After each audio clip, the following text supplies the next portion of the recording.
ಅನ್ಯಾಯ, ಅಸಮಾನತೆ, ಸಾಮಾಜಿಕ ತಾರತಮ್ಯವನ್ನ ಎಂದಿಗೂ ಸಹಿಸದ ಅವರು ಎಂತಹ ಪರಿಸ್ಥಿತಿಯಲ್ಲೂ ಎದೆಗುಂದದೆ ಹೋರಾಟ ನಡೆಸುತ್ತಿದ್ರು.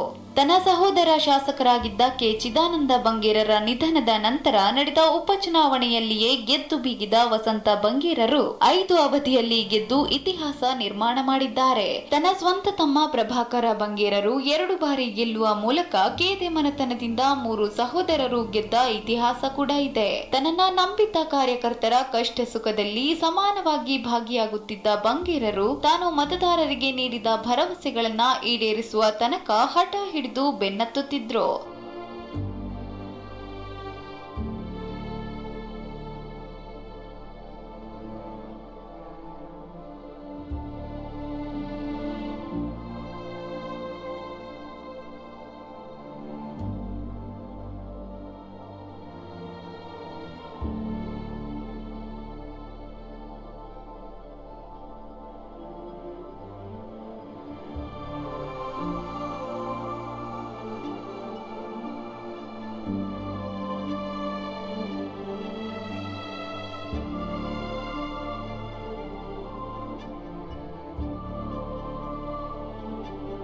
ತನ್ನ ತಾಲೂಕಿನ ಸಮಸ್ಯೆಗಳನ್ನ ಈಡೇರಿಸಿದ ಸಚಿವರ ಬಗ್ಗೆ ಕೆಂಡಾಮಂಡಲವಾಗುತ್ತಿದ್ದ ಅವರ ಮಾತಿನ ದಾಟಿಗೆ ಮನಸೋತು ಸಮಸ್ಯೆಗಳನ್ನ ಈಡೇರಿಸುತ್ತಿದ್ರು. ಪಟ್ರಮೆ, ಕೊಕ್ಕಡ ಭಾಗದಲ್ಲಿ 80ರ ದಶಕದಲ್ಲಿ ಮಂಗನ ಕಾಯಿಲೆ ಕಾಣಿಸಿಕೊಂಡು 100 ಜನರು ಮೃತರಾಗಿದ್ರು. ಇಂತಹ ಸಂದರ್ಭದಲ್ಲಿ ಅಂದಿನ ರಾಜ್ಯ ಸರ್ಕಾರ ಸ್ಪಂದಿಸದಿದ್ದಾಗ ವಿಧಾನಸಭಾ ಅಧಿವೇಶನಕ್ಕೆ ಡಬ್ಬವೊಂದರಲ್ಲಿ ಮಂಗನ ಕಾಯಿಲೆ ಹರಡುವ ನೊಣಗಳನ್ನ ತೆಗೆದುಕೊಂಡು ಹೋಗಿ ಸಮಸ್ಯೆಗೆ ಸ್ಪಂದಿಸುತ್ತೀರಾ ಅಥವಾ ಮಂಗನ ಕಾಯಿಲೆ ಹರಡುವ ನೊಣಗಳನ್ನ ಹೊರಗೆ ಬಿಡಬೇಕಾ ಎಂದು ಅಬ್ಬರಿಸಿದಾಗ ಹಲವರು ಆಸ್ಪತ್ರೆಗಳನ್ನ, 100 ವೈದ್ಯರನ್ನ, ಸಾವಿರಾರು ಸಿಬ್ಬಂದಿಗಳನ್ನ ನೇಮಕಗೊಳಿಸಿದ್ರು. ಇದು ಅವರ ಕಾರ್ಯವೈಖರಿಗೆ ಸಾಕ್ಷಿ. ಸರ್ಕಾರದಲ್ಲಿ ನಾನು ಹೋರಾಟ ಮಾಡುವ ಸಂದರ್ಭದಲ್ಲಿ ಏನಾಯಿತು ಅಂತ ಹೇಳಿದರೆ, ಈ ರೋಗ ಬಂದರೆ ಅದಕ್ಕೆ ಪರಿಹಾರ ಇಲ್ಲ. ಈ ದೇಶದ ಯಾವುದೇ ಸರ್ಕಾರ ಕೂಡ ರೋಗ ಬಂದದಕ್ಕೆ ಪರಿಹಾರ ಕೊಡಲಿಲ್ಲ. ನಾನು ಪರಿಹಾರ ಕೊಡಬೇಕು ಅಂತ ಹೇಳುವಂಥದ್ದು. ನಾನು ಅದೊಂದು ಈ ಮಂಗನ ಕಾಯಿಲೆ ಶುರುವಾದ ನಂತರ ಅಸೆಂಬ್ಲಿಯಲ್ಲೊಂದು 200-250 ಬಾರಿ ನಾನು ಎದ್ದು ಮಾತಾಡ್ತಿದ್ದೆ. ನಾನು ಎದ್ದ ಕೂಡಲೇ ಈ ಮಂತ್ರಿಗಳು ಮತ್ತು ಶಾಸಕರು ಅಪಹಾಸ್ಯ ಮಾಡೋರು. ಮಂಗನ ಕಾಯಿಲೆ ಬಂತು, ಮಂಗನ ಕಾಯಿಲೆ ನಿಮಗೆ ಕಲಿಸ್ತೇನೆ ಅಂಥೇಳಿ ಬಂದೆ ಬೆಳಿತಂಗಳಿಗೆ 2 ಬಾಟ್ಲಲ್ಲಿ ಟಿಕ್ಸ್ ಕಲೆಕ್ಟ್ ಮಾಡಿದೆ. ನನಗೆ ಆಗ ಸಫಾರಿ ಹಾಕುವಂಥದ್ದು. ಈ ಒಂದು ಕಿಸೆಯಲ್ಲಿಟ್ಟೆ, ಈ ಒಂದು ಕಿಸೆಯಲ್ಲಿಟ್ಟೆ. ಹೋಗಿ ಅಸೆಂಬ್ಲಿಗೆ ಹೋದೆ. ಅಸೆಂಬ್ಲಿಯಲ್ಲಿ ಹೇಳಿದೆ, ನನಗೆ ಪರಿಹಾರ ಕೊಡಿಸ್ಬೇಕು ಮಾನ್ಯ ಮುಖ್ಯಮಂತ್ರಿಯವರಿಗೆ. ಪರಿಹಾರ ಕೊಡಿಸೋದಿದ್ದರೆ ನಾನೊಂದು ಕೆಲಸ ಮಾಡ್ತೇನೆ, ನೀವು ಪರಿಹಾರ ಕೊಡಿಸಿದರೆ ಆ ವಿಷಯವನ್ನು ಹೇಳೋದಿಲ್ಲ. ಕಾನೂನು ಪ್ರಕಾರ ಬಂಗೇರ ಪರಿಹಾರ ಕೊಡಲಿಕ್ಕೆ ಬರೋದಿಲ್ಲ. ಕಾನೂನು ಬಿಟ್ಟು ನಾನು ಹೋಗ್ಲಿಕ್ಕೆ ಆಗೋದಿಲ್ಲ. ಬಡವರ ಪ್ರಾಣ ಅಂತ ಹೇಳಿದೆ. ಹೌದು, ಒಪ್ಪಿದೆ ಬಂಗೇರ, ಬಡವರ ಪ್ರಾಣ. ಏನಾದರೂ ಮಾಡಿ ಕಾನೂನು ಕಾಯ್ದೆಯನ್ನು ತಿದ್ದುಪಡಿ ಮಾಡಿ ಆದರೂ ಆ ಬಡವರಿಗೆ ನಾನು ಇಷ್ಟೇ ಕೊಡಬೇಕು ಅಂತ ಹೇಳೋದು. ಎಷ್ಟು ಕೊಟ್ಟರು ನಾನು ಒಪ್ಕೊಳ್ತೇನೆ, ಅವ್ರಿಗೆ ಪರಿಹಾರ ಕೊಡಿ ಅಂತ ಹೇಳುವಂಥ ಮಾತಂಗೆ ನಾನು ವಿಚಾರ ಮಾಡ್ತೀನಿ. ಈಗ ಹೇಳಲಿಕ್ಕೆ ಬರೋದಿಲ್ಲ ಅಂತ ಕೂತರು. ಅಷ್ಟೊತ್ತಿಗೆ ಇವ್ದು ಬೊಬ್ಬೆ ಆಯ್ತು. ಎಲ್ಲ ಮಂತ್ರಿಗಳು, MLA ಮಂಗನ ಕಾಯಿಲೆ. ನಾನು ತೋರಿಸಿದೆ. ನನ್ನ ಹತ್ರ 2 ಬಾಟ್ಲಿಗಳು ಟಿಕ್ಸ್ ಇದೆ. ಎಲ್ಲವನ್ನ ಇಲ್ಲಿ ಈಗ 1 ಬಾಟ್ಲಿನ ಇಲ್ಲಿ ಹಾಕ್ತೇನೆ ಅಸೆಂಬ್ಲಿಯಲ್ಲಿ. ನಿಮಗೆಲ್ರಿಗೂ ಬರಬೇಕು, ನೀವು ರೋಗ ತಾಗಿ ಮಲಗಬೇಕು. ಆಗ ಕೇಳ್ತೇನೆ ನಿಮ್ಗೆ ಏನಾಗಿದೆ ಅಂತ. ಇನ್ನೊಂದುಂಟು, ಇದನ್ನೆಲ್ಲ ಮಂತ್ರಿಗಳ ಮನೆಗೆ ತಂದು ಹಾಕ್ತೇನೆ. ಮುಖ್ಯಮಂತ್ರಿಗಳ ಮನೆಗೆ ಹಾಕೋದಿಲ್ಲ, ನಿಮ್ಮೆಲ್ಲರ ಮಂತ್ರಿಗಳ ಮನೆಗೆ ನಾನು ತಂದು ಹಾಕ್ತೇನೆ. ಏನಾಗ್ತದೆ ನೋಡುವ. ದಿಗಿಲಾಯಿತು, ಬೊಬ್ಬೆ ಆಯಿತು, ಗಲಾಟೆ ಆಯಿತು, ಎಲ್ಲ ಏನೇನಾಯಿತು. ನನ್ನನ್ನು ಅರೆಸ್ಟ್ ಮಾಡಿ ಕೊಂಡೋಗ್ಬೇಕು ಅಂತಾಯಿತು, ಮಾರ್ಷಲಿಗೆ ಆರ್ಡರ್ ಮಾಡಬೇಕು ಅಂತಾಯಿತು. ಆರ್ಡರ್ ಮಾಡಿದರೆ 2 ಇಲ್ಲಿ ಚೆಲ್ತೇನೆ, ಮಂತ್ರಿಗಳ ಮನೆಗೆ ಬೇರೆ ತರ್ತೇನೆ. ಬೆಳ್ತಂಗಡಿಗೆ ಹೋಗಿ ನೀವು ನನ್ನನ್ನು ಮುಟ್ಟಿದರೆ ಜಾಗ್ರತೆ ಅಂತೇಳಿ ಅವ್ರಿಗೆ ಹೆದರಿಕೆ ಆಯಿತು. ನಾನು ಹಾಕ್ತೇನೆ, ಇದನ್ನು ಖಂಡಿತ ಬಿಡುವುದಿಲ್ಲ ಅಂತಾಯಿತು. ನನಗೆ ಇನ್ನು ಮುಂದೆ ನೀವು ನನ್ನನ್ನು ಮಂಗನ ಕಾಯಿಲೆ ಅಂತ ಕರೆದ್ರೆ ನಿಮಗೆ ಮಂಗನ ಕಾಯಿಲೆ ಹಿಡಿಯೋವರೆಗೆ ನಾನು ಬಿಡೋದಿಲ್ಲ ಅಂತ ಮಾತನ್ನು ಹೇಳಿದೆ. ಅದರ ನಂತರ ಆ ಕಾಯಿಲೆ ವಿಷಯ ಮುಗಿದ್ದು. ಆದರೂ ರಾಮಕೃಷ್ಣ ಹೆಗಡೆಯವರು ಎಲ್ಲರಿಗೂ ಪರಿಹಾರ ಒಂದು ಚಿಕ್ಕ ಮಟ್ಟದಲ್ಲಿ ಕೊಡುವಂಥ ಕೆಲಸ ಮಾಡಿದರು. ಎಲ್ಲ ತೀರಿದವರಿಗೆ, ಬಡವರಿಗೆ, ರೋಗದಾಗಿದವರಿಗೆ ಸರ್ಕಾರದ ಏನೆಲ್ಲ ಸವಲತ್ತು ಉಂಟು ಪೂರ್ತಿ ಸವಲತ್ತುಗಳನ್ನು ಎಲ್ಲರಿಗೂ ಕೊಟ್ಟಿದ್ದಾರೆ. 80ರ ದಶಕದಲ್ಲಿ ಬೆಳ್ತಂಗಡಿ ತಾಲೂಕು ಕೇಂದ್ರ ಹೊರತುಪಡಿಸಿ ಇತರೆಡೆ ಕತ್ತಲೆ. ಇದೀಗ ತಾಲೂಕಿನ 81 ಗ್ರಾಮದಲ್ಲಿಯೂ ವಿದ್ಯುತ್ ಸಂಪರ್ಕ ಕಲ್ಪಿಸಿದ ಕೀರ್ತಿ ಬಂಗೇರರಿಗೆ ಸಲ್ಲುತ್ತದೆ. 81 ಗ್ರಾಮದಲ್ಲಿ ರಸ್ತೆ, ಸೇತುವೆ ಸೇರಿದಂತೆ ಅಂಗನವಾಡಿ, ಶಾಲೆ, ಕಾಲೇಜುಗಳ ನಿರ್ಮಾಣ ಬಂಗೇರರು ಶಾಸಕರಾಗಿದ್ದ ಕಾಲದ ಕೊಡುಗೆ. ಅವರನ್ನ ಸದಾ ಟೀಕಿಸುವ ಪ್ರತಿಪಕ್ಷಗಳು ಅವರ ವಿರುದ್ಧ ಒಂದೇ ಒಂದು ಭ್ರಷ್ಟಾಚಾರದ ಆರೋಪ ಮಾಡಿದ ಉದಾಹರಣೆ ಇಲ್ಲ. ಅಂತಹ ಅಪ್ಪಟ ರತ್ನವೊಂದು ಮರೆಯಾಗಿದೆ.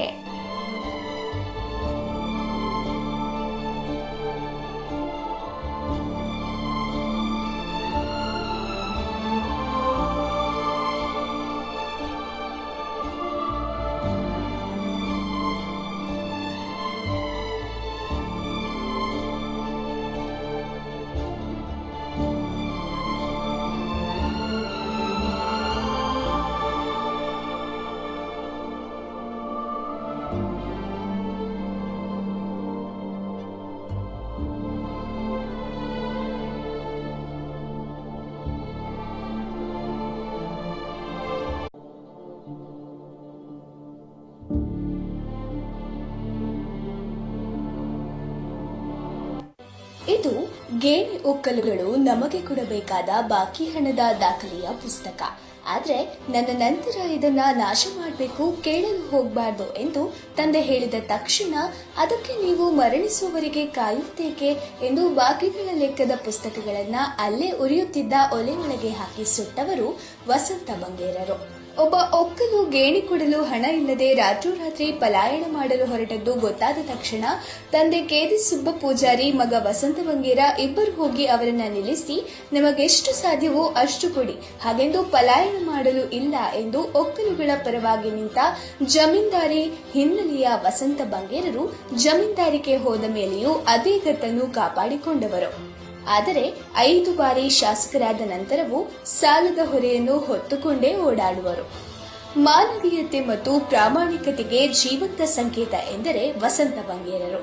ಪಟ್ರಮೆಯಲ್ಲಿ ಮಂಗನ ಕಾಯಿಲೆ ಬಂದಾಗ ಪರಿಹಾರ ಕೊಡದಿದ್ದರೆ ಇಲ್ಲೇ ನಮಗೆಲ್ಲರಿಗೂ ಮಂಗನ ಕಾಯಿಲೆ ಬರಲಿ ಎಂದು ಬೆರಡಿಯಲ್ಲಿ ಉಣುಗನ್ನು ತುಂಬಿಕೊಂಡು ವಿಧಾನಸೌಧದ ಒಳಗೆ ಬೆರಡಿ ತೆಗೆದು ಉಣುಗನ್ನು ಬಿಡಲು ಸಿದ್ಧರಾಗಿದ್ದ ಜನಪರ ಕಾಳಜಿಯ ವ್ಯಕ್ತಿ ವಸಂತ ಬಂಗೇರರು. ಹೀಗಿರುವ ವಸಂತ ಬಂಗೇರ ಅವರು ಕೇದಿ ಸುಬ್ಬ ಪೂಜಾರಿ ಮತ್ತು ದೇವಕಿ ದಂಪತಿಯ ಮೊದಲ ಮಗನಾಗಿ 15 ಜನವರಿ 1946ರಂದು ಬೆಳ್ತಂಗಡಿ ತಾಲೂಕಿನ ಕೂವೆಟ್ಟು ಗ್ರಾಮದಲ್ಲಿ ಜನಿಸಿದರು. ಬೆಳ್ತಂಗಡಿಯ ಬೋರ್ಡ್ ಹೈಸ್ಕೂಲ್ನಲ್ಲಿ SSLC, ಮುಲ್ಕಿ ಮತ್ತು ಉಜಿರೆಯ SDM ಕಾಲೇಜುಗಳಲ್ಲಿ ವ್ಯಾಸಂಗ ಮಾಡಿ PUC ಉತ್ತೀರ್ಣರಾದರು. ವಸಂತ ಬಂಗೇರರ ಅಣ್ಣ ಚಿದಾನಂದ ಪೂಜಾರಿ ಅವರಿಗೆ ಚುನಾವಣಾ ಪ್ರಚಾರಕರಾಗಿ ಸಾರ್ವಜನಿಕ ಜೀವನವನ್ನು ಪ್ರವೇಶಿಸಿದ ವಸಂತ ಬಂಗೇರರು 1972ರಲ್ಲಿ ಗುರುವಾನ್ಕೆರೆಯ ನಾಗರಿಕ ಸೇವಾ ಟ್ರಸ್ಟ್ನವರು ಅವಿರೋಧ ಆಯ್ಕೆಯ ಪ್ರಸ್ತಾವನೆಯನ್ನು ಇಟ್ಟಾಗ ಆ ಮೂಲಕ ಕೂವೆಟ್ಟು ಗ್ರಾಮ ಪಂಚಾಯತ್ಗೆ ಅಧ್ಯಕ್ಷರಾಗಿ ಸರ್ವಾನುಮತದಿಂದ ಆಯ್ಕೆಯಾದರು. ನಂತರ 5 ಬಾರಿ ಶಾಸಕರಾದ ಅವರು ವಿಧಾನಸಭೆಯಲ್ಲಿ ಪಕ್ಷದ ಸಚೇತಕರಾಗಿ, ನಂತರ ಸಣ್ಣ ಕೈಗಾರಿಕಾ ನಿಗಮದ ಅಧ್ಯಕ್ಷರಾಗಿಯೂ ಕಾರ್ಯನಿರ್ವಹಿಸಿದ್ದರು. ನೋಡಲು ವಸಂತ ಬಂಗೇರರು ಗಡಸು ವ್ಯಕ್ತಿತ್ವದವರು, ಆದರೆ ಅವರ ಮನಸ್ಸು ಬೆಣ್ಣೆಯಷ್ಟೇ ಮೃದು. ವಜ್ರಾದಪಿ ಕಟೋರಾಣಿ ಮೃದೋನಿ ಕುಸುಮಾದಪಿ ಎನ್ನುವ ಹಾಗೆ ಕಷ್ಟದಲ್ಲಿರುವವರನ್ನ ಕಂಡು ಕರಗುವವರು ವಸಂತ ಬಂಗೇರರು. ಆದ್ದರಿಂದಲೇ ಅವರು ಬಂಗೇರ ನಮ್ಮ ಬಂಗಾರ ಎಂದು ಮನೆ ಮಾತಾಗಿದ್ದಾರೆ. ಬೆಲ್ಲವ ಜನಪದ ಸಮ್ಮೇಳನ 2000. ಬೆಳ್ತಂಗಡಿ ತಾಲೂಕಿನ ಮಾಣಿಕ್ಯ ವಸಂತ ಬಂಗೇರ ತನ್ನ 50 ವರ್ಷಗಳ ರಾಜಕೀಯ ಜೀವನದಲ್ಲಿ ಭ್ರಷ್ಟಾಚಾರ ರಹಿತ ರಾಜಕೀಯ ಮಾಡಿದ ಜಿಲ್ಲೆಯ ಏಕೈಕ ರಾಜಕಾರಣಿ. ಬೆಳ್ತಂಗಡಿ ತಾಲೂಕಿನ ಅಭಿವೃದ್ಧಿಯ ಹರಿಕಾರ.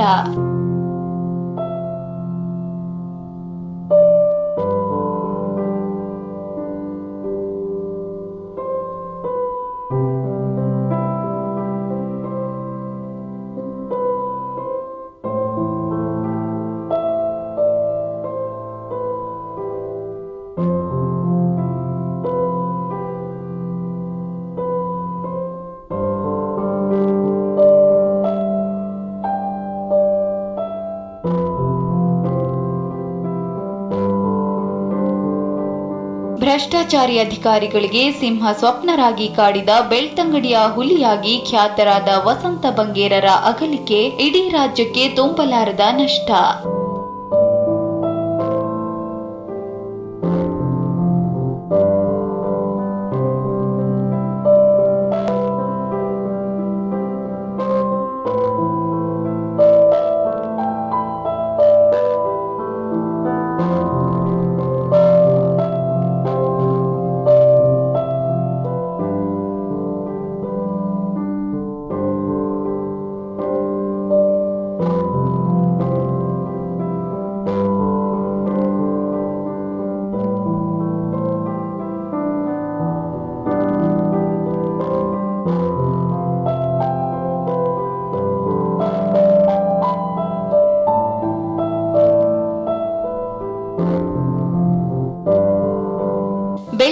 ತಾಲೂಕಿನ ಪ್ರತಿಷ್ಠಿತ ಕೇದೆ ಮನೆತನದಲ್ಲಿ ಹುಟ್ಟಿ ಮನೆತನ ಸೇರಿದಂತೆ ಇಡೀ ತಾಲೂಕಿನ ಗೌರವ ಘನತೆಯನ್ನ ಎತ್ತಿ ಹಿಡಿದ ಹೆಮ್ಮೆಯ ರಾಜಕಾರಣಿ.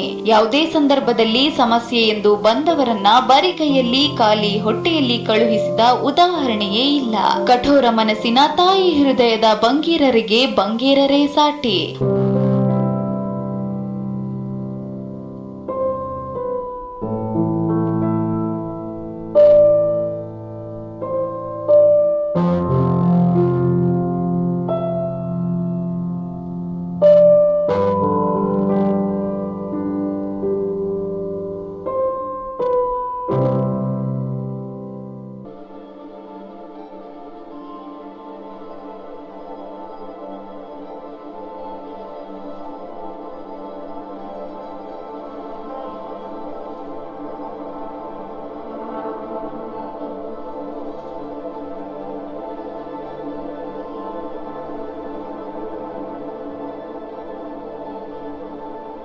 ಅನ್ಯಾಯ, ಅಸಮಾನತೆ, ಸಾಮಾಜಿಕ ತಾರತಮ್ಯವನ್ನ ಎಂದಿಗೂ ಸಹಿಸದ ಅವರು ಎಂತಹ ಪರಿಸ್ಥಿತಿಯಲ್ಲೂ ಎದೆಗುಂದದೆ ಹೋರಾಟ ನಡೆಸುತ್ತಿದ್ರು. ತನ್ನ ಸಹೋದರ ಶಾಸಕರಾಗಿದ್ದ ಕೆ ಚಿದಾನಂದ ಬಂಗೇರರ ನಿಧನದ ನಂತರ ನಡೆದ ಉಪಚುನಾವಣೆಯಲ್ಲಿಯೇ ಗೆದ್ದು ಬೀಗಿದ ವಸಂತ ಬಂಗೇರರು 5 ಅವಧಿಯಲ್ಲಿ ಗೆದ್ದು ಇತಿಹಾಸ ನಿರ್ಮಾಣ ಮಾಡಿದ್ದಾರೆ. ತನ್ನ ಸ್ವಂತ ತಮ್ಮ ಪ್ರಭಾಕರ ಬಂಗೇರರು 2 ಬಾರಿ ಗೆಲ್ಲುವ ಮೂಲಕ ಕೇದೆ ಮನೆತನದಿಂದ 3 ಸಹೋದರರು ಗೆದ್ದ ಇತಿಹಾಸ ಕೂಡ ಇದೆ. ತನ್ನನ್ನ ನಂಬಿದ್ದ ಕಾರ್ಯಕರ್ತರ ಕಷ್ಟ ಸುಖದಲ್ಲಿ ಸಮಾನವಾಗಿ ಭಾಗಿಯಾಗುತ್ತಿದ್ದ ಬಂಗೇರರು ತಾನು ಮತದಾರರಿಗೆ ನೀಡಿದ ಭರವಸೆಗಳನ್ನ ಈಡೇರಿಸುವ ತನಕ ಹಠ ಹಿಡಿದು ಬೆನ್ನತ್ತುತ್ತಿದ್ರು.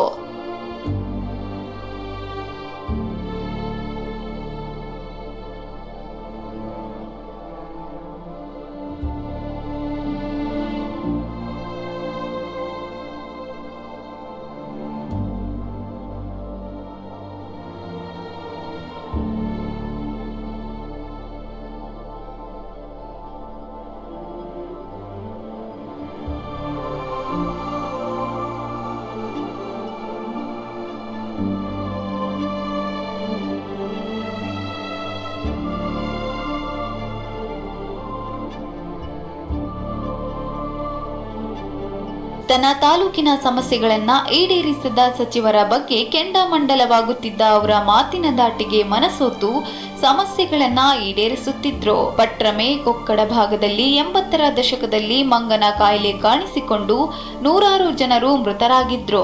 ಇಂತಹ ಸಂದರ್ಭದಲ್ಲಿ ಅಂದಿನ ರಾಜ್ಯ ಸರ್ಕಾರ ಸ್ಪಂದಿಸದಿದ್ದಾಗ ವಿಧಾನಸಭಾ ಅಧಿವೇಶನಕ್ಕೆ ಡಬ್ಬವೊಂದರಲ್ಲಿ ಮಂಗನ ಕಾಯಿಲೆ ಹರಡುವ ನೊಣಗಳನ್ನ ತೆಗೆದುಕೊಂಡು ಹೋಗಿ ಸಮಸ್ಯೆಗೆ ಸ್ಪಂದಿಸುತ್ತೀರಾ ಅಥವಾ ಮಂಗನ ಕಾಯಿಲೆ ಹರಡುವ ನೊಣಗಳನ್ನ ಹೊರಗೆ ಬಿಡಬೇಕಾ ಎಂದು ಅಬ್ಬರಿಸಿದಾಗ ಹಲವರು ಆಸ್ಪತ್ರೆಗಳನ್ನ, 100 ವೈದ್ಯರನ್ನ, ಸಾವಿರಾರು ಸಿಬ್ಬಂದಿಗಳನ್ನ ನೇಮಕಗೊಳಿಸಿದ್ರು. ಇದು ಅವರ ಕಾರ್ಯವೈಖರಿಗೆ ಸಾಕ್ಷಿ.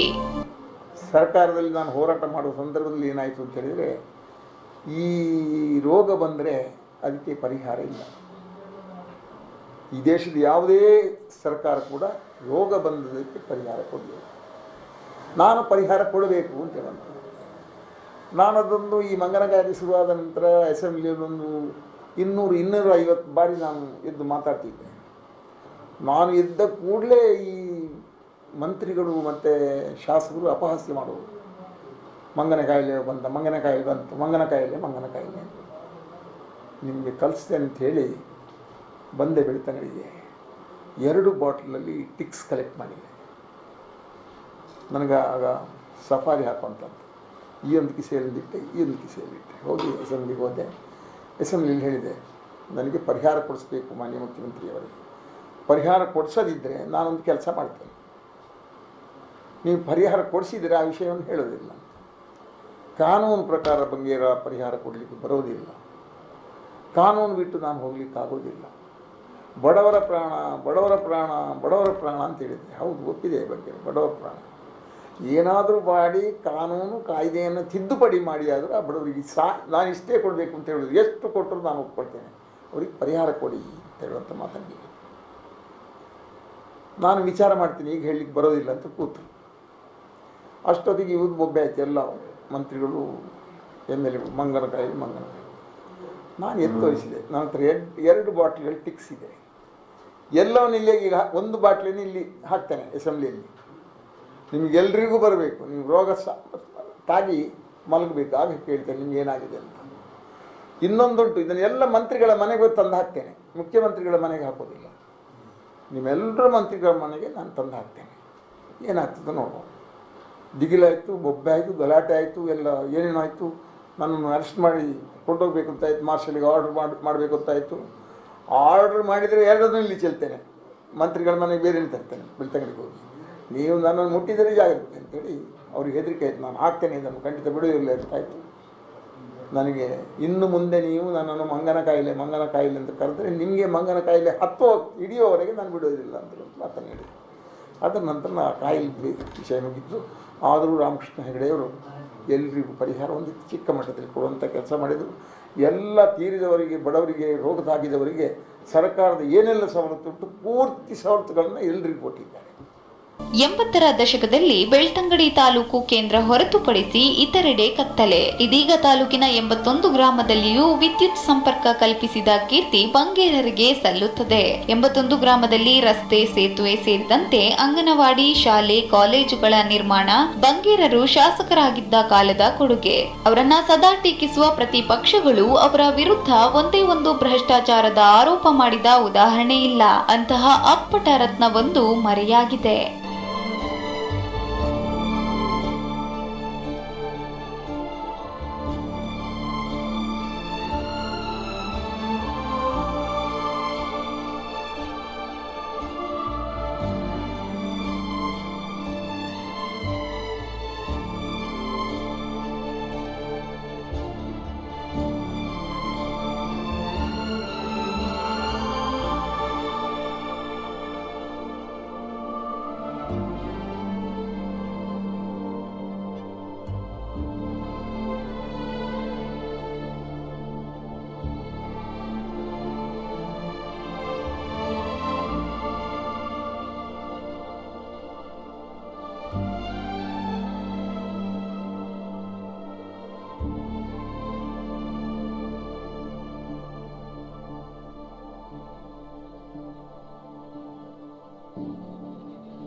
ಬೆಳ್ತಂಗಡಿ ತಾಲೂಕಿನ ಮಾಣಿಕ್ಯ ವಸಂತ ಬಂಗೇರ ತನ್ನ 50 ವರ್ಷಗಳ ರಾಜಕೀಯ ಜೀವನದಲ್ಲಿ ಭ್ರಷ್ಟಾಚಾರ ರಹಿತ ರಾಜಕೀಯ ಮಾಡಿದ ಇದು ಗೇಣಿ ಒಕ್ಕಲುಗಳು ನಮಗೆ ಕೊಡಬೇಕಾದ ಬಾಕಿ ಹಣದ ದಾಖಲೆಯ ಪುಸ್ತಕ.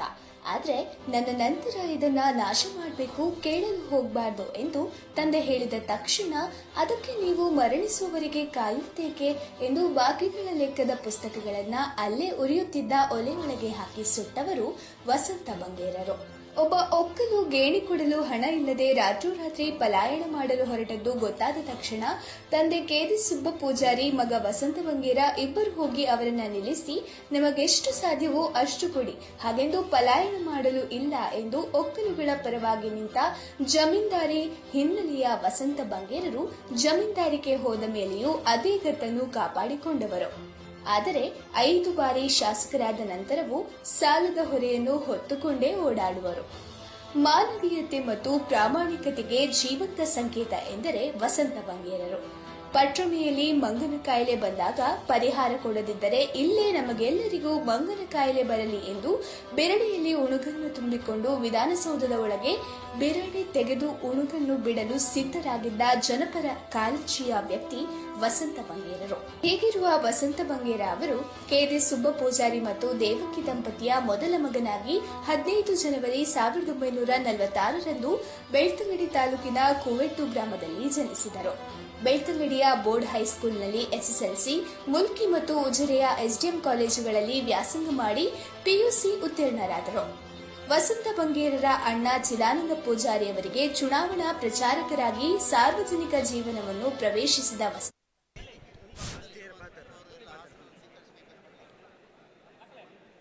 ಬೆಳ್ತಂಗಡಿಯ ಮಾಣಿಕ್ಯ ಶ್ರೀ ಕೆ ವಸಂತ ಬಂಗೇರರವರ 1000ದ ನುಡಿ ನಮನ ಕಾರ್ಯಕ್ರಮ ಈಗಾಗಲೇ ಪ್ರಾರಂಭಿಸಲಿಕ್ಕಿದ್ದೇವೆ. ದಯವಿಟ್ಟು ಸಭಾಂಗಣದೊಳಗೆ ಎಲ್ಲರೂ ಆಸೀನರಾಗಬೇಕಾಗಿ ತಮ್ಮಲ್ಲಿ ಇನ್ನೊಮ್ಮೆ ವಿನಂತಿ ಮಾಡಿಕೊಳ್ತಾ, ವೇದಿಕೆಯ ಎದುರಿನ 3 ಚೇರನ್ನು ತಾವು ತೆರವು ಇರಬೇಕು. ವೇದಿಕೆಯ ಮುಂಭಾಗದಲ್ಲಿದ್ದಂಥ ಎಲ್ಲ ಗೌರವಾನ್ವಿತ ಕಾರ್ಯಕರ್ತರಿರ್ಬೋದು, ಹಿತೈಷಿಗಳು, ಅಭಿಮಾನಿಗಳು ದಯವಿಟ್ಟು ಆಸನದಲ್ಲಿ ಆಸೀನರಾಗಬೇಕಾಗಿ ಇನ್ನೊಮ್ಮೆ ವಿನಂತಿ ಮಾಡಿಕೊಳ್ತಾ, ಈ ದಿನದ ಕಾರ್ಯಕ್ರಮದಲ್ಲಿ ನುಡಿ ನಮನ ಕಾರ್ಯಕ್ರಮದಲ್ಲಿ ನಮ್ಮ ರಾಜ್ಯ ಕಂಡ ಧೀಮಂತ ನಾಯಕ ಭಾಗ್ಯಗಳ ಸರ್ದಾರ ಮುಖ್ಯಮಂತ್ರಿಯವರು ಭಾಗವಹಿಸಲಿಕ್ಕಿದ್ದಾರೆ. ಗೌರವಾನ್ವಿತ ಉಪಮುಖ್ಯಮಂತ್ರಿಗಳು ಈ ಕಾರ್ಯಕ್ರಮದಲ್ಲಿ ಭಾಗವಹಿಸಲಿಕ್ಕಿದ್ದಾರೆ. ಮಾಜಿ ಸ್ಪೀಕರ್ ಆದಂಥ ರಮೇಶ್ ಕುಮಾರ್ ರವರು ಈ ಒಂದು ಕಾರ್ಯಕ್ರಮದ ನುಡಿ ನಮನವನ್ನು ಅರ್ಪಿಸಲಿಕ್ಕಿದ್ದಾರೆ. KPCC ಪ್ರಧಾನ ಕಾರ್ಯದರ್ಶಿ ನಮ್ಮೆಲ್ಲರ ನಾಯಕರಾದಂಥ ಸನ್ಮಾನ್ಯ ರಕ್ಷಿತ್ ಶಿವರಾಮರವರ ಮುಂದಾಳತ್ವದಲ್ಲಿ ಉಸ್ತುವಾರಿಯಲ್ಲಿ ಈಗ ನುಡಿ ನಮನ ಕಾರ್ಯಕ್ರಮವನ್ನು ಬಂಗೇರ್ರ ಎಲ್ಲ ಅಭಿಮಾನಿಗಳ ಕಾರ್ಯಕರ್ತರ ಪರವಾಗಿ ಈಗಾಗಲೇ ಪ್ರಾರಂಭಿಸಲಿಕ್ಕಿದ್ದಾರೆ. ಬಂದಂಥ ಎಲ್ಲ ಗಣ್ಯ ಅತಿಥಿಗಳನ್ನು ನಾವು ಪ್ರೀತಿಯಿಂದ ಸ್ವಾಗತಿಸ್ತೇವೆ. ಪಕ್ಷದ ಎಲ್ಲ ಘಟಕದ ಅಧ್ಯಕ್ಷರುಗಳನ್ನು ಪ್ರೀತಿಯಿಂದ ಸ್ವಾಗತಿಸುತ್ತಿದ್ದೇವೆ. ಬಂದಂಥ ಎಲ್ಲ ಗೌರವಾನ್ವಿತ ಬಂಗೇರ ಅಭಿಮಾನಿಗಳನ್ನು ಇನ್ನೊಮ್ಮೆ ಸ್ವಾಗತಿಸ್ತಾ ಈಗಾಗಲೇ ನಾವು ನುಡಿ ನಮನ ಕಾರ್ಯಕ್ರಮವನ್ನು ಪ್ರಾರಂಭಿಸಲಿಕ್ಕಿದ್ದೇವೆ. ನಮ್ಮ ಸಭಾ ಕಾರ್ಯಕ್ರಮವನ್ನು ಇನ್ನು ಕೆಲವೇ ನಿಮಿಷಗಳಲ್ಲಿ ಪ್ರಾರಂಭಿಸಲಿಕ್ಕಿದ್ದೇವೆ. ಎಲ್ಲರಿಗೂ ನಮಸ್ಕಾರ. ಈಗ ತಾನೇ ಬಂದ ಮಾಹಿತಿಯ ಪ್ರಕಾರ ಮಾನ್ಯ ಮುಖ್ಯಮಂತ್ರಿಯವರು ಮತ್ತು ಮಾನ್ಯ ಉಪಮುಖ್ಯಮಂತ್ರಿಯವರು ಈ ಕಾರ್ಯಕ್ರಮಕ್ಕೆ ಭಾಗವಹಿಸಲು ಬರ್ತಿದ್ದಾರೆ. ಆದ್ದರಿಂದ ಪೊಲೀಸರವರು ಭದ್ರತೆ ದೃಷ್ಟಿಯಿಂದ ಕೆಲವು ಬದಲಾವಣೆಗಳನ್ನು ಮಾಡಲಿಕ್ಕೆ ಸೂಚನೆಯನ್ನು ಕೊಟ್ಟಿದ್ದಾರೆ. ಮುಂಭಾಗದಲ್ಲಿ ಭದ್ರತೆ ದೃಷ್ಟಿಯಿಂದ ಬ್ಯಾರಿಕೇಡ್ನ ಅಳವಡಿಸಲಾಗುತ್ತೆ. ಹಾಗಾಗಿ ಎಲ್ಲ ಬಂಗೇರ ಅಭಿಮಾನಿಗಳು, ಪಕ್ಷದ ಕಾರ್ಯಕರ್ತರು ದಯಮಾಡಿ ನೀವು ಆಸೀನರಾಗಬೇಕು. ಪೊಲೀಸರವರಿಗೆ ಸಹಕಾರ ಮಾಡಿ ಎಲ್ಲ ರೀತಿಯ ಭದ್ರತೆಯನ್ನು ಮಾಡೋದರಲ್ಲಿ ನೀವು ಕೂಡ ಅವರೊಂದಿಗೆ ಸಹಕಾರ ಮಾಡಬೇಕು. ಯಾವ ಅಡಚಣೆಯೂ ಆಗದ ರೀತಿಯಲ್ಲಿ ನಮ್ಮ ಎಲ್ಲ ಬಂಧುಗಳು ಸಹಕರಿಸಿ ಅಂತ ನಿಮ್ಮಲ್ಲಿ ಸವಿನಯ ಪ್ರಾರ್ಥನೆಯನ್ನು ಮಾಡಿಕೊಳ್ತಾ ಇದ್ದೇನೆ. ಕಮ್ಯುನಿಸ್ಟ್ ಪಕ್ಷದ ನಾಯಕರು, ನಮ್ಮೆಲ್ಲರ ವಕೀಲರಾದ ಹಿತೈಷಿಗಳು, ವಕೀಲರಾದಂಥ ಸನ್ಮಾನ್ಯ BM ಭಟ್ರು ಇವತ್ತು ನಮ್ಮೊಟ್ಟಿಗೆ ಇದ್ದಾರೆ. ಅವರನ್ನು ಪ್ರೀತಿಯಿಂದ ಸ್ವಾಗತಿಸ್ತಾ ಅವರು ಈ ಕಾರ್ಯಕ್ರಮಕ್ಕೆ ನುಡಿ ನಮನ ಸಲ್ಲಿಸಲಿಕ್ಕಿದ್ದಾರೆ. ನಮ್ಮ ನಾಮದೇವರಾವ್ ಮುಂಡಾಜೆ ಅವರು ನಮ್ಮೊಟ್ಟಿಗೆ ನುಡಿ ನಮನ ಸಲ್ಲಿಸಲಿಕ್ಕಿದ್ದಾರೆ. ಮಾಲಾಡಿ ಹಾಜಿ ಅಬ್ದುಲ್ ಲತೀಫ್ ಸಾಹೇಬರು ಜಮೈತುಲ್ ಫಲಾದ ಅಧ್ಯಕ್ಷರು ನಮ್ಮೊಟ್ಟಿಗಿದ್ದಾರೆ. ಅಮೃತ ಶೆಟ್ಟಿ ಅತ್ರಾಡಿಯವರು ಇದ್ದಾರೆ. ಈಗಾಗಲೇ ವೇದಿಕೆಯ ದಯವಿಟ್ಟು ನಾಮದೇವರಾವ್ ಅವರು ನಮ್ಮ ಸನ್ಮಾನ್ಯ ಶ್ರೀ ಕೆ ವಸಂತ್ ಬಂಗೇರ್ರ 1000ದ ನುಡಿ ನಮನದ ಕಾರ್ಯಕ್ರಮದ ನುಡಿ ನಮನವನ್ನು ಸಲ್ಲಿಸಬೇಕು ಅಂತ ವಿನಂತಿ ಮಾಡಿಕೊಳ್ತಾ ಇದ್ದೇನೆ.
ಎಲ್ಲರಿಗೂ ಆತ್ಮೀಯ ವಂದನೆಗಳನ್ನು ಸಲ್ಲಿಸುತ್ತಾ, ನಾವೆಲ್ಲರೂ ಭಾಳಷ್ಟು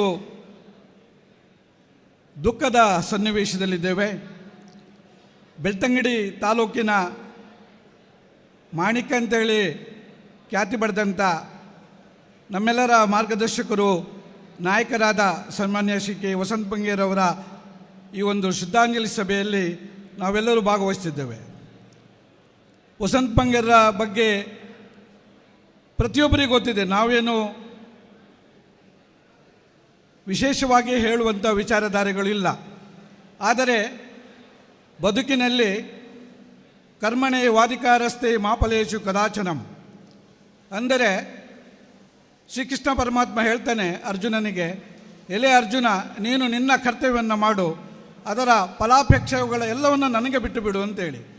ಆ ರೀತಿಯಾಗಿ ಮಾನ್ಯ ವಸಂತ್ ಬಂಗೇರವರು ತನ್ನ ಸುದೀರ್ಘವಾದ ರಾಜಕೀಯ ಜೀವನದಲ್ಲಿ ತನಗೆ ಏನನ್ನು ಬಯಸದೆ ಸಮಾಜಕ್ಕೆ ಹೆಚ್ಚಿನದನ್ನು ದಾರೆ ಎರೆದು ಮನೆ ಮನೆ ಮಾತಾಗಿದ್ದಾರೆ.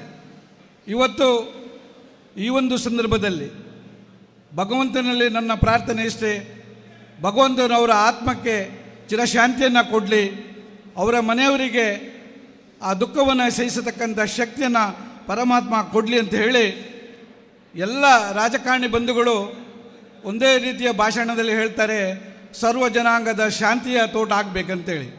ಆದರೆ ಆ ಒಂದು ಸರ್ವ ಜನಾಂಗದ ಶಾಂತಿಯ ತೋಟ ಆಗಬೇಕಂತೇಳುವ ಕನಸನ್ನು ಹೊತ್ತಂಥ ನಮ್ಮ ಎಲ್ಲರ ಹಿರಿಯರಾದ ದಿವಂಗತ ವಸಂತ್ ಬಂಗೇರರು ತನ್ನ ದಿನದ 24 ಗಂಟೆ ಕೂಡ ಆ ಒಂದು ತತ್ವದ ಮೇಲೆ ಕೆಲಸವನ್ನು ಮಾಡಿ ಇಡೀ ತಾಲೂಕಲ್ಲಿ ಶಾಂತಿಯ ಒಂದು ತೋಟವನ್ನು ಮಾಡೋಂಥ ಪ್ರಯತ್ನವನ್ನು ಅವರ ರಾಜಕೀಯ ಜೀವನದಲ್ಲಿ ಮಾಡಿದ್ದಾರೆ. ನೇರ ನಡೆ ನುಡಿಯ ವ್ಯಕ್ತಿಯಾಗಿ ಬಡ ಜನರ ಬಗ್ಗೆ ಸದಾ ಕಾಳಜಿಯನ್ನು ಹೊಂದಿದ ಇಂಥ ಧೀಮಂತ ನಾಯಕನನ್ನು ಇವತ್ತು ನಾವು ಕಳ್ಕೊಂಡಿದ್ದೇವೆ. ಇಡೀ ಬೆಳ್ತಂಗಡಿ ತಾಲೂಕಿಗೆ ಭಾಳಷ್ಟು ದುಃಖದಲ್ಲಿದೆ. ಅವರ ಬಗ್ಗೆ ನಾವು ಸುಮಾರು 1 ಗಂಟೆ 2 ಗಂಟೆಯಷ್ಟು ಮಾತಾಡ್ಬೋದು, ಆದರೆ ಇದು ಸಂದರ್ಭ ಅಲ್ಲ. ಈ ಸಂದರ್ಭದಲ್ಲಿ ಮತ್ತೊಮ್ಮೆ ಭಗವಂತನಲ್ಲಿ ನನ್ನ ಪ್ರಾರ್ಥನೆ ಎಲ್ಲರ ಪರವಾಗಿ ಅವರ ಆತ್ಮಕ್ಕೆ ಭಗವಂತನು ಚಿರಶಾಂತಿಯನ್ನು ಕೊಡಲಿ, ಸದ್ಗತಿ ಲಭಿಸಲಿ ಅಂತೇಳಿ ಭಗವಂತನಲ್ಲಿ ಪ್ರಾರ್ಥನೆ ಮಾಡ್ತೇನೆ. ಹರಿ ಓಂ.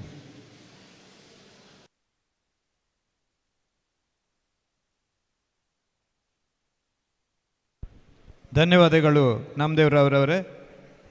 ಈಗ ಸನ್ಮಾನ್ಯ ಬಂಗೇರ್ರ ಆತ್ಮೀಯರಲ್ಲಿ ಒಬ್ಬರಾದ BM ಭಟ್ರವರು ನುಡಿ ನಮನವನ್ನು ಸಲ್ಲಿಸಲಿಕ್ಕಿದ್ದಾರೆ. ಒಂದು ವಿಜ್ಞಾಪನೆ, ಗೇಟಿನ ಮುಂಭಾಗದ ಎಲ್ಲ ವಾಹನಗಳನ್ನು ಈಗಾಗಲೇ ತೆರವುಗೊಳಿಸಬೇಕು.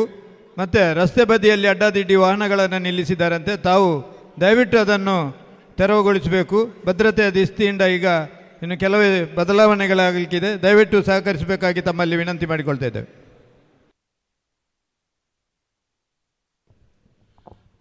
ಆತ್ಮೀಯರೇ, ಇವತ್ತು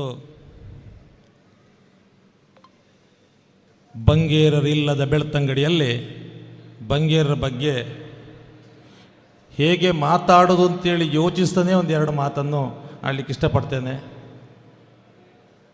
ಇವತ್ತು ಮೇ 8ಕ್ಕೆ ಬೆಳ್ತಂಗಡಿಯ ತಾಲೂಕಿನ ಜನರ ಒಂದು ಹಂತದ ಬದುಕು ಮುಗಿದಿದೆ. ನನಗಂತೂ ಗೊತ್ತಿಲ್ಲ, ನಾನು 10ನೇ ತರಗತಿಯಲ್ಲಿರುವಾಗ ಹೊಸದ ಬಂಗೇರನ್ನು ಆತ್ಮೀಯವಾಗಿ ಹತ್ತಿರದಿಂದ ಕಂಡವ. ಆಮೇಲೆ ಬೆಳ್ತಂಗಡಿಯಲ್ಲಿ ಬಂಗೇರ ಇಲ್ಲದ ಬೆಳ್ತಂಗಡಿ ಹೇಗಿರ್ಬೋದು ಅಂತೇಳಿ ನೆನೆಸಲಿಕ್ಕೆ ಸಾಧ್ಯ ಇಲ್ಲ. ನನಗಂತೂ ಅದು ಅರ್ಥವೇ ಆಗುವುದಿಲ್ಲ. ನಮ್ಮ ಬಂಗೇರ ಇಲ್ಲದ ಅಂದರೆ ತಾಯಿ ಇಲ್ಲದ ಬೆಳ್ತಂಗಡಿಯ ಬದುಕು ಮೇ 8ನೇ ತಾರೀಕಿಂದ ಪ್ರಾರಂಭ ಆಗಿದೆ ಅಂತೇಳಿ ಖಂಡಿತಕ್ಕೂ ನನಗೆ ಅನಿಸ್ತಾ ಇದೆ. ನಾನು ಬೆಳಗ್ಗೆ ಎದ್ದು ಬರುವಾಗ, ಪಟ್ರಮೆ ಗ್ರಾಮ ನಂದು, ಬೆಳಗ್ಗೆ ಎದ್ದು ಬರುವಾಗ ಸಿಗುವ ಸೇತುವೆ ಹೇಳ್ತಾ ಇದೆ ಅಲ್ಲಿದ್ದಾರೆ ಬಂಗೇರರು ಅಂತೇಳಿ, ಡಾಮರ್ ಹೇಳ್ತಾ ಇದೆ ಅಲ್ಲಿದ್ದಾರೆ ಬಂಗೇರರು ಅಂತೇಳಿ, ನಮ್ಮೂರಲ್ಲಿರುವ 4 ಶಾಲೆಗಳು ಹೇಳ್ತಾ ಇದ್ದಾವೆ ಅಲ್ಲಿದ್ದಾರೆ ಬಂಗೇರರು ಅಂತೇಳಿ. ನಾನು ಬೇರೆ ಬೇರೆ ಗ್ರಾಮಕ್ಕೆ ಹೋಗುವಾಗ ತೋರಿಸ್ತಾರೆ, ಅದು ಬಂಗೇರು ಕೊಟ್ಟಿದ್ದು, ಇದು ಬಂಗೇರು ಮಾಡಿದ್ದು, ಇದು ನನ್ನ ಮನೆ ಬಂಗೇರಿನಾಗೆ ಆಯಿತು, ನನಗೆ ಬದುಕು ಸಿಕ್ಕಿದ್ದೆ ಬಂಗೇರಿಂದೇಳಿ. ಈ ಎಲ್ಲ ಮಾತುಗಳು ಕೇಳ್ತಾ ಇದ್ರೆ ಬಂಗೇರ್ ಇಲ್ಲದಂಥ ಬೆಳ್ತಂಗಡಿಯಲ್ಲಿ ಬದುಕಲಿಕ್ಕೆ ಸಾಧ್ಯವಾ ಅಂತ ಹೇಳುವ ಒಂದು ಪ್ರಶ್ನಾರ್ಹ ಚಿಹ್ನೆ ಎಲ್ಲರ ಮನದಲ್ಲಿಯೂ ಬಂದಿದೆ. 8ನೇ ತಾರೀಕು ಸಂಜೆ ಬಂಗೇರ್ ಇಲ್ಲ ಅಂತ ಹೇಳಿ ಒಂದು ಸುದ್ದಿ ಬಂದ ಕೂಡಲೇ ಒಂದು ಹನಿ ಕಣ್ಣೀರು ಹಾಕದಂಥ ಒಂದೇ ಒಂದು ವ್ಯಕ್ತಿ ಬೆಳ್ತಂಗಡಿಯಲ್ಲಿ ಇರಲಿಕ್ಕೆ ಸಾಧ್ಯ ಇಲ್ಲ ಅಂತ ಹೇಳುವಂಥದ್ದು ನಾವು ಅರ್ಥ ಮಾಡಿಕೊಳ್ಬೇಕಾಗಿದೆ ಇವತ್ತು.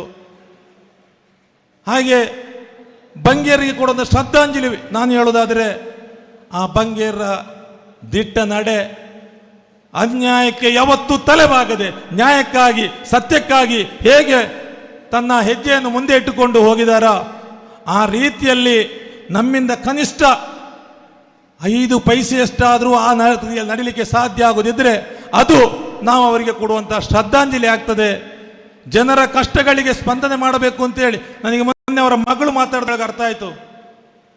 ಒಂದು ಗಾದೆ ಮಾತಿದೆ, ಮನೆಗೆ ಮಾರಿ ಊರಿಗೆ ಉಪಕಾರಿ ಅಂತೇಳಿ. ಆದರೆ ಸನ್ಮಾನ್ಯ ವಸಂತ ಬಂಗೇರವರಿಗೆ ಇಡೀ ಬೆಳ್ತಂಗಡಿ ಅಲ್ಲ, ಜನ ಸಮೂಹವೇ ಅವರ ಮನೆ ಆಗಿತ್ತು. ಅದರ ಆ ಗೌರವ ಏನು, ಅವರ ಮನಸ್ಥಿತಿ ಹೇಗಿತ್ತು ಅಂತೇಳಿ ಅವತ್ತು ಅವರ ಮರಣ ನೋಡಲಿದ ದಿವಸ ಅರ್ಥ ಆಯಿತು ಅಂತೇಳಿ ಅವರ ಮಗಳು ಹೇಳ್ತಾಳೆ. ಅಂದರೆ ಅರ್ಥ ಮಾಡ್ಕೊಳ್ಬೇಕು ನಾವು ಎಷ್ಟೇ, ಇದು ಅವರ ಮಗಳಿಗೆ ಮಾತ್ರ ಆದಂಥ ಅನುಭವ ಅಲ್ಲ. ಮಗಳು ಬಾಯಿ ಬಿಟ್ಟು ಹೇಳಿದ್ದಾರೆ, ಆದರೆ ಅದೆಷ್ಟೋ ಜನ ಇನ್ನೂ ಕೂಡ ಮನದೊಳಗೆ ಮರುಗುತ್ತಾ ಇರುವಂಥ ಅದೆಷ್ಟೋ ಜನರಿಗೆ ಒಂದು ಧೈರ್ಯ ತುಂಬುವಂಥ ಕೆಲಸಗಳು ಇನ್ನು ಆಗಬೇಕಾಗಿದೆ. ಬಂಗೇರು ಇಲ್ಲದ ಬೆಳ್ತಂಗಡಿಯಲ್ಲಿ ನಾವು ಬದುಕಲಿಕ್ಕೆ ಪ್ರಾರಂಭಿಸಬೇಕಾಗಿದೆ. ಆ ನಿಟ್ಟಿನಲ್ಲಿ ನಾವೆಲ್ಲರೂ ಅವರ ಆದರ್ಶಗಳನ್ನು ಪಾಲಿಸುತ್ತಾ ಅವರಿಗೆ ನಿಜವಾದ ಶ್ರದ್ಧಾಂಜಲಿಯನ್ನು ಕೊಡಲಿಕ್ಕೆ ನಾವೆಲ್ಲರೂ ಕೂಡ ಸಿದ್ಧರಾಗೋಣ ಅಂತೇಳಿ ನನ್ನ 2 ನುಡಿಮನಗಳನ್ನು ಮುಗಿಸ್ತೇನೆ. ನಮಸ್ಕಾರ.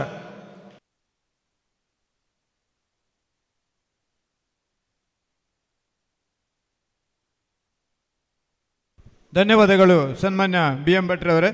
ತುಳು ಸಾಹಿತಿ, ಮಹಿಳಾ ಹೋರಾಟಗಾರ್ತಿ ಆಗಿದಂಥ ಶ್ರೀಮತಿ ಅಮೃತ ಶೆಟ್ಟಿ ಅತ್ರಾಡಿ ಅವರು ದಯವಿಟ್ಟು ನುಡಿ ನಮನವನ್ನು ಸಲ್ಲಿಸಬೇಕಾಗಿ ವಿನಂತಿ ಮಾಡಿಕೊಳ್ತಾ ಇದ್ದೇನೆ.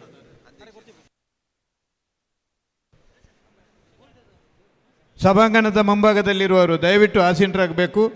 ಅಲ್ಲಿ ಈಗಾಗಲೇ ತಿಳಿಸಿದಂತೆ ವಾಹನಗಳನ್ನು ತಕ್ಷಣ ತೆರವು ಮಾಡಬೇಕು ಅಂತ ಭದ್ರತಾ ದೃಷ್ಟಿಯಿಂದ ಸೂಚಿಸಿದ್ದಾರೆ. ದಯವಿಟ್ಟು ಸಹಕರಿಸಬೇಕು.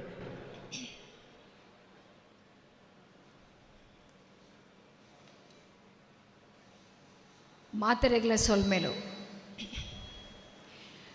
ಭಗವಾನ್ ಬುದ್ಧಿರೊಂಜಿ ಪಾತೆರೆ ಪಂಪೇರು ಬದುಕನ್ನು ಪಂಪಿನವು ಅನಿಚ್ಚ ಬದುಕು ನಿನ್ನ ಕೈಟಿಜ್ಜಿ ಎಲ್ಲದ ಬಗ್ಗೆ ಕನಕಟ್ಟಡ ಕೋಡದ ಬಗ್ಗೆ ವ್ಯಾಮೋಹದಿ ಓನಡ ಇನಿತ ಗಳಿಗೆ ಓವು ನಿನ್ನ ಕೈಟುಂಡ ಅವೇನೀ ಬದುಕಲ ಅನ್ನದು.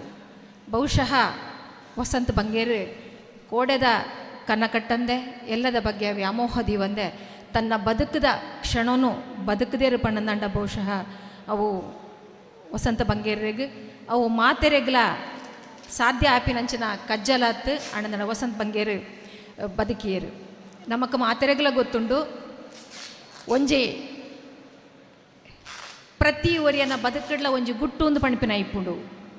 ಆ ಗುಟ್ಟುದ ಬದುಕಿಪ್ಪುಂಡು. ಬಹುಶಃ ವಸಂತ ಬಂಗೇರ್ನ ಬದುಕದ ಯಾನ್ ಕುಲೊಂದು ಆಲೋಚನೆ ಮಲ್ಪುನ ಅರ್ನ ಬದುಕದ ಬೂಕನ್ನು ಬುಡ್ಪಂಡ ಅರ್ನ ಇಡೀ ಬದುಕದ ಬೂಕನ್ನು ಬುಡ್ಪಂಡ ಒಂಜೇ ಒಂಜಿ ಆ ಬೂಕದ ನಡುಟು ಒಂಜೇ ಒಂಜಿ ಪುಟೊನ್ಲ ಮಡ್ತದಿತ್ತನ ಗುಟ್ಟುದ ಪುಟನೇ ಇಪ್ಪಂದು ಪಂಡು ಆರು ಯೇಸು ಕ್ರಿಸ್ತೇರ್ ಪಂಡ್ಲಕ್ಕ ನನ್ನ ಬದುಕಿನ ಪುಸ್ತಕವನ್ನು ನಾನು ಬಿಡಿಸಿಟ್ಟಿದ್ದೇನೆ, ಯಾರು ಬೇಕಾದರೂ ಓದಬಹುದು ಪಂಡ್ಲಕ್ಕ ಆ ರೀತಿ ಬದುಕಿನಾರು. ಅವುಲ ಮಾತೆರೆಗೆ ಸಾಧ್ಯ ಆಪಿನತ್ತು ಆ ರೀತಿ ಬದುಕದ ಸೂಕ್ಷ್ಮತೆಯನ್ನು ಅರ್ಥ ಮಲ್ತು ನೆಂಚಿನ ವ್ಯಕ್ತಿನಗಳಿಗೆ ಮಾತ್ರ ಸಾಧ್ಯ ಆವುಂದು ಎನ್ನೊಂದೆ. ನಮಕ್ ಮಾತೆರೆಗಲ ಗೊತ್ತುಂಡು ರಾಜಕೀಯ ಅಂದು ಪಂಪಿನವು ಸಂಪೂರ್ಣವಾದ ಜನಕ್ಕುಲ್ನ ಸೇವೆ ಮಲ್ಪೆರೆಗೆ ಒಂಜಿ ವ್ಯಕ್ತಿಗೆ ತಿಕ್ಕುನಂಚಿನ ಒಂಜಿ ಅವಕಾಶ ಅಂದದು. ಅವೇನು ಸಂಪೂರ್ಣವಾದ ಬಳಸೊಂದಿನಾರು ಅಥವಾ ಅವೇನು ಸಂಪೂರ್ಣವಾದ ಗಳಸೊಂದಿನಂಚಿನ ಒಬ್ಬ ರಾಜಕೀಯ ಇಚ್ಛಾಶಕ್ತಿನ ದಿವೊಂದಿನಂಚಿನ ವ್ಯಕ್ತಿ ಉಳ್ಳೇರಿಂದಂಡ ವಸಂತ ಬಂಗೇರು. BM ಭಟ್ರು ಪಾತೆರ್ನಾಗ ಪಂಡೇರು ವಸಂತ ಬಂಗೇರು ಇಲ್ಲದ ಬೆಳ್ತಂಗಡಿಯನ್ನು ಕಲ್ಪಿಸಿಕೊಳ್ಳೋದು ಸಾಧ್ಯ ಆಗಲ್ಲ ಅಂದದು ಮಾತೆರೆಗಲ ಅಂಚನೆ. ಹೆಂಗೆ ಕನ್ಸಂಡು ವಸಂತ ಬಂಗೇರು ತೀರಿಯರಿಂದ ಪಂಡಕ್ಕೆ ಎನ್ನಗ ಯಾನೆಯನ್ನ ಊರು ಆತ್ರಾಡಿಗೆ ಪೋದಿತ್ತೆ ಎಂಕಿಡೆಗೆ ಬರ್ಪಿನಂಚಿನ ಪರಿಸ್ಥಿತಿ ಇಜ್ಜಾಂಡು ಎನ್ನ ಕಾರಿಡಿತ್ತಿನ ಶಕ್ತಿ ಒವ್ವುಂಡ ಬಹುಶಃ ಎನ್ನ ಜೀವಡಿತ್ತಿನ ಶಕ್ತಿ ಅರ್ ತೀರಿಯರಿಂದ ಪಂಡಕ್ಕೆ ಎಂದು ಕಾರುಗೆ ಜತ್ತದು ನಿಲಟ್ಟು ಪರತ್ತು ಪೋಂಡು ಪಂಪಿನ ಭಾವನೆ ಬತ್ತಡು ಎನಲಕ್ಕತ್ತಿನ ಭಾವನೆ 1000 ಪೊಣ್ಣುಲೆಗಳ ಆ ಕ್ಷಣಟು ಬತ್ತಿಪ್ಪು ದಾಯ ಪಣ್ಣಂದಂಡ ವಸಂತ ಬಂಗೇರು ಪಂಪಿನವು ಬಂಗದಕ್ಕಲ್ನ ಬೇನೆದಕ್ಕಲ್ನ ತಾಕತ್ತಾದಿತ್ಯರು ನಡಪುನ ಶಕ್ತಿ ಆದಿತ್ಯರು ಎನಲಕ್ಕತ್ನ ಪೊಣ್ಣು ಮಗಲಿಗೆ ಎಂಕೇಪಲ ಪಂಡ್ರೇಂಡು ಈ ಪಾತೆರ್ನು ಪಣ್ಣ ನನ್ನ ಮಟ್ಟೆಲ್ಡು ಮರುವಾಯಿ ಕಟ್ಟೊಂದು ಜಗ ಜಗ ಜಗಜ ಮಲ್ಸಿಲಕ್ಕ ಅಮೃತ ಅಂದದು ಎಂಕೇಪಲ ಪಂಪಿನಾರು ಈ ಪಾತೆರ್ನ ಅಂಚನೆ ಪಾತೆರ್ನ ಈ ಮಟ್ಟೆಲ್ಡು ಮರುವಾಯಿ ಪಾಡೊಂದು ಗಡಗಡ ಗಡಗಡ ಮಲ್ತು ಪಾತೆರ್ನ ಅಂದದು. ಸಾರಥ ವರ್ಮನುತ್ತ ಸ್ವಲ್ಪ ತಾಜಿನ ಈಸಿವಿಡ ಎಂಕ ಮದಿಮ್ಯಾಂಡು ಅವೆಡ್ದು ಬೊಕ್ಕ ಯಾನಿ ಈ ಬೆಳ್ತಂಗಡಿ ತಾಲೂಕು ಕೊಡುವುಲ್ಲೆ ಎನ್ನ ಮದಿಮೆದ ಗುರ್ಕಾರೆ ವಸಂತ ಬಂಗೇರು ಎನ್ನ ಮದಿಮೆ ಸಮಾಜೋಡು ಒಂಜೀತು ವಿಪ್ಲವನು ಕಣಪಿನಂಚಿನ ಮದ್ಮೆ ಆದಿತ್ತು ಆ ಮದ್ಮೆದ ಗುರುಕಾರ್ಯ ವಸಂತ ಬಂಗೇರು ಆರು ಸೈನೇಟಗಲ ಆರು ಇಜ್ಜೆರಿಂದ ಪಂಪಿನಡೆ ಮುಟ್ಟೋಗ್ಲ ಎನ್ನ ಬದುಕದ ಬಂಗಗೂ ಬೆತ್ತಡಿ ಉಂತಿನಾರು ವಸಂತ ಬಂಗೇರೆ ಒಂಜಿ ರೀತಿಡು ಪಣ್ಪುಂದಂಡ ಯಾನಿನಿ ನೆಮ್ಮದಿದ ಉಸುಲು ಬುಡೊಂದುಲ್ಲೆ ಪಣ್ಣದಂಡ ಈ ಕ್ಷಣೊಟ್ಟು ಯಾನ ನೆಮ್ಮದಿದ ಉಸುಲು ಬುಡೊಂದುಲ್ಲೆ ಪಣ್ಣದಂಡ ಎನ್ನ ಬೆತ್ತಡಿದ ಶಕ್ತಿ ವಸಂತ ಬಂಗೇರೆ ಅಂತ ಪಂಡ್ರೆಗೆಂಕ್ ತುಂಬ ಇಷ್ಟ ಪಡು ಮಸ್ತ್ ಜನ ರಾಜಕೀಯದಕ್ಲೆ ನಮ್ಮ ತೂತ ಕಾರ್ಯಾಂಗ ಶಾಸಕಾಂಗ ನ್ಯಾಯಾಂಗ ಐತ ಒಟ್ಟುಗೊಂಜಿ ಪತ್ರಿಕಾ ಮಾಧ್ಯಮ ಅಂದ್ಪಟ್ಟಲ್ಲ ನಮ್ಮ ದೇಶದ ಒಂಜಿ ಅಂಗ ಅಂದ ನಮ್ಮ ಪಣೋನುವ ಬಹುಶಃ ಇಂಡಿಯಾದ ರಾಜಕೀಯದ ಚರಿತ್ರೆಡ್ ಪತ್ರಿಕಾ ಮಾಧ್ಯಮದಗಳಿಗೆ ಯಾನ್ ಇಂಚ ಪಾರ್ನ ಒಂಜಿ ಪ್ರೆಸ್ ಮೀಟ್ದ ಒಂಜಿ ಯಾರನ್ನ ಒಂಜಿ ತುಣುಕು ಬತ್ತೀನಿ ಕೆನ್ನಗ ಪತ್ರಿಕಾ ಮಾಧ್ಯಮದಗಳಿಗೆ ನಿಗಲೇನು ಗೌರವ ಮಲ್ಪುನಾಯಲ ಯಾನೆ ನಿಗಲಿಗೆ ನಾಯ್ದಲಕ್ಕ ನೆರ್ಪಿನಾಯಲ ಯಾನೆ ಪಂತಿನವರು ರಾಜಕೀಯ ಪಾಟುಲೆಂದ್ರೆ ವಸಂತ ಬಂಗೇರ ಮಾತ್ರ ಅರೆಗೆ ಮಾತ್ರ ಸಾಧ್ಯ ಅಂಡು ದಾಯಗ ಸಾಧ್ಯ ಅಂಡು ಪಂಡ ಅರೆಗೆ ಪಕ್ಕಾ ಗೊತ್ತುಂಡು ಎನ್ನ ಬದುಕಡೆ ಅನ್ನ ತಪ್ಪು ಮಲ್ದಿಜಿಂದದು ಅರ್ನ ಬದುಕಡೆ ನಂಗೆ ಒಂಜಿ ಕಪ್ಪು ಚುಕ್ಕೇನು ತೋಜಾವಿರ ಸಾಧ್ಯದ ಅಂಚಿನ ಒಂಜಿ ರಾಜಕೀಯನು ಬಾರಿ ಪೊರ್ಲೋಡು ಪಣ ಪಾಟೋಡು ಕಲ್ತ ಜನಗಳಿಗಾಗಿ ಜನಗಳಿಗೋಸ್ಕರ ಜನರಿಂದ ಅನ್ಪಣ್ದು ಜನಗಳಿಗಾಗಿ ಜನಗಳಿಗೋಸ್ಕರ ಜನರಿಂದನೇ ಆಯ್ನಂಚಿನ ವಸಂತ ಬಂಗೇರೆ ಬೆಳ್ತಂಗಡಿ ತಾಲೂಕು ಪುಟುದು ರಾಜಕೀಯದ ವ್ಯಕ್ತಿ ಅದು ನಮ್ಮ ಒಟ್ಟುಗಿತ್ತೇರು ನಮ್ಮ ಕಾತ್ರ ಬೆಂದೇರು ಪಂಪಿನವು ನಮ್ಮ ಪೆರ್ಮೆ ಆವಡು ಆ ಪತ್ರಿಕಾ ಮಾಧ್ಯಮದಾಗಲೇ ಪಂಪೇರು ತಪ್ಪು ಏರ್ ಮಲ್ತಂಡಲ್ಲ ಬರೇಲೆ ವಸಂತ ಬಂಗೇರೆ ಮಲ್ತೆ ಅಂದಂಡ ಸುರೂಕು ಬರೇಲೆ ಎಂದಿದು ತಪ್ಪು ಏರ್ ಮಲ್ತಂಡಲ್ಲ ಬರೇಲೆ ಅಂಡ ವಸಂತ ಬಂಗೇರೆ ತಪ್ಪು ಮಲ್ತೆ ಅಂದಂಡ ಆಯನವನು ಸುರುಕು ಬರೇಲೆ ಬೊಕ್ಕದಾಗಲ್ಲ ಬೇಕು ಬೊಕ್ಕ ಬರೇಲೆ ಎಂದು ಆ ಎದೆ ಕಾರಿಕೆ ತುಡುಟು ಒಂದು ಶಬ್ದ ಉಂಡು ಕಡಿಮೆ ಅಂದದು ಆ ಕಡಿಮೆ ಇತ್ತಿನಂಚಿನ ಅವರು ರಾಜಕೀಯ ವ್ಯಕ್ತಿ ಆಯ ಮಾತ್ರ ಈ ಸಮಾಜದೊಳ ದಾನ ರಾಜಕೀಯಗೂ ಬರ್ತದೆ ಯಾನು ದಾದಾಂಡ ಮಲ್ಪೊಂಡು ಆ ಕಡಿಮೆ ಆ ಎದೆಗಾರಿಕೆ ಅಂದ್ಬಿಟ್ಟು ಶಬ್ದ ಇತ್ತಿನಾಗ ಮಾತ್ರ ಸಾಧ್ಯ ಏಪಲ್ ಹೆಂಗೆ ಎನ್ನುಂಡು ಎನ್ನ ಕಣನೆ ಏಪಲ ಡಿ ಕೆ ಆರ್ ಪಣಗುತ್ತೇರು ಡಿ ಕೆ ಆರ್ನವಲ್ಲ ವಸಂತ ಬಂಗೇರ್ನ ಒಂಜಿ ಅವಿನಾಭಾವ ಸಂಬಂಧ ಆ ಸಂಬಂಧದ ಪೊರ್ಲದ ನಡುಟು ಯಾನು ಬುಳೇನಾಲಂದು ಪಡ್ರೆ ಎಂಕ್ ತುಂಬ ಹೆಗ್ಗಳಿಕೆ ಪೆರ್ಮೆ ಉಂಡು ಎಂಕ್ ಏಪಲ ಪಣ ಡಿ ಕೆ ಆರ್ ಏಪಲ ಪಣಪುನ ಬಿರುವ ಜನ ಅಂಗಡು ಕೋಟಿ ಜನ ಏರಿ ಇರುವೇರು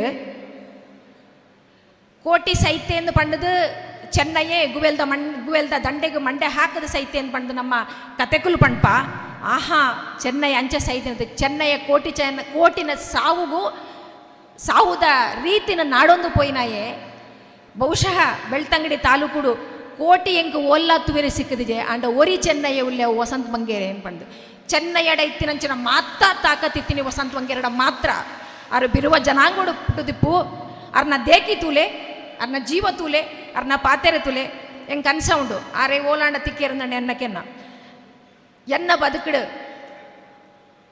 ಯಾನು ಮಾತೇನೆಗೆಲ್ಲ ಗೌರವ ಕೊರ್ಪೆ ಆಂಡ ಓರಿಯನ್ನೆದ್ರು ಪೋನಾಗ ಯಾನು ಕೈ ಕಟ್ಟದು ಉಂತುದು ನಾವು ಎನ್ನ ಬದುಕಡಿಜ್ಜಿ ಅವು ಎನ್ನ ಗುಣ ಅವು ಯಾನು ಗೌರವ ಮಾತೆಲ್ಲ ಕೊರ್ಪೆ ಆಂಡ ಕೈ ಕಟ್ಟದು ಉಂತುದು ನಾವು ಒರೇ ವ್ಯಕ್ತಿ ವಸಂತ ಬಂಗೇರ ಅರ್ನ ಎದುರುಗು ಪೋವನಿಗೆ ಗೊತ್ತಾಂತಿಲಕ ಎನ್ನ ತರೆ ತಗ್ಗೊಂದಿತ್ತುಂಡು ಕೈ ಬಗ್ಗೊಂದಿತ್ತುಂಡು ದಾಯ ಪಣ್ಣದಂಡ ಆ ವ್ಯಕ್ತಿಡೆತ್ತಿನಂಚಿನ ಒಂಜಿ ಪಾಸಿಟಿವ್ ಪವರ್ ಉಂಡತೆ ವಸಂತ ಬಂಗೇರ ಒರೇನಂತದು ಹಾಂ ಅನ್ಪಂಡಾರು ಕಣ್ಣು ಮರೆತೇರು ಪಂಡದಂಡ ಎಂಕ್ ಎನ್ನ ದೇಹದ ಒಲೆ ಕೊಂಚ ತಾಕತ್ತು ಬತ್ತಿಲಕ್ಕ ಶಕ್ತಿ ಬತ್ತಿಲಕ್ಕ ಆ ರೀತಿಡು ಯಾನು ಒತ್ತೆ ಎತ್ತು ಮಸ್ತ್ ಜನ ಪೊಣ್ಣು ಜೋಕುಲು ಪೊಂಜವು ನಕಲು ರಾಜಕೀಯ ನಕಲು ಉಳ್ಳೇರು ಆಕಲಿಗೆ ಮಾತ್ರೆಗಳ ಶಕ್ತಿ ಆದಿತ್ನಾರು ವಸಂತ ಬಂಗೇರೆ ಅವೇನು ನಮ್ಮ ಬಿ ಎಂ ಭಟ್ರು ಪಂಡೇರು ವಸಂತ ಬಂಗೇರೆ ಇಲ್ಲದ ಬೆಳ್ತಂಗಡಿನ ಕಲ್ಪನೆ ಮಾಡಿಕೊಳ್ಳಕ್ಕೆ ಆಗೋದಿಲ್ಲ ಅಂದದು ಹೆಂಗನ್ಸ ಉಂಡು ಭಟ್ರೆ ವಸಂತ ಬಂಗೇರು ಪೋಯಿರು ಪಂಡದಲ್ಲ ಅರ್ನ ಕೆಲವು ಪಜ್ಜಲು ಇಲ್ಲದೆ ಆ ಪಜ್ಜುಡು ನಡತದು ವಸಂತ ಬಂಗೇರ್ನ ಕಲ್ಪನದ ಬೆಳ್ತಂಗಡಿ ಎಂಚ ಇತ್ತು ನಾವು ಮಾತೆಲ್ಲ ನಮ್ಮ ಕೈ ಜೋಡಾದ ಕಟ್ಟಾಗ ಅವು ನಿಜವಾಯಿನ ರೇಗು ನುಡಿ ನಮ್ಮನ ಅವೆಡ್ದು ಮಲ್ಲ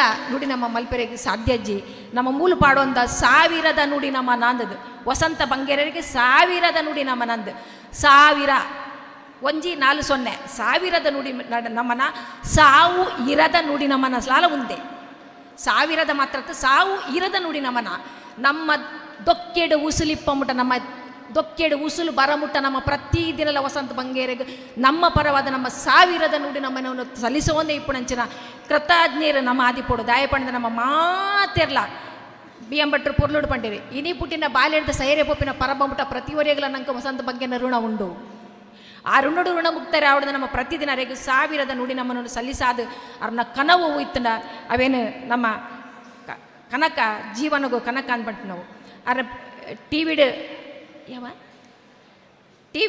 ಅರ್ನ ರಡ್ಡು ಪೊಣ್ಣು ಜೋಕ್ಲೆನ ಇಂಟರ್ವ್ಯೂಸ್ ಅಂತೂಯೆ ಹೆಂಗೆ ಕನ್ಸಂಡು ಒಬ್ಬ ಒರಿ ರಾಜಕೀಯ ವ್ಯಕ್ತಿಗೆ ಸ್ವಂತ ಅಂದು ಪಂಪಿನವು ಏಪ ಇಪ್ಪುಜೋ ರಾಜಕೀಯಗೂ ಈ ಸಮಾಜಗಾತ್ರ ಯಾನು ಕಾರಣ ತಡ್ಡೆ ಕಡತೆ ಪಿದ ಇದ್ದೀತೆ ಅಂದು ಪಂಡ ಅವು ಪೊಣ್ಣಾವಡು ಆಣಾವಡು ಬತ್ತಿನ ಏರು ಉಲ್ಲೆನೋ ಆಯಾಗ ಸ್ವಂತ ಅಂದು ಪಂಪಿನವು ಏರು ಇಪ್ಪುಜೋ ಆಯ ಮಾತ್ರ ನುದೆಕ್ ನೂತು ಪಾಲ ಆಯನ ಮಲ್ಪನಂಚಿನ ಬೇಲೆಗೆ ನ್ಯಾಯ ಕೊರ್ರೆಗಾತನ ಅರ್ನ 2 ಜನ ಪೊಂಜೋಕ್ಲೇನು ಇಂಟರ್ವ್ಯೂ ತುವನಗೆ ಕೆನ್ನುಂಡು ಒಂಜಿ MLA ನ ಮಗಲು ಫೀಸ್ ಕಟ್ರೆ ಆಪುಜಿನ ಪಂಡ ಅಲ್ಲ ರಿಸಲ್ಟ್ನ ವಿದ್ ಹೆಲ್ಡ್ ಮಲ್ದೇರು ಪಂಡಂದಂಡ ನಮ್ಮ ಬಂಗೇರ್ನ ಎದುರುಗೂ ಓಲುಲ್ಲ ಅರ್ನ ಮಲ್ಲಾದಿಗೆ ಎಂಚಿನವು ನಮ್ಮ ಕ್ಷುಲ್ಲಕದ ರೀತಿಯ ಬದುಕೆಂಚಿನವು ಒಂಜಿ MLA ನ ಮಗಲು ಫೀಸ್ ಕಟ್ರೆಗೆ ಅವನಲ್ಲ ರಿಸಲ್ಟ್ ನೀವು ಕಾಲೇಜಿನ ವಿದ್ಯೆ ಹೆಲ್ಡ್ ಮಲ್ಪು ಪಂಡಂದಂಡ ಬಂಗೇರ್ನ ಬದುಕಡು ಏತು ಸರಳತೆ ಎತ್ತಿನಂದು ಏನನ್ನೋರಿ ಅಣ್ಣೆ ತೋಮಸ್ ಅಣ್ಣೆ ಅರ್ನ ಕಾರ್ಡ್ ಬತ್ತೆ ಅರ್ ಬನ್ನಾಗ ಪಣೊಂದು ಬತ್ತೀರಿ ತೋಮಸ್ ಸೇರಿ ಪಣೊಂದು ಬತ್ತೀರಿ ಕಿಸೆಟ್ ಏತುಂಡು ಪಂಡು ಬಂಗೇರು ತೂಯಿನ ನೆಜ್ಜಿ ಪುಂಡಿಗೆ ಏತು ಬತ್ತನು ಪಂಡು ತೂಯಿನ ನೆಜ್ಜಿ ಬತ್ತಿನಾಯಕ ಕೊರ್ನಿ ಅಂದದು ಹೆಂಗೆ ಕನಸ ಉಂಡು ಸುಮಾರು ವರ್ಷದ ಪಿರವಡೆಯನ್ನ ಫ್ರೆಂಡ್ ಒರಿಯನ ಮಗಳನ್ನ ಮದ್ಮೆಗೆ ಅನಿಡಿಗೆ ಬತ್ತಿತ್ತೆ ಒಂದೇ ಹಾಲ್ಡ್ ಅಲ್ಪನೆ ಕುಲದಿತ್ತ ಯಾನ್ಲ ಡಿ ಕೆ ಇರ್ಬೇಕ ವಸಂತ ಬಂಗೇರು ಅಲ್ಪನೆ ಕುಲಂದ ಅರೆಗೆ ಅದಕ್ಕೆ ತುಂಬ ಬೆರಿಬೇನೆ ಎತ್ತಂಡು ಇಂಚನೆ ಡಿ ಕೆ ಇರ್ಲ ಯಾನ ಪಾತ್ರನಾಗ ಬಂಡೇರು ಯಾನು ಪಕ್ಕ ಸೈಪೂಜಿ ಡಿ ಕೆ ಇರೆ ಯಾನು ಪಕ್ಕ ಸೈಪೂಜಿ ಎನ್ನ ಸಾಲ ಉಂಡಿಯೇ ಎನ್ನ ಸಾಲೋನು ಬೂಟಾದ ಯಾನು ಸೈಪಿನ ಅಂದದು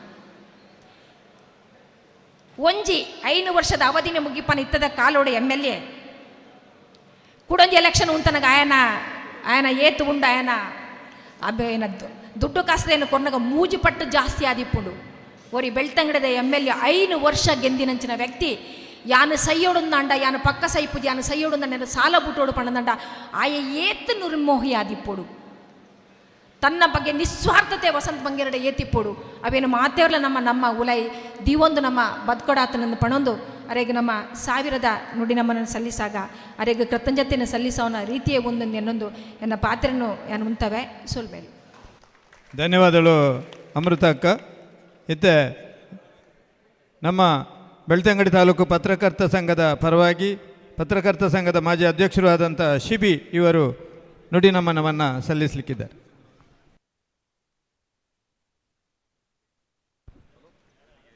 ವೇದಿಕೆ ಎಡಭಾಗದಲ್ಲಿದ್ದಂಥ ಎಲ್ಲ ನಿಂತುಕೊಂಡವರು ದಯವಿಟ್ಟು ಆಸೀನರಾಗಬೇಕು ಅಂತ ಪೊಲೀಸವರು ತಿಳಿಸ್ತಾ ಇದ್ದಾರೆ. ದಯವಿಟ್ಟು ತಾವು ಆಸೀನರಾಗಬೇಕು.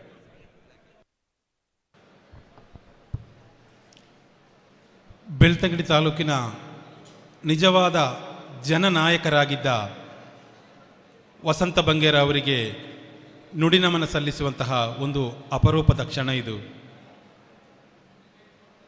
ಈಗ ತಾನೇ ಮಾತನಾಡಿದವರೆಲ್ಲರೂ ಹೇಳಿದ ಹಾಗೆ ಅವರ ವ್ಯಕ್ತಿತ್ವವನ್ನು ನಾವು ಒಂದು ಮಾತಲ್ಲಿ ಅಥವಾ ಒಂದು ಬರಹದಲ್ಲಿ ಕಟ್ಟಿಡಬಹುದಾದಂತಹ ಸಣ್ಣ ವ್ಯಕ್ತಿತ್ವ ವಸಂತ ಬಂಗೇರದಲ್ಲ. ಎಲ್ಲೆಡೆ ವಿಸ್ತರಿಸಿಕೊಂಡಿದ್ದಂತಹ ಎಲ್ಲ ಕ್ಷೇತ್ರದಲ್ಲಿಯೂ ವಿಸ್ತರಿಸಿಕೊಂಡಿದ್ದಂತಹ ಒಂದು ಅಪರೂಪದ ವ್ಯಕ್ತಿತ್ವ ವಸಂತ ಬಂಗೇರ ಅವರದ್ದು. ಬಂಗೇರರ ವ್ಯಕ್ತಿತ್ವವನ್ನು ಕಟ್ಟಿಡುವಂತಹ ಒಂದು ಸಣ್ಣ ಪ್ರಯತ್ನವನ್ನು ಅವರ 75ನೆಯ ಹುಟ್ಟುಹಬ್ಬವನ್ನು ನಾವಿಲ್ಲಿ ಆಚರಿಸಿದ ಸಂದರ್ಭದಲ್ಲಿ ವಜ್ರ ವಸಂತ ಎಂಬ ಒಂದು ಸಣ್ಣ ಪುಸ್ತಕವನ್ನು ಬೆಳ್ತಂಗಡಿ ತಾಲೂಕಿನ ಎಲ್ಲ ಖ್ಯಾತ ಸಾಹಿತಿಗಳು, ಬರಹಗಾರರು, ಬಂಗೇರರ ಒಡನಾಟವಿದ್ದವರನ್ನೆಲ್ಲ ಬರೆಸಿ ಒಂದು ಸಣ್ಣ ಪ್ರಯತ್ನವನ್ನು ಮಾಡಿದ್ದೆ. ಆ ಪುಸ್ತಕ ಬಂದ ಮೇಲೆ ನಾನು ಕಂಡ ಬಂಗೇರರಲ್ಲ, ಅದಕ್ಕಿಂತ ಅವರ ವ್ಯಕ್ತಿತ್ವ ಎಷ್ಟು ಪಟ್ಟು ವಿಸ್ತಾರವಾಗಿತ್ತು, ಎಷ್ಟು ಆಳವಾಗಿದೆ ಎಂಬುದನ್ನು ನನಗೇ ತಿಳ್ಕೊಳ್ಳಿಕ್ಕೆ ಸಾಧ್ಯವಾದ್ದು ಆ ನಂತರ. ತನಗೆ ಬೇಕಾಗಿ ಬದುಕಿದವರಲ್ಲ ಬಂಗೇರರು. ಈಗಲೇ ಎಲ್ಲರೂ ಹೇಳಿದ ಹಾಗೆ ತನ್ನ ವ್ಯಕ್ತಿತ್ವವನ್ನು, ತನ್ನ ಜೀವನವನ್ನು ಬೆಳ್ತಂಗಡಿ ತಾಲೂಕಿನ ಪ್ರತಿಯೊಬ್ಬರಿಗಾಗಿ ಮುಡಿಪಾಗಿಟ್ಟ ಅಪರೂಪದ ವ್ಯಕ್ತಿ ವಸಂತ ಬಂಗೇರರು. ತಾಲೂಕಿನ BM ಭಟ್ರು ಹೇಳಿದ ವಿಚಾರ ಸತ್ಯ ಅಂತ ಅನಿಸ್ತದೆ. ಪ್ರತಿಯೊಬ್ಬರಿಗೂ ಅವರ ಮೇಲೆ ಒಂದು ಸಣ್ಣ ಋಣವಾದರೂ ಇದೆ. ಅವರ ಕಚೇರಿಗೆ ಒಮ್ಮೆ ಹೋಗದವರು ನಮ್ಮ ತಾಲೂಕಿನಲ್ಲಿ ನಾವು ಗುರುತಿಸಲಿಕ್ಕೆ ತುಂಬ ಕಷ್ಟ.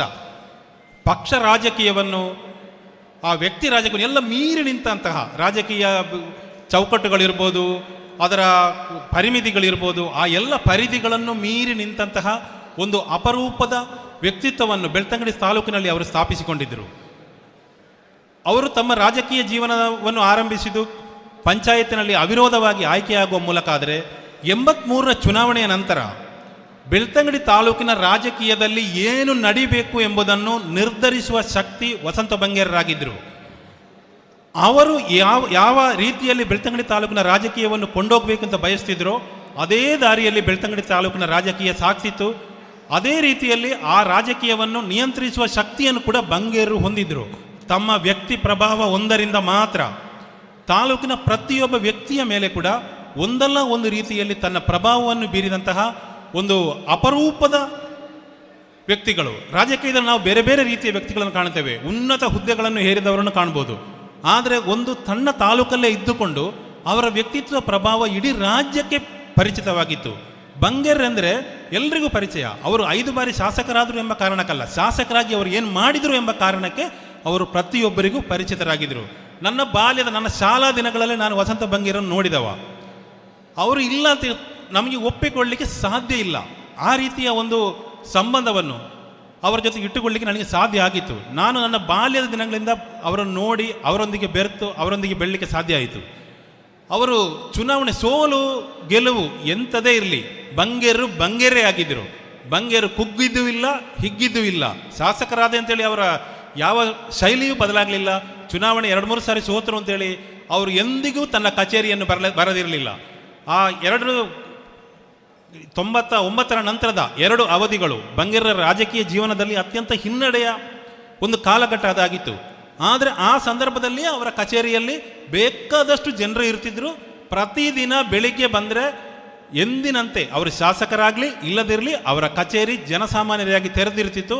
ನಾನು ಆ ಸಂದರ್ಭದ ವಿಚಾರಗಳು ನೆನೆಸಿಕೊಂಡ್ರೆ, ಆ ರಾಜಕೀಯವಾಗಿ ಏನೂ ಅಲ್ಲದಿದ್ದ ಸಂದರ್ಭದಲ್ಲಿ, ಸರ್ಕಾರವೂ ಇಲ್ಲ, ಶಾಸಕರೂ ಅಲ್ಲ, ಯಾವುದೇ ಪ್ರಭಾವ ಇಲ್ಲ ಅಂತ ತಿಳ್ಕೊಂಡಿದ್ದ ಸಂದರ್ಭದಲ್ಲಿ ಕೂಡ ಜನರು ತಮ್ಮ ಕೆಲಸ ಕಾರ್ಯಗಳಿಗಾಗಿ ವಸಂತ ಬಂಗೇರರ ಬಳಿ ಬರ್ತಿದ್ರು. ಅಂದರೆ ಅವರ ವ್ಯಕ್ತಿತ್ವ ಏನು, ಅವರ ವ್ಯಕ್ತಿ ಪ್ರಭಾವ ಏನಾಗಿತ್ತು ಎಂಬುದನ್ನು ನಾವು ಪ್ರತಿಯೊಬ್ಬರು ತಿಳ್ಕೊಳ್ಳಿಕ್ಕೆ ಸಾಧ್ಯ ಆಗ್ತದೆ. ಬಂಗೇರರಿಲ್ಲದೆ ಬೆಳ್ತಂಗಡಿಯ ಜನತೆ ತಬ್ಬಲಿಗಳಾಗಿದ್ದಾರೆ ಅಂತ ನನಗೆ ಅನಿಸ್ತಾ ಇದೆ. ಅಂದರೆ ಎಲ್ಲರನ್ನೂ ಒಂದು ಮಾತೃವಾತ್ಸಲ್ಯದಿಂದ ಯಾರೇ ಬರಲಿ, ಎಷ್ಟು ಅವರ ವಿರುದ್ಧ ಏನೆಲ್ಲ ಕೆಲಸ ಮಾಡಿದವರೇ ಬರಲಿ, ಕೂರಿಸಿ ಮಾತನಾಡಿ ಅವರ ಸಮಸ್ಯೆಯನ್ನು ಆಲಿಸಿ ಪರಿಹಾರ ಕೊಡುತ್ತಿದ್ದಂತಹ ಒಬ್ಬ ಧೀಮಂತ ಅಪರೂಪದ ಜನನಾಯಕ, ಬೆಳ್ತಂಗಡಿ ತಾಲೂಕು ಕಂಡ ಜನನಾಯಕ. ಅಂಥವರು ಹುಟ್ಟಿ ಬರಲಿಕ್ಕೆ ಸಾಧ್ಯ ಇಲ್ಲ. ಅವರ ಸಂದರ್ಭದಲ್ಲಿ ನಾವು ಕೂಡ ಬದುಕಿದ್ದೇವೆ ಎಂಬುದು ನಮ್ಮ ಪಾಲಿಗೆ ಒಂದು ಹೆಮ್ಮೆ.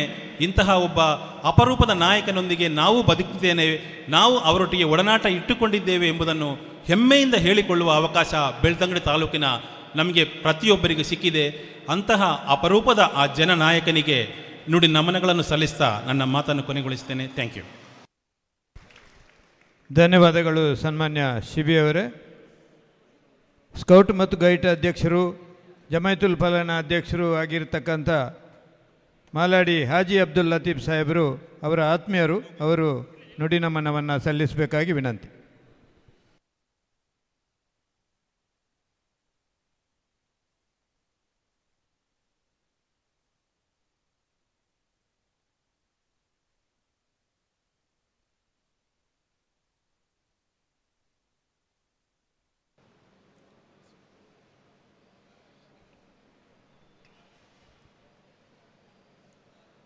ನೆರೆದಿರುವಂತಹ ಬಂಗೇರರ ಅಭಿಮಾನಿಯವರುಗಳೇ, ತಮಗೆಲ್ಲರಿಗೂ ವಂದಿಸ್ತಾ ಇದ್ದೇನೆ. ನಮ್ಮ ನಡುವೆ ಇವತ್ತು ಬಂಗೇರಿಲ್ಲ. ನಮಗೆ ಹೇಗೆ ಅನ್ನಿಸ್ತಾ ಇದೆ ಅಂತ ಹೇಳಿದರೆ, ಅವರು ಬಂದರು, ಸಭೆಯಲ್ಲಿ ಆದರೂ ಅಂತ ಹೇಳಿದರೆ ಎಲ್ರಿಗೂ ಸಂತೋಷ ಆಗ್ತಿದ್ರು. ಈಗ ಕುರ್ಚಿ ಖಾಲಿ ಇದೆ, ನನಗೆ ಅನ್ನಿಸ್ತಾ ಇದೆ ಈಗ ಬಂಗೇರು ಬರ್ತಾರೆ, ನಡುವಿನ ಕುರ್ಚಿಯಲ್ಲಿ ಕೂತ್ಕೊಳ್ತಾರೆ ಅಂಥೇಳಿ. ಪ್ರಾಣಿಗಳ ಸಭೆ ನಡೀತಾ ಇದ್ದರೆ ಅಲ್ಲಿ ಸಿಂಹ ಹೇಗೆ ಕೂತ್ಕೊಳ್ತಾನೋ ಅದೇ ರೀತಿ ನಮಗೆ ಬಂಗೇರು ಅನ್ನಿಸ್ತಾ ಇತ್ತು. ಆದರೆ ಏನು ಮಾಡೋದು, ಶ್ರೀಕೃಷ್ಣ ಹೇಳಿದ್ದಾನೆ, ಜಾತಸ್ಯ ಮರಣಂ ಧ್ರುವಂ ಅಂತೇಳಿ. ಹಾಗೆ ಖುರಾನ್ ಬೋಧಿಸ್ತದೆ, ಕುಲ್ಲು ನಫ್ಸಿನ್ ದಾಯಿಕತಿಲ್ ಮೌತ್ ಅಂಥೇಳಿ. ಅಂದರೆ ಈ ಭೂಮಿಯಲ್ಲಿ ಹುಟ್ಟಿದಂತಹ ಯಾವುದೇ ವ್ಯಕ್ತಿಯು ಕೂಡ ಮರಣವನ್ನು ಕಾಣಲೇಬೇಕು. ಅದು ನಿರ್ದಾಕ್ಷಿಣ್ಯ, ಖಂಡಿತ. ಆದ್ದರಿಂದ ಬಂಗೇರು ನಮ್ಮಿಂದ ದೂರವಾಗಿದ್ದಾರೆ. ಅದರ ಬಗ್ಗೆ ನಾವು ಏನೂ ಹೇಳುವ ಹಾಗೆ ಇಲ್ಲ. ನಮಗಿಂತ ನಾನು ಮತ್ತು ಬಂಗೇರು ಅತ್ಯಂತ ಆತ್ಮೀಯರಾಗಿದ್ದೆವು. ಎಲ್ಲಿಂದ ಅವರ ನನ್ನ ಸಂಪರ್ಕ ಅಂತ ಹೇಳಿದರೆ, ನಾನು 8ನೇ ತರಗತಿಯಲ್ಲಿರುವಾಗ ಅವರು 10th ಬೆಳ್ತಂಗಡಿಯಲ್ಲಿ ಕಬಡ್ಡಿ ಮ್ಯಾಚ್ ತಗೊಂಡು ಬರ್ತಿದ್ರು. ಅವರು ನಮ್ಮಲ್ಲಿ ಕಬಡ್ಡಿ ಟೀಮ್ ತಗೊಂಡು, ಹಾಗೆ ವಾಲಿಬಾಲ್ ಟೀಮ್ ತಗೊಂಡು ಬರ್ತಿದ್ರು. ಅವರು ಕೋರ್ಟಿನ ಒಳಗೆ ಬಂದರು ಅಂತ ಹೇಳಿದರೆ ಎಲ್ರಿಗೂ ಒಂದು ಸಂತಸವಾಗ್ತಿತ್ತು, ಅತ್ಯಂತ ಸಂತಸವಾಗ್ತಿತ್ತು. ಅಂತಹ ಒಂದು ವ್ಯಕ್ತಿತ್ವ ಇವತ್ತು ನಾವು ಕಳ್ಕೊಂಡಿದ್ದೇವೆ ಅಂತ ಹೇಳಿದರೆ ಅತ್ಯಂತ ಬೇಸರವಾಗ್ತಾ ಇದೆ.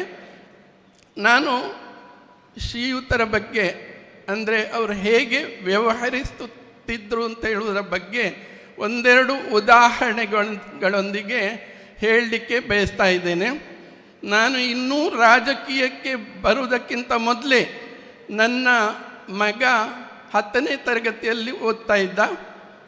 ಆವಾಗ ಪ್ರತಿದಿನ ಸಂಜೆ ಆಗುವಾಗ ಕರೆಂಟ್ ಹೋಗೋದು, ಮತ್ತು ಒಂದು 10-11 ಗಂಟೆ ರಾತ್ರಿಗೆ ಕರೆಂಟ್ ಬರೋದು ಪ್ರತಿದಿನ.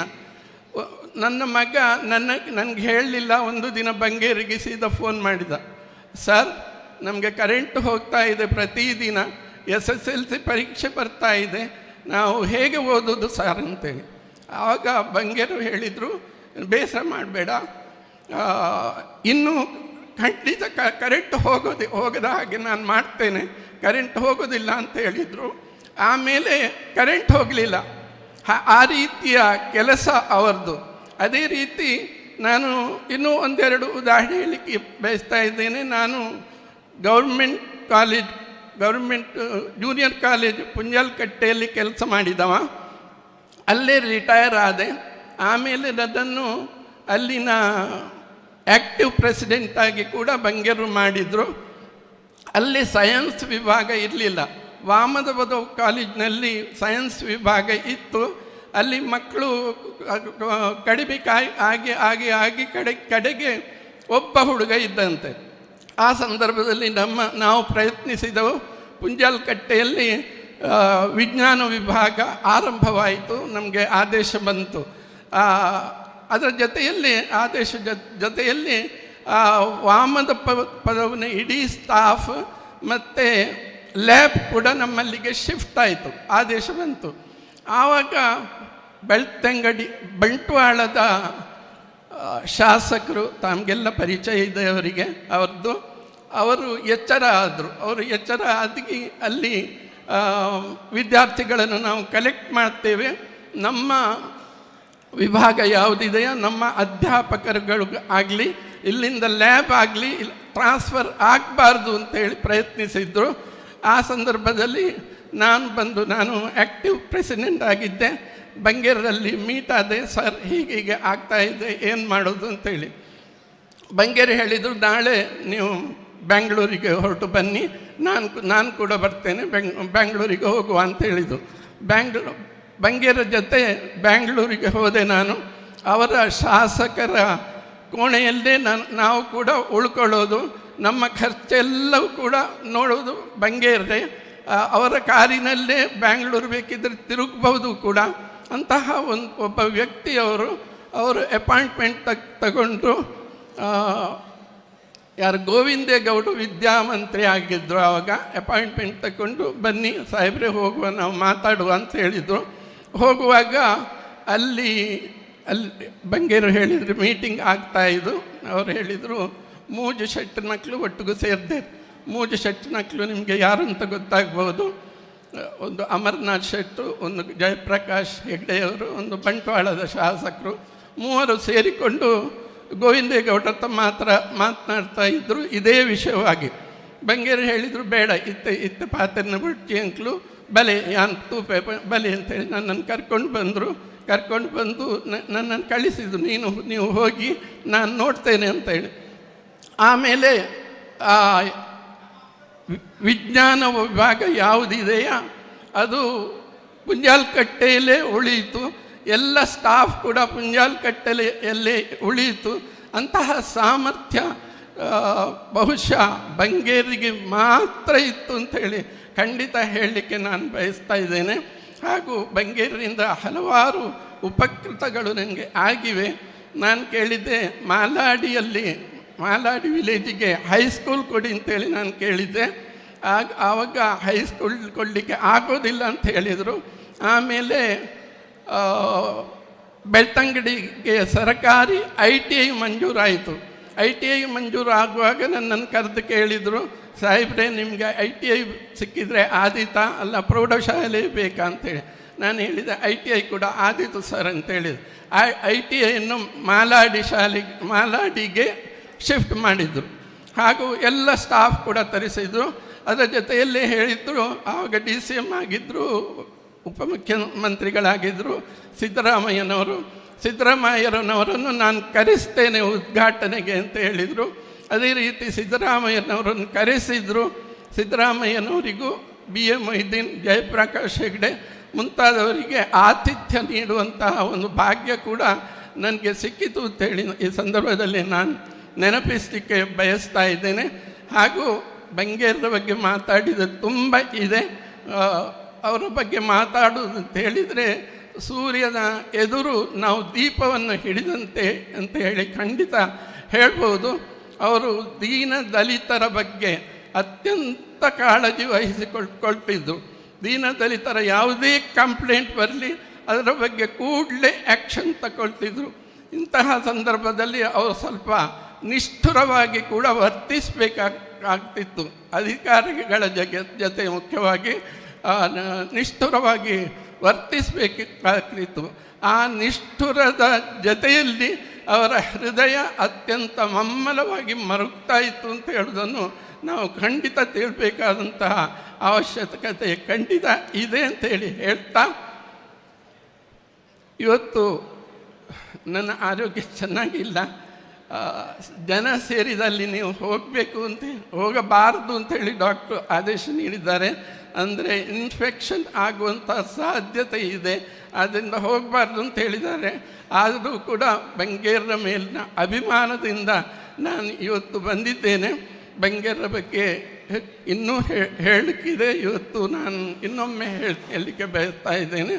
ಅವರ ಮನೆಯವರು, ಅವರ ಪತ್ನಿಯರು ಹಾಗೂ ಅವರ ಮನೆಯವರಿಗೆ, ಎಲ್ಲರಿಗೂ ಕುಟುಂಬಸ್ಥರಿಗೆ ಅವರ ವಿಯೋಗದ ದುಃಖವನ್ನು ಸಹಿಸುವಂಥ ಒಂದು ಶಕ್ತಿಯನ್ನು ದೇವರು ನೀಡಲಿ ಅಂಥೇಳಿ ಹೇಳ್ತಾ, ಅವಕಾಶಕ್ಕಾಗಿ ವಂದಿಸುತ್ತಾ ನನ್ನ 2 ಮಾತುಗಳನ್ನು ಮುಗಿಸ್ತಾ ಇದ್ದೇನೆ. ಜೈ ಹಿಂದ್, ಜೈ ಕರ್ನಾಟಕ. ಧನ್ಯವಾದಗಳು ಸನ್ಮಾನ್ಯ ಹಾಜಿ ಅಬ್ದುಲ್ ಲತೀಫ್ ಸಾಹೇಬ್ರವರೇ.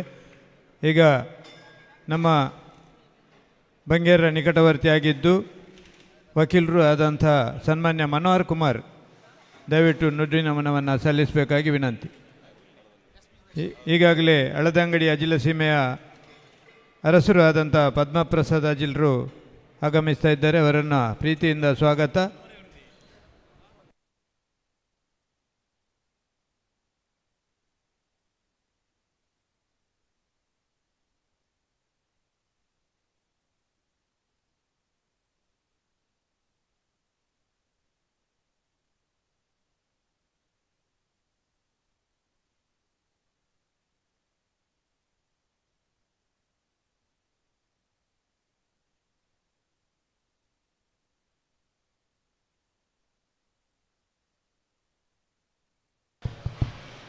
ಹಲೋ,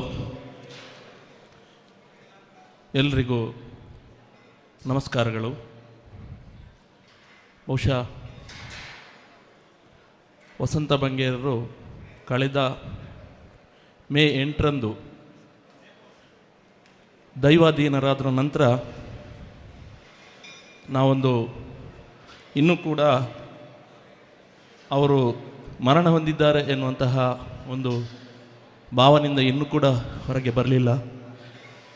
ಬಹುಶಃ ಅವರ ಕುಟುಂಬ ಸದಸ್ಯರ ನಂತರ ಇತ್ತೀಚೆಗೆ ಅತ್ಯಂತ ಆಪ್ತನ ರೀತಿಯಲ್ಲಿ ಅವರ ಎಲ್ಲ ಕೆಲಸ ಕಾರ್ಯಗಳಲ್ಲಿ ನನ್ನನ್ನು ಅವರು ಕರೆದು ನನಗೆ ವಹಿಸಿಕೊಡ್ತಾಯಿದ್ರು. ಅದನ್ನು ಚಾಚು ತಪ್ಪದೆ ನಾನು ಮಾಡ್ತಾಯಿದ್ದೆ.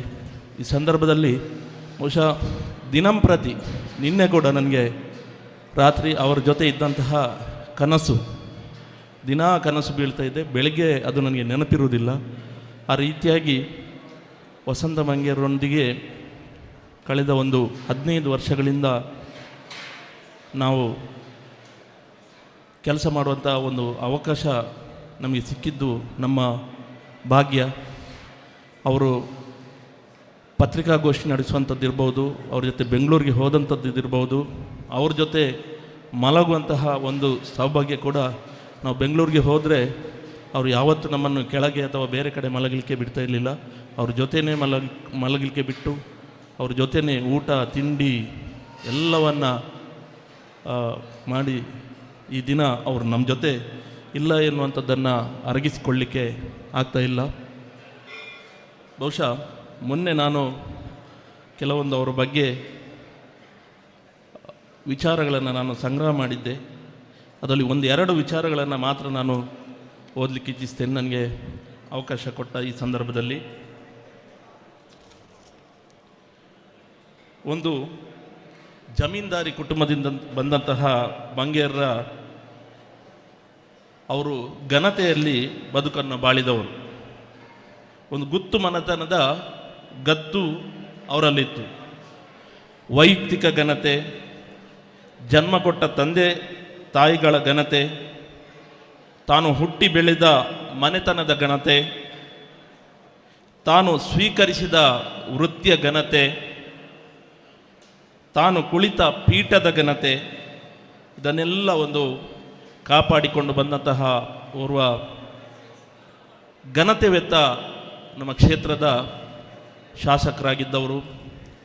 50 ವರ್ಷಗಳ ತನ್ನ ಸುದೀರ್ಘ ರಾಜಕೀಯದ ಜೀವನದಲ್ಲಿ ಯಾವತ್ತೂ ಕೂಡ ಬೆಳ್ತಂಗಡಿ ತಾಲೂಕಿನ ಜನತೆ ಅಥವಾ ತಾನು ತಲೆ ತಗ್ಗಿಸುವಂತಹ ಕೆಲಸವನ್ನು ಅವರು ಯಾವತ್ತೂ ಮಾಡಿದ್ದಿಲ್ಲ.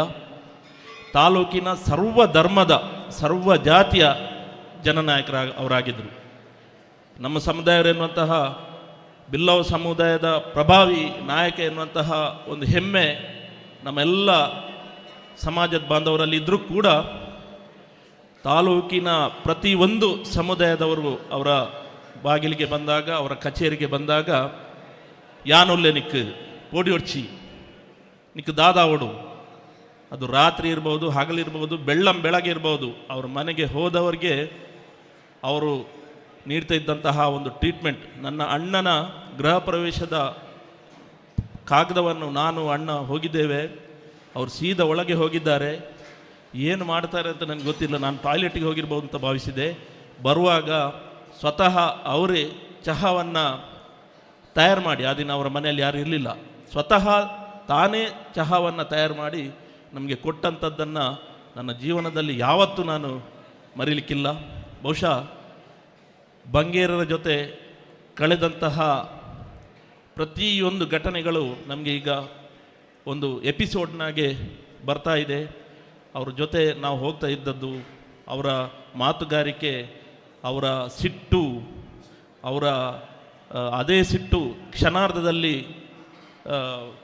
ಅವರು ಇಳಿದು ಹೋಗುವಂಥದ್ದು, ಇದೆಲ್ಲವೂ ಕೂಡ ನಮಗೆ ದಿನಂಪ್ರತಿ ಕನಸಿನಲ್ಲಿ ಮನಸ್ಸಿನಲ್ಲಿ ದಿನಂಪ್ರತಿ ಕೆಲಸ ಮಾಡುವಂಥ ಸಂದರ್ಭದಲ್ಲಿ ಮರುಕಳಿಸ್ತಾ ಇದೆ. ನಾವು ಮನಸ್ಸನ್ನು ಗಟ್ಟಿ ಮಾಡಿಕೊಂಡಿದ್ದೇವೆ ಈಗ.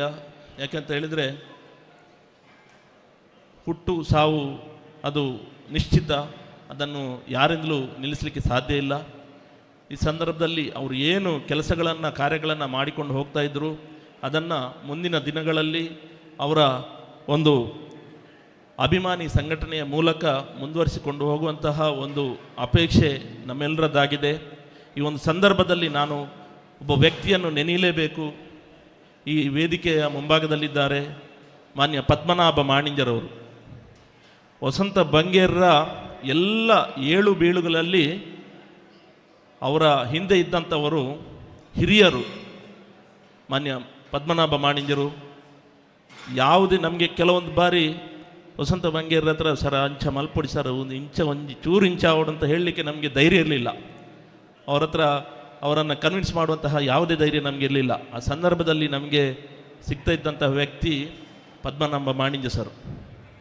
ಅವ್ರ ಹತ್ರ ಹೋಗಿ, ಸರ್ ಈ ರಂಜಿ ಬಂಗೇರ ಸರ್ಗೆ ನೆನಪ ನೋಡು ಮಾಡೋದು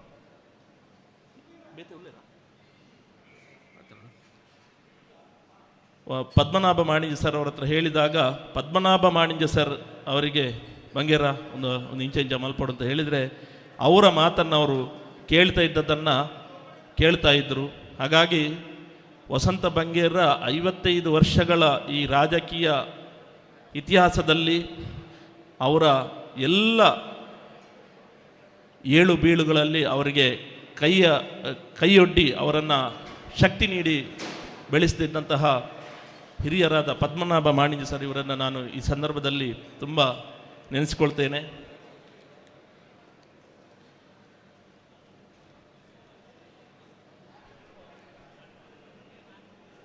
ದಕ್ಷಿಣ ಕನ್ನಡ ಜಿಲ್ಲೆಯಲ್ಲಿ ಬೆಳ್ತಂಗಡಿ ಕ್ಷೇತ್ರದ ಶಾಸಕರಾಗಿ ರಾಜಕೀಯ ಕ್ಷೇತ್ರಕ್ಕೆ ದೊಡ್ಡ ಕೊಡುಗೆ ನೀಡಿದಂಥವರು ಶ್ರೀ ಕೆ ವಸಂತ ಬಂಗೇರರು. ಬೆಳ್ತಂಗಡಿಗೆ ಅವರ ಅವಿಸ್ಮರಣೀಯ ಕೊಡುಗೆ ಇದೆ. 5 ದಶಕಗಳ ರಾಜಕೀಯ ರಂಗದಲ್ಲಿ ಮೆರೆದಂತಹ ನೇರ ನುಡಿಯ ಸವ್ಯಸಾಚಿ ಅವರು. ಸವ್ಯಸಾಚಿ ಶಬ್ದವನ್ನು ನಾನು ಏಕೆ ಹೇಳ್ತಾ ಇದ್ದೇನೆ ಅಂತ ಹೇಳಿದರೆ, ಯಾವುದೇ ರಂಗದಲ್ಲಿ ಅವರು ಆ ರೀತಿಯಾಗಿ ಆ ಕೆಲಸವನ್ನು ಮಾಡಿ ಮೆರೆದಂಥವರು. ಓರ್ವ ಧೀಮಂತ ರಾಜಕಾರಣಿ ಅವರು. ಅವರ ಅಗಲುವಿಕೆಯಿಂದ ರಾಜಕಾರಣದ ಬಲವಾದ ಕೊಂಡಿಯೊಂದನ್ನು ನಾವು ಕಳಚಿಕೊಂಡಂತಾಗಿದೆ. ರಾಜಕಾರಣದಲ್ಲಿ ಅವರದ್ದು ಪ್ರಾಮಾಣಿಕ ವ್ಯಕ್ತಿತ್ವ, ಜನಸೇವಕ. ಇದು ನಮ್ಮ ಕ್ಷೇತ್ರಕ್ಕೆ ಮತ್ತು ರಾಜ್ಯಕ್ಕೆ ಒಂದು ಹೆಮ್ಮೆಯ ವಿಚಾರ. 5 ಬಾರಿ ಶಾಸಕರಾದಂಥವರು. ನಿಸ್ಪೃಹ ವ್ಯಕ್ತಿತ್ವ ಅವರದ್ದು. ಶುದ್ಧ ರಾಜಕಾರಣ, ಜಾತ್ಯತೀತ ಮನೋಧರ್ಮ, ನೇರ ನಡೆನುಡಿ, ನಿಷ್ಠುರವಾದಂತಹ ವ್ಯಕ್ತಿತ್ವ ಅವರದ್ದು. ಬಹುಶಃ ಕೆಲವರಿಗೆ ಅವರ ಹತ್ರ ಹೋಗಲಿಕ್ಕೆ ಹೆದರಿಕೆ ಆಗ್ತಾ ಇತ್ತು, ಅಷ್ಟು ನೇರವಾಗಿ ನಿಷ್ಠುರವಾಗಿ ಅವರು ಮಾತನಾಡ್ತಾ ಇದ್ದರು. ಆದರೆ ಅವರಿಗೆ ಇದ್ದ ವಿಚಾರವನ್ನು, ಸತ್ಯ ವಿಚಾರವನ್ನು ತಿಳಿಸಿದಂಥ ಸಂದರ್ಭದಲ್ಲಿ ಅವರು ಅದನ್ನು ಅಷ್ಟೇ ಈಸಿಯಾಗಿ ಸ್ವೀಕರಿಸಿ ಅವನನ್ನು ಸಂತೈಸ್ತಾ ಇದ್ದರು. ಮಾತಿನಲ್ಲಿ ವಜ್ರದಷ್ಟು ಕಠಿಣ ಅವರು. ಮಾತೃ ಹೃದಯದ ವ್ಯಕ್ತಿತ್ವ ಅವರದ್ದು. ಸತ್ಯಕ್ಕಾಗಿ ಯಾವ ತ್ಯಾಗಕ್ಕೂ ಸಿದ್ಧ ಇದ್ದಂತಹ ಮನೋಸ್ಥಿತಿ ಅವರದ್ದು. ರಾಜಿ ಎಂಬ ಮಾತೇ ಇಲ್ಲ.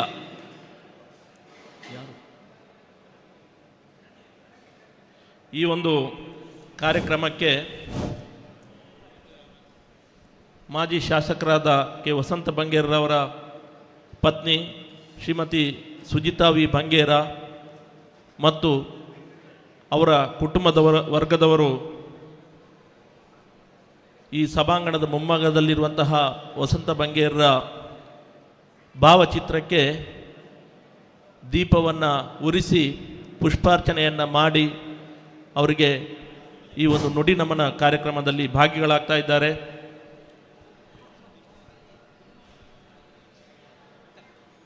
ಸನ್ಮಾನ್ಯ ಮಾಜಿ ಸ್ಪೀಕರ್ ಆದಂಥ ರಮೇಶ್ ಕುಮಾರ್ ಅವರ ಈ ಒಂದು ವೇದಿಕೆಗೆ ಆಗಮಿಸಿದ್ದಾರೆ. ಈಗಾಗಲೇ ದೀಪ ಬೆಳಗಿಸಿ ಪುಷ್ಪಾರ್ಚನೆಯನ್ನು ಮಾಡಿ ಶ್ರೀಮತಿ ಸುಜಿತಾ ವಿ ಬಂಗೇರವರೊಂದಿಗೆ ಈ ಒಂದು ಕಾರ್ಯಕ್ರಮಕ್ಕೆ ಚಾಲನೆಯನ್ನು ನೀಡಿ ಇದೀಗ 1000 ನುಡಿ ನಮನ ಕಾರ್ಯಕ್ರಮದಲ್ಲಿ ಭಾಗವಹಿಸಲಿಕ್ಕಿದ್ದಾರೆ.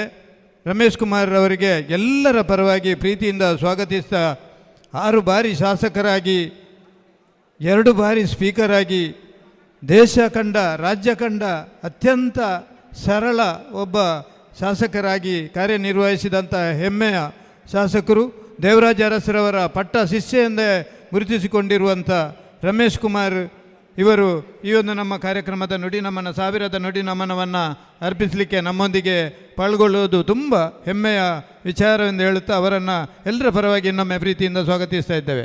ಇವರೊಂದಿಗೆ ಸನ್ಮಾನ್ಯ ವಸಂತ ಬಂಗೇರವರ ಪುತ್ರಿಯರು ಪ್ರೀತಿತಾ ಬಂಗೇರ ಮತ್ತು ವಿನೂತ್ ಬಂಗೇರ ಇವರು ಇದ್ದಾರೆ. ಇವರನ್ನು ಸಹ ಈ ಒಂದು ಕಾರ್ಯಕ್ರಮಕ್ಕೆ ತುಂಬ ಪ್ರೀತಿಯಿಂದ ಸ್ವಾಗತಿಸ್ತಾ, ಈ ಕಾರ್ಯಕ್ರಮದಲ್ಲಿ ಭಾಗವಹಿಸಲಿರುವ ಸನ್ಮಾನ್ಯ ಅಜಿಲ ಸೀಮೆಯ ಹಳದಂಗಡಿ ಅರಸರು ಆದಂಥ ಪದ್ಮಪ್ರಸಾದ್ ಅಜಿಲರು,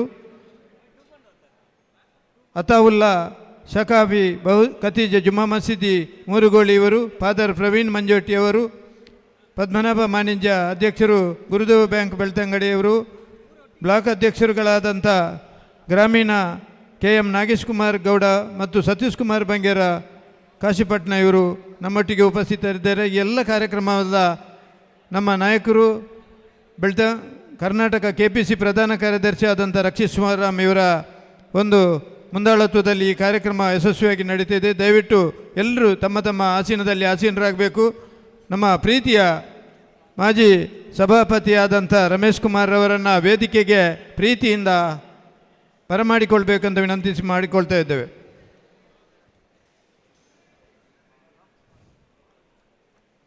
ದೇವರಾಜ ಅರಸರ ಪಟ್ಟ ಶಿಷ್ಯ ಎಂದೇ ಗುರುತಿಸಿಕೊಂಡಿರುವಂಥ ಚಿಕ್ಕ ವಯಸ್ಸಿನಲ್ಲಿ ರಾಜಕೀಯವನ್ನು ಪ್ರವೇಶ ಮಾಡಿ 6 ಬಾರಿ ಶಾಸಕರಾಗಿ ಆರೋಗ್ಯ ಸಚಿವರಾಗಿ ಯಶಸ್ವಿ ಕಾರ್ಯನಿರ್ವಹಿಸಿದಂಥ ಸನ್ಮಾನ್ಯ ರಮೇಶ್ ಕುಮಾರ್ ಅವರು ಇವತ್ತು ನಮ್ಮ ಈ ವೇದಿಕೆಗೆ ಬರ್ತಾ ಇದ್ದಾರೆ. ಅವರನ್ನು ದಯವಿಟ್ಟು ವೇದಿಕೆಗೆ ಕರ್ಕೊಂಡು ಹೋಗಬೇಕು. ನಮ್ಮ KPCC ಪ್ರಧಾನ ಕಾರ್ಯದರ್ಶಿಯವರು ನಮ್ಮೆಲ್ಲರ ನಾಯಕರು ಆದಂಥ ರಕ್ಷಿತ್ ಶಿವರಾಮ್ರವರು ವೇದಿಕೆಗೆ ಅವರನ್ನು ಕರ್ಕೊಂಡು ಹೋಗಬೇಕಾಗಿ ವಿನಂತಿ ಮಾಡಿಕೊಳ್ತಾ ಇದ್ದೆ. ಅದರೊಟ್ಟಿಗೆ ಇವತ್ತಿನ ಅತಿಥಿಗಳಾದ ಪದ್ಮಪ್ರಸಾದ್ ಅಜಿಲ್ರು, ಹಳದಂಗಡಿ ಸೀಮೆಯ ಅರಸರು ಅವರು ದಯವಿಟ್ಟು ವೇದಿಕೆಗೆ ಬರಬೇಕು. ಶ್ರೀ ಕೆ ವಸಂತ್ ಬಂಗೇರವರ ಧರ್ಮಪತ್ನಿ ಶ್ರೀಮತಿ ಸುಜಿತಾ ವಿ ಬಂಗೇರ ತಾವು ನಮ್ಮೊಟ್ಟಿಗೆ ವೇದಿಕೆಯಲ್ಲಿ ಆಸೀನರಾಗಬೇಕು ವಿನಂತಿ ಮಾಡಿಕೊಳ್ತಾ ಇದ್ದೇವೆ.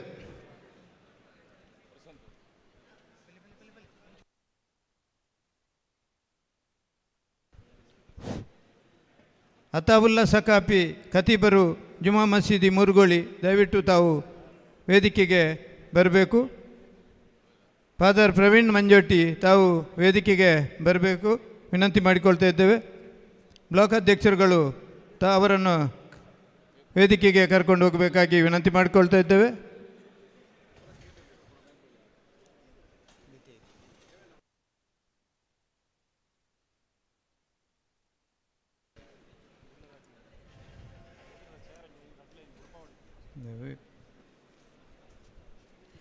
ಮುಂಭಾಗದ ಆಸನಗಳನ್ನು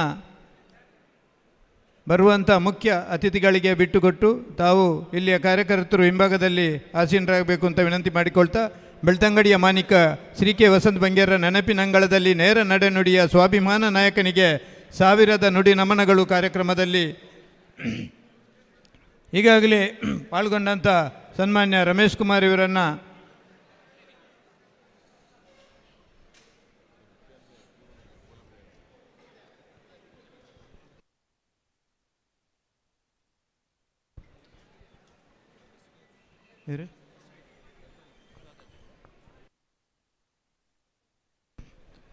ಬಂದಂಥ ಎಲ್ಲ ಅತಿಥಿವರ್ಯರಿಗೆ ಇನ್ನೊಮ್ಮೆ ಪ್ರೀತಿಯ ಸ್ವಾಗತ ಮಾಡಿಕೊಳ್ತಾ, ನಮ್ಮ ಈ ಕಾರ್ಯಕ್ರಮದ ರೂವಾರಿ ಎಲ್ಲ ಬಂಗೇರ ಹಿತೈಷಿಗಳು, ಅಭಿಮಾನಿಗಳು, ಪಕ್ಷದ ಕಾರ್ಯಕರ್ತರು ಎಲ್ಲ ಸೇರಿ ಮಾಡುವಂಥ ಈ 1000 ನುಡಿ ನಮನಗಳ ಕಾರ್ಯಕ್ರಮದಲ್ಲಿ ರಕ್ಷಿತ್ ಶಿವರಾಮ್ ಇವರ ಮುಂದಾಳತ್ವದಲ್ಲಿ ನಡೆಯತಕ್ಕಂಥ ಈ ಕಾರ್ಯಕ್ರಮದಲ್ಲಿ ಸ್ವಾಗತ ಮತ್ತು ಈ ಕಾರ್ಯಕ್ರಮದ ರೂಪುರೇಷೆಗಳ ಸಮಸ್ತ ಮಾಹಿತಿಯನ್ನು ಸನ್ಮಾನ್ಯ ರಕ್ಷಿತ್ ಶಿವರಾಮ್ ಇವರು ನೀಡಬೇಕಾಗಿ ವಿನಂತಿ ಮಾಡಿಕೊಳ್ತಾ ಇದ್ದೇವೆ.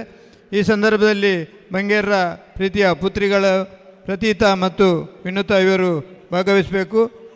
ಧರ್ಮ ವಿಜೇತ ಇವರು ವೇದಿಕೆಯಲ್ಲಿ ಉಪಸ್ಥಿತರಿರಬೇಕಾಗಿ ವಿನಂತಿ ಮಾಡಿಕೊಳ್ತಿದ್ದೆ.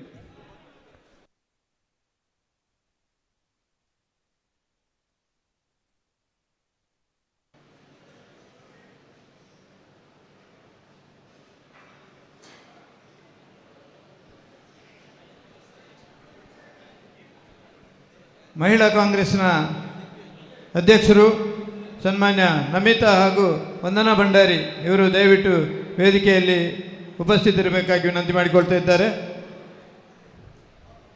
ಬ್ಲಾಕ್ ಕಾಂಗ್ರೆಸ್ಸಿನ ನಾಗೇಶ್ ಕುಮಾರ್ ಗೌಡ್ರು ದಯವಿಟ್ಟು ವೇದಿಕೆಗೆ ಉಪಸ್ಥಿತರಿರಬೇಕು. ಯಾರು ವೇದಿಕೆಯ ಮುಂಭಾಗದಲ್ಲಿ ನಿಲ್ಲದೆ ಎಲ್ಲ ಸಭಾಸದರಿಗೆ ಅವಕಾಶವನ್ನು ಕಲ್ಪಿಸಬೇಕಾಗಿ ವಿನಂತಿ ಮಾಡಿಕೊಳ್ತಾ ಇದ್ದಾರೆ. ಈ ಒಂದು ಕಾರ್ಯಕ್ರಮದ ಪ್ರಸ್ತಾವನೆ ಮತ್ತು ಸ್ವಾಗತವನ್ನು ನಮ್ಮ ನಾಯಕರಾದಂಥ ಸನ್ಮಾನ್ಯ ರಕ್ಷಿತ್ ಶಿವರಾಮ್ ಇವರು ನಡೆಸಿಕೊಡಬೇಕಾಗಿ ಎಲ್ಲರ ಪರವಾಗಿ ವಿನಂತಿ ಮಾಡಿಕೊಳ್ತಾ ಇದ್ದೇವೆ.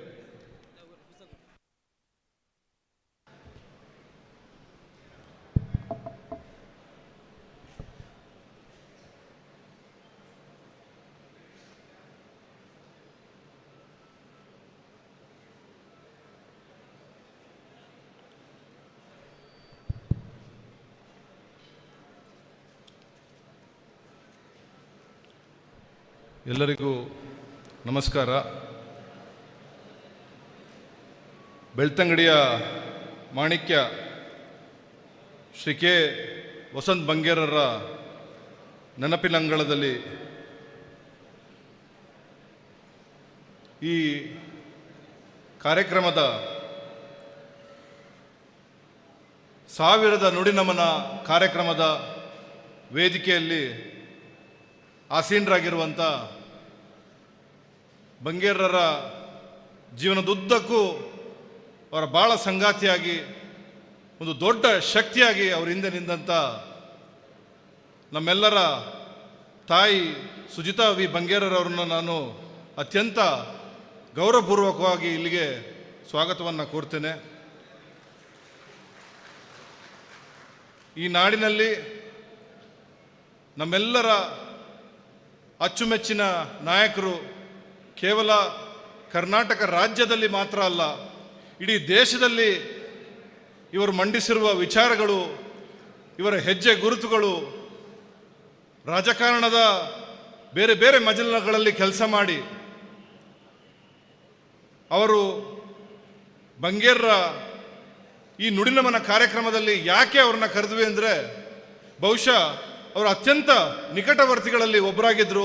ಅವ್ರ ಜೊತೆ ದೇಶ ವಿದೇಶಗಳಲ್ಲಿ ಪ್ರಯಾಣಗಳನ್ನು ಮಾಡಿ ಅವರ ಜೊತೆ ಕಳೆದಂಥ ಒಂದಷ್ಟು ವಿಚಾರಗಳನ್ನು ಇಲ್ಲಿ ಅವರು ಹೇಳಲಿಕ್ಕಿದ್ದಾರೆ.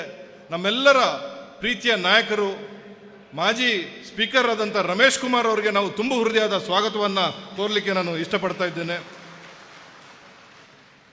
ಬಂಗೇರರವರ ಕುಟುಂಬ ವರ್ಗದವರು ಬಹುಶಃ ನಮ್ಮ ನೋವು ಒಂದು ಕಡೆ ಆದರೆ ಅಗಾಧವಾಗಿ ಅವ್ರನ್ನ ಪ್ರೀತಿ ಮಾಡ್ತಿದ್ದಂಥ ಬಂಗೇರರ ಕುಟುಂಬದ ಸದಸ್ಯರುಗಳು ಇಲ್ಲಿ ಬಂದಿದ್ದಾರೆ. ಅವರ ಮಕ್ಕಳು, ಅವರ ಸಹೋದರಿ, ಅವರ ಅಣ್ಣಂದಿರು, ಅವರ ಮೊಮ್ಮಕ್ಕಳು, ಅವರ ಅಳಿಯಂದಿರು ಎಲ್ಲರಿಗೂ ನಾನು ನನ್ನ ತುಂಬ ಹೃದಯದ ಸ್ವಾಗತವನ್ನು ಕೋರಲಿಕ್ಕೆ ನಾನು ಇಷ್ಟಪಡ್ತಾ ಇದ್ದೇನೆ. ನಮ್ಮ ಅಜಿಲ ಸೀಮೆಯ ಅರಸರು ಡಾಕ್ಟರ್ ಪದ್ಮಪ್ರಸಾದ್ ಅಜಿಲರು ನಮ್ಮೊಂದಿಗಿದ್ದಾರೆ. ಅವರಿಗೂ ಕೂಡ ನಾನು ಸ್ವಾಗತವನ್ನು ಕೋರಲಿಕ್ಕೆ ಇಷ್ಟಪಡ್ತಾ ಇದ್ದೇನೆ.